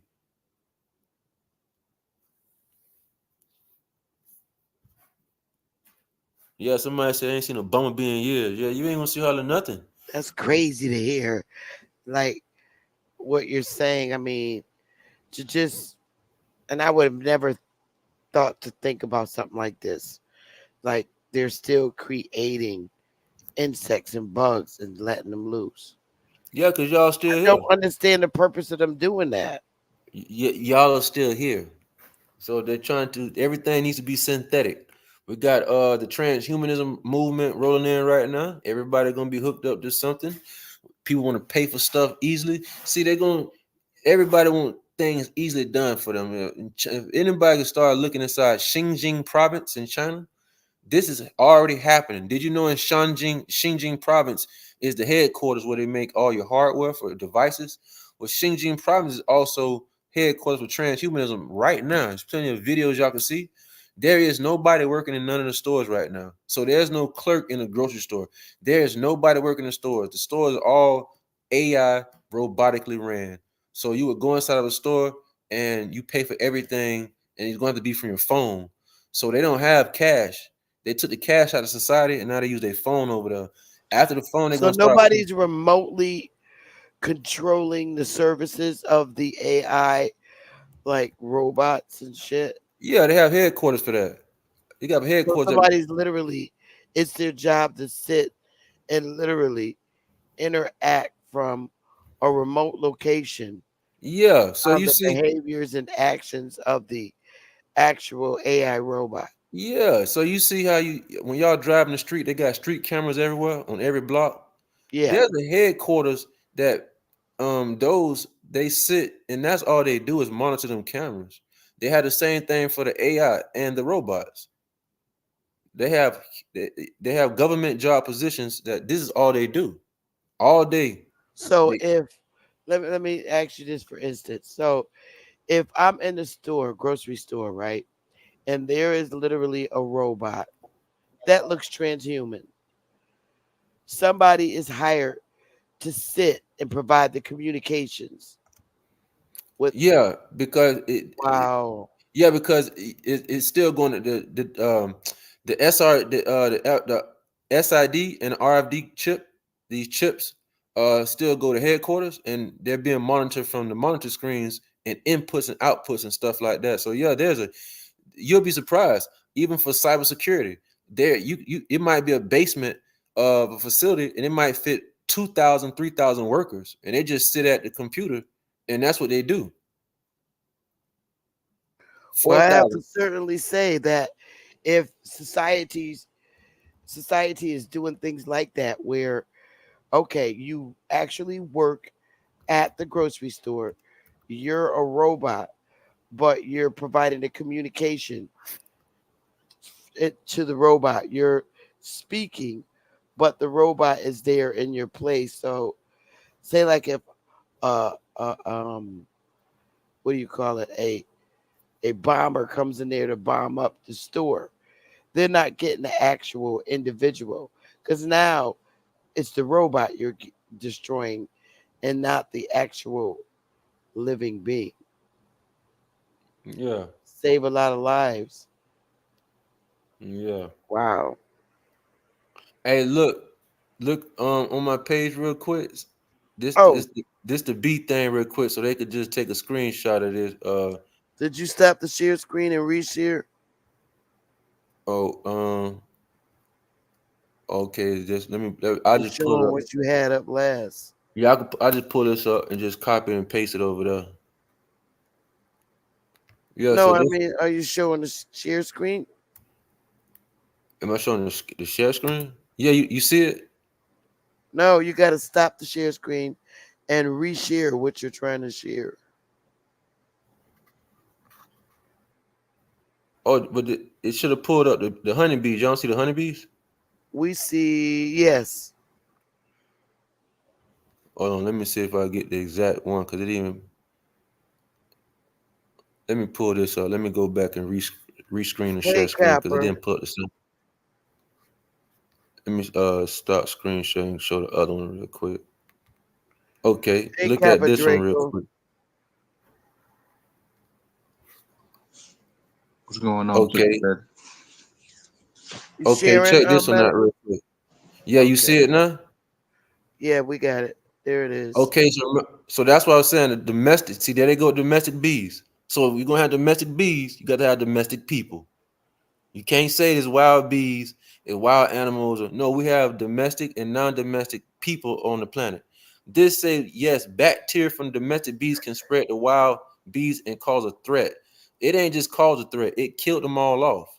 So this isn't really mainstream talked about at all. This is why I don't see wild bees no more. So Wow. once again, they've created these bees to take out the natural bees. But I don't It's see no picture of him. picture of who? The wild bee, the real one that's supposed Well, to it's a be here. bunch of different wild bees. See, this is what y'all see where I highlighted. Y'all have the honeybees. Show the images, bro. You're What? showing us words. We're not seeing pictures. Y'all seen these There ones you right here go. everywhere. These are not the wild bees. These are the ones they Okay. made in the laboratory recently.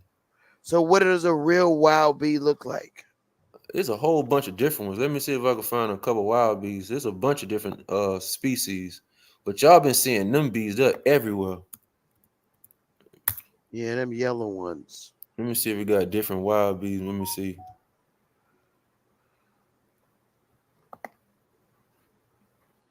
Um, I can't zoom into this. Let me see. Cause it depends where you at. Like it's different bees per sector, bees and different bees. Yeah, let me pull up the bumblebee. That'd be another one too. Somebody had that in the chat. That's another one you don't see also. The bumblebee. Hey, bro, can I say this? I just want to say this. I gotta say it, because it's 2024. It's like an epidemic. I be watching the news. Them fucking bed bugs. Yeah, I mean they gotta be some type of, I don't know. They just like mosquitoes. They some blood sucking little demons, and they just everywhere. You know what I mean? I keep, what I mean, like I'm scared to go to a hotel. You know what I mean? Because I keep hearing different stuff. You know what I mean? And I live in the projects, so it's like, yo, it's like real. I don't know. It's odd around here. You know what I mean? Baltimore. Whereas though you don't even be wanting to let housing authority in your house because they go in other people's houses and stuff like that. So you don't ever know. They might have something on their foot. Yeah, I mean, and I think kangaroos. I don't know what type of creature a kangaroo is, but I hate them. They just, to me, it's weird. You know what I mean? Like I don't think they nothing. I don't know what they is. But I'm just saying, like, yo, I don't know. We need to exterminate Yeah, kangaroos. because if you look at a kangaroo, it's like they genetically made him. They got triceps like a nigga, biceps, traps. They got traps by the neck like a nigga. So They soon you see a nigga do. that's, yeah, like some a nigga that's in tone, he ripped up. No, the kangaroo look just like a ripped up dude from the traps. He got back muscles. We talking about triceps, biceps, all of that. They got plenty of these kangaroos that look just like somebody ripped up from head to toe. Sounds like experiment gone bad. I don't know about going bad. He in shape, so I don't know about going bad. No, I'm talking about if they was trying to create a human, or that was another thing I wanted to ask you. Because as far as domestication with the Yeah. animals, I instead of us, instead of you saying people were created from the animal, how about they created the animal from us, took our genes and used it to create the animal, rather than taking the animals' genes and creating the people? Because I think really you go asking. both ways if you really think about it. Yeah, I'm trying. Yeah, I was finna say you asking a two-in-one question. The reason why the answer your end question is that's very well known to do right now. So let's say me and you want to me, we got Sister Bethy and Meta Laboratories. Let's say we want to make our own type of giraffe, but we don't want it to look like that giraffe. We would actually go get the genes from that giraffe, and then we'll craft our own. So this is done. This is done this is done a lot. Cross genetic with a wild species. Make a giraffe. Yeah, you might want to make the giraffe mix with a lion or something. I don't know. You might want you might want to have these type of genes so it can hunt at the same time while being that That's why tall. I keep questioning whether, I mean, I know you said people are domesticated, but is it possible that they took genes from people to make uh, animals? Well, well.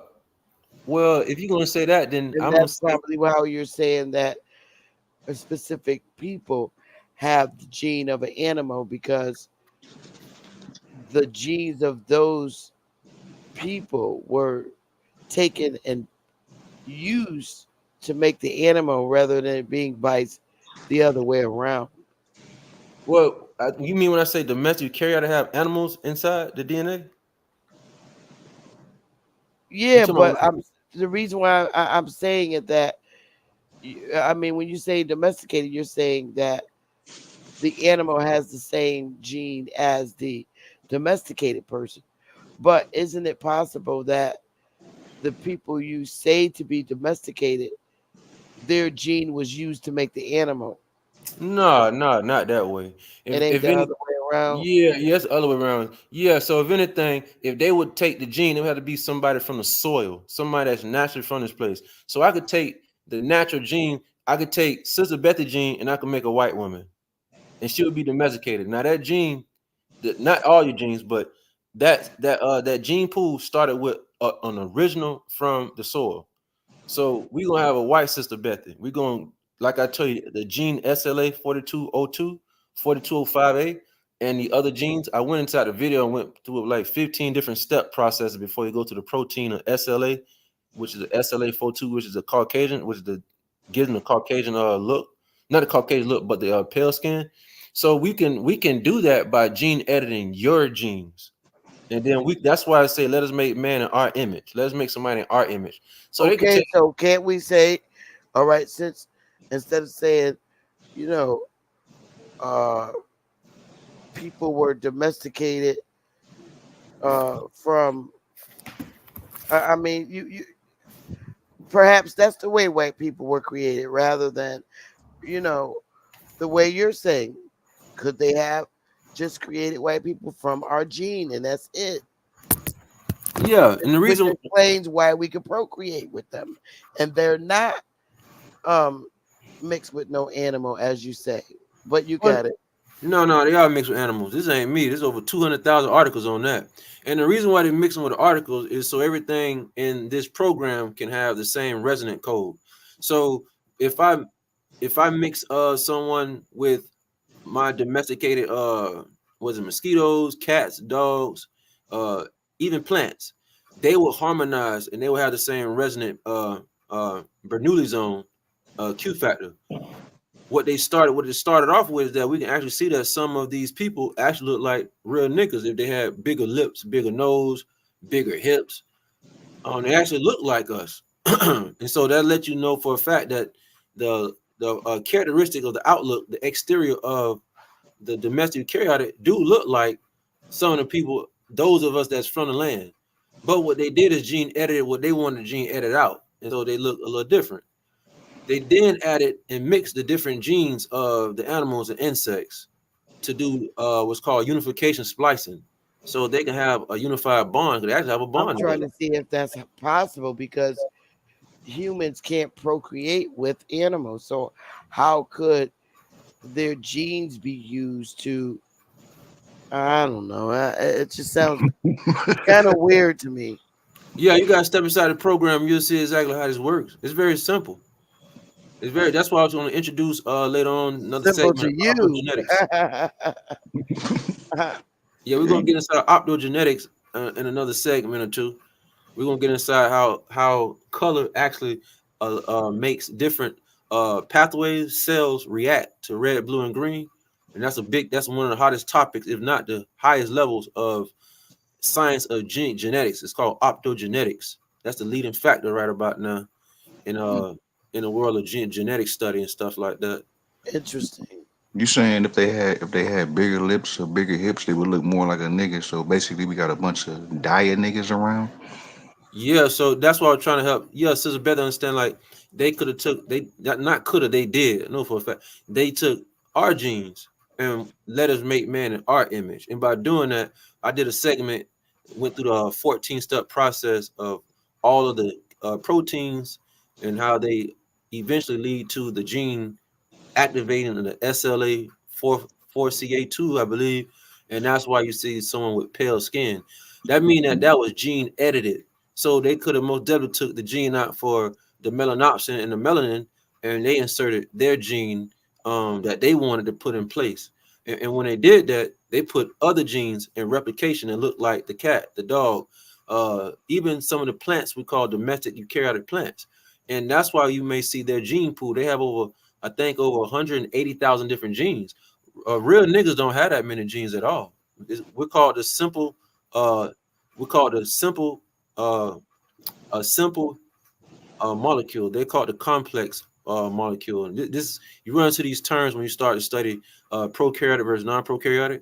They call it a complex molecule because the nucleus is so far away from the mitochondria and other type of molecules that zooming in the lens, they've seen that when they metabolize food or metabolize anything through the ADP and ATP, it goes through turmoil. It goes through a whole bunch of complex, rigorous movements just to metabolize something. Well, they zoomed into y'all metabolism, and y'all don't use the ADP or ATP as much. Y'all use a cysteine amino acid, and it allows you guys to use one or two or three nearby proteins, and they work with each other to metabolize energy and foods and sugars. And so they're called the complex organism because of that. You guys are called the simple because it's very simple and it's very elegant. They even use the word elegant a lot of the metabolism of the prokaryotic because how everything works together.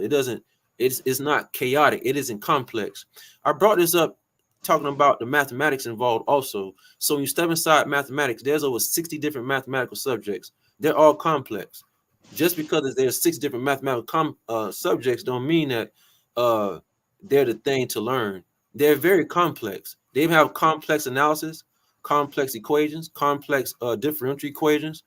And so this word complex seems to be rooted in the domestic eukaryotic genome.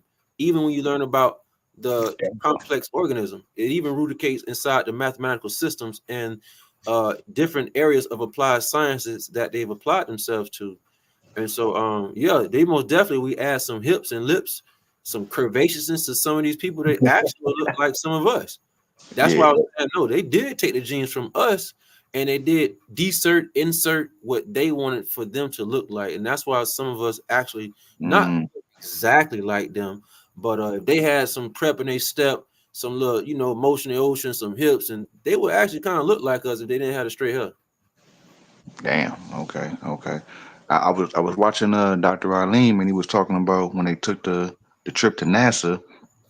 The people at NASA told him that nobody ever landed on the moon. So when you was talking about the moon being a projection, you can't land on the projection.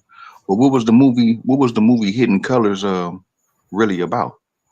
Oh, I don't know. I never seen Hidden Colors. I mean, not Hidden Colors. Hidden Figures. I'm sorry. Hidden Figures. Dang, did I see Hidden Figures? Did I Yeah, see Hidden? with the melanated women, they actually called them computers, and they worked for NASA, and one Yeah, of them. see, I know what you're talking about. Yeah, I think that's a Planet movie. So that's what Hollywood specializes in. And that's what they do. NASA is also considered a entertainment business in Congress Act, and so Damn. That's really what they do. So they have, three dark melanated women, and they the reason why the mathematics involved. I don't believe none of that stuff. I do know that they made that movie to put further emphasis that the moon is solid and people actually went up there. But there's a problem with that. I show people the thing called microgravity, and this right here, is a big topic because it explains how and why they can't even really go in space that long at all, especially that high. Because the microgravity started to leach in the bone density and called bone reduction. Um, yeah, this right here, microgravity. So they made this right here specially for any astronaut, and it's huge studies in this right here. This is also by Nature.com, very well known publisher in sciences and all stuff. So they had this separate thing called microgravity, and this is really it's not for everyday reader. This is for those that's in aeronautics and astronomy, and and they can't go past that atmosphere, the stratosphere. That's only like a couple hundred miles up. They cannot go nowhere near that because uh, every day they stay up there is like it equals, I think, 6 months on the ground of the gravity here. So we have astronauts that down there died recently, and I think it's in Russia, and they was up there in space for like a month, and like a month some change, and they almost died through the 25% bone reduction. They can't be up there that long. So I mean, to say you went way up in the moon chilling and y'all put something up there jumping up around and it ain't no gravity up there. And I don't go for all that. I think they made Hidden Figures to put extra promotion that, hey man, if y'all don't believe a moon up there is solid, we even put some melanated sisters involved. How about y'all believe us now? I mean, that's what I go for. I believe that most definitely did that for. I mean, it would make sense. It would make sense. I want to ask you one more question. One more question. You brought up, and this is gonna sound kind of weird. I know you brought up the Borgs. Are you saying they like pretty much like half man, half amazing? Yeah, so y'all see Darth Vader? I think that's why James Earl Whitaker, I mean James Earl Ray, who played Darth Vader. Mm-hmm. That's really when you look at the boards, what you're looking at. You're looking at half nigga, half transhumanism, and that's what I'm trying to get everybody to understand that we're here in the transhuman movement right now. This is the end goal, and so the EM field. I did a presentation 2 videos ago. I think the last video on the EM fields and why they only teach you this in electrical engineering. They only teach you the electromagnetic field. These are called the Maxwell equations. And this guy named Oliver Heaviside took what's called the magnetic monopole, the scalar vector potential. He took these out. I showed the whole presentation step by step when this happened and why y'all only hear about the word electromagnetic, and that's actually killing everybody. So what the boards have done is they introduce y'all to electromagnetic fields. Nothing biological can be around it. You will go extinct eventually, because the EM field radiates. It radiates called electric smog, and anything that has a cell, was it plant, animal, person, mammal, doesn't matter. It starts to re-rotate your oxygen and water molecule, and every other molecule starts to disturb the nucleus, and so now it disturbs your longevity of living. So this is why we see your great grandma, they live for so long. Your grandma lived longer. And the problem was when they grew up, they didn't have these devices. They didn't have these computers that's emanating radiation. And so now we're seeing every generation die by at least 15 to 20 years younger. What this means is the people that's 80 years old, those that are 40 will not live to 80. So they will be 65, 70 years old if they don't get from around these devices. You won't be able to claim the land that you say you're indigenous to. They know that. So they already knew that if the ozone layer get removed, because that's artificial, that's not supposed to be there. I don't need no ozone layer to be there. Me and the UV, ABC get along. Everything the sun radiates, I have no problem with. They put the ozone layer up there because they knew that those that do not have the genetics to be here will not be here that much longer. And so there's only 15% of that ozone layer left, and soon it'll be gone in just a few years. That means the countdown for extinction has happened. That's why we're seeing interracial dating happening, but not interracial dating, but the tabloids, movies, series, colleges all pushing this narrative. And so what's happening is they're going to go extinct in a few generations, but so is everybody's indigenous to the land that's using these devices, because the EM field is going to take all your life force away from you every generation that go by. You're supposed to use called the scalar longitudinal field. Scalar longitudinal, and the vector potential. This is using a receiver and a transmitter with the same frequency wavelength and 180 out of phase from one another. When you use energy and communication like that, then there's no radiation. There's everything goes directly to where it's supposed to go, from the receiver to the transmitter, transceiver to the receiver, and it doesn't radiate. EM fields is the worst field to deal with. EM field is the bad. You're not supposed to be using EM fields. So they have everybody around the EM fields, no matter where you go in China, Japan, it could be Africa, it could be Asia, America.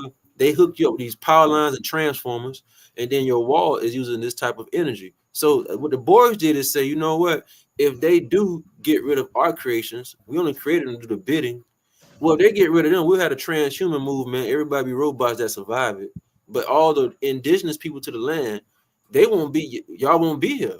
Y'all most definitely go extinct in the next 3 generations, because the EM field does not allow any type of biological life form to keep procreating. You won't live the same life to 80 years old, 90. No. You go down. You're gonna go from, like you see, big great grandma was 120. It went down to 100. It's going down to 90. And then it's not just the EM fields, it's the chemicals in the air. The atmosphere is a vacuum now. So now there's no iridium. Rhodium, the super thing is radium. That's what makes things extra large and bigger than what it's supposed to be. The radium is depleted. You have no ozone. All this stuff depleted from your atmosphere. And then you have the electromagnetic field. That EM field is going to be the death of everybody here. And so they're not worrying about y'all getting y'all land back, even if the metal you carry out go extinct pretty soon. Y'all won't be here neither, because the EM field is going to take at least 15 years, 10 to 15 years to 20 years per generation. We're not going to have nobody, you're not going to have nobody living to 100 years old no more, or 90. Because everywhere y'all go in a restaurant, it's Bluetooth phone. You go in a restaurant, somebody got the Wi-Fi on. And so because of that, you're bombarded with this type of radiation from the phones and the Wi-Fi. And what's going to happen is every generation go by, it's going to be depleted by these at least 10 to 15 years per generation. So that means you won't have no more than 4 or 5 generations left here. Man, that's interesting. Well, we gotta say, I know you said they went down from 120 to 100 to 90. We gotta say they 90s, because my grandma right now, she's 97. Okay. Yeah. But are the Borgs, are they able to reproduce? I mean, the cyborgs, were they getting pussy? No, they don't do that. Okay, So so they out of here. yeah, they don't reproduce. Nah. They Okay, don't need to okay. reproduce. I What just we wanted to about make to sure. what we about to experience right now, everybody finna see this in the next 3-4 years. You about to see exactly what everything is going towards transhumanism. You about to see exactly, get a taste of what the Borg life is like, because you already have a whole bunch of people that want to pay for stuff with a chip in their hand. So that's why I told everybody to go check out Xinjiang province in China. In Xinjiang province in China, you can actually see the entire country. There is no money. Everybody has a chip. The majority of people have a chip already, and they use their phones to pay for everything. And this is already happening in Xinjiang province. And Xinjiang is the headquarters that make all your hardware.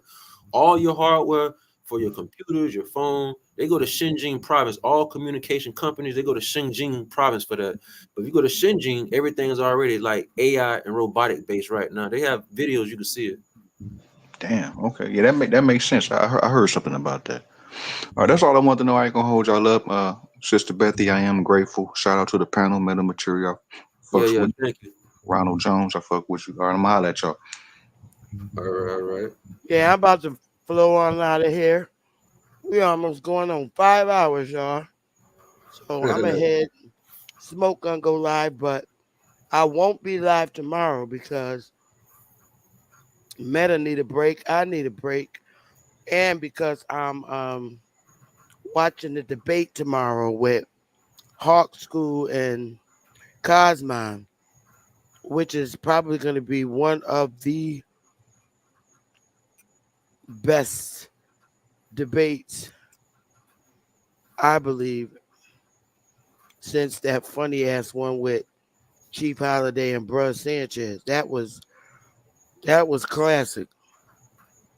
But this one tomorrow is going to be good, and I already bought my ticket from Ad Power because I really do want to see Hawk School and Cosmon debate. It's One, let me see. Cosmon is they're debating the Quapi Bible and I believe the Quran, something like that. But it has to do with religion, of course. So I really want to see that. I like both brothers. I think both brothers are probably two of the most genuine. Not saying nobody else ain't, but I just like both brothers, and I think they're both genuine, really genuine brothers. So I will take a day from live just to watch them too, because they funny as hell, and they both crazy. So with that being said, and I'll be busy this weekend. Oh God, I'll be drained. Probably be back Saturday. Um, Meta, you want to say something before we get up out of here? Just see y'all to the next round. Mm. Yeah, see y'all the next round. Sister Becky, Project Sister Becky, Project Sister Becky. Countdown. Yes, yes, yes, sir. Sorry. I just want to say, I know, I know you got a time now. I should have said something before, but the brother, Matt, I don't know if you heard of a movie called The Creator, right? Uh, I just seen it like right around the time when you first start jumping on, you know what I mean, coming on the show. I seen it, and then when I heard what you was talking about, I was like, yo, I gotta see that. So I went and watched it. It's on Netflix. Yo, I mean, it's basically everything you were saying, yeah, I mean, but far as the predictive programming, I was kind of thinking like that movie and the Matrix, both of them got uh at the end of the day, they kind of got like the cyborgs trying to like live coincide with what I guess humans or whatever. And the creator it was just that. It was just everything you're talking about as far as the war between the humans and the cyborgs and all that. And just like the Matrix, they was trying to like make us feel some type of sympathy for them, like well, they wasn't going to, they didn't really try to start no war with them, with the humans. You know what I mean? It was an accident. You know what I mean? They misunderstood. Yeah, I mean, they really just want peace and all that type of stuff. Just and that's what they did on that last Matrix movie when they had Jada Pinkett on there. She was talking about this could have been possible years ago and stuff that the humans was building with the artificial intelligence. You know what I mean? You know, so it's basically the same thing. Um, I don't know. I just kind of want to throw that out there. I mean, I don't know how often you get to check out Yeah, I hear you. I ain't shows never and seen the stuff. movie, but yeah, I hear you. I ain't never see it Yeah, though. it's new. I want. Oh, and what you were saying about sister when you was talking to Sister Betty about the her genetics being put into another person. I was gonna say they kind of what you were saying about the Moors coming first before the other so-called races and the wild man or the white man or whatever. It's kind of that's in the cartoons too. Superman and Bizarro, because Oh, Superman was from the House of L.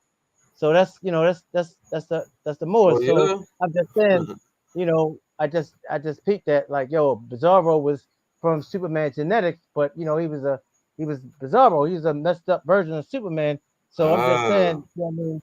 So yeah. I kind of what I mean, and the space thing, the Human Torch, he couldn't go into outer space because it's a vacuum. Yeah, I mean, like nothing. I don't know if all those rockets can go into space, but I know that once you get past a certain thing, it's a vacuum. So anything that's like that type of fluid to get cut off.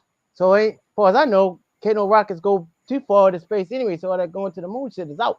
Is out. You know what I mean? But I just had to say that real quick. You know what I mean?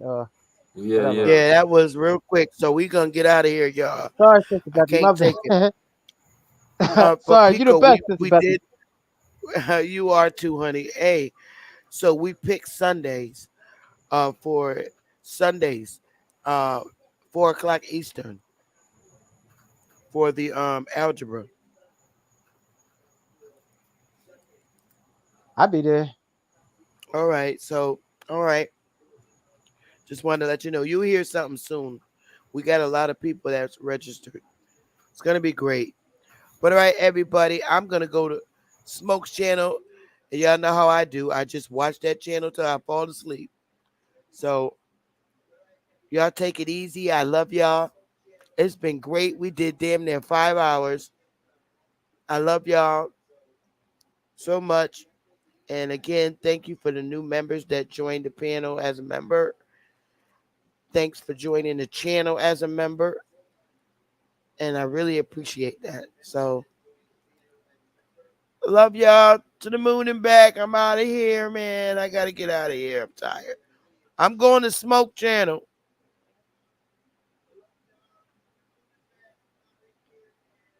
You're the best, Sister Bethy. Thanks for having me on the panel and let me come over here and do my poetry. You're the best. And Meta, yo, Yeah. it's an honor being on the panel with you, bro. Yeah, you too, bro. Yeah, you too, bro. Thank you. All right.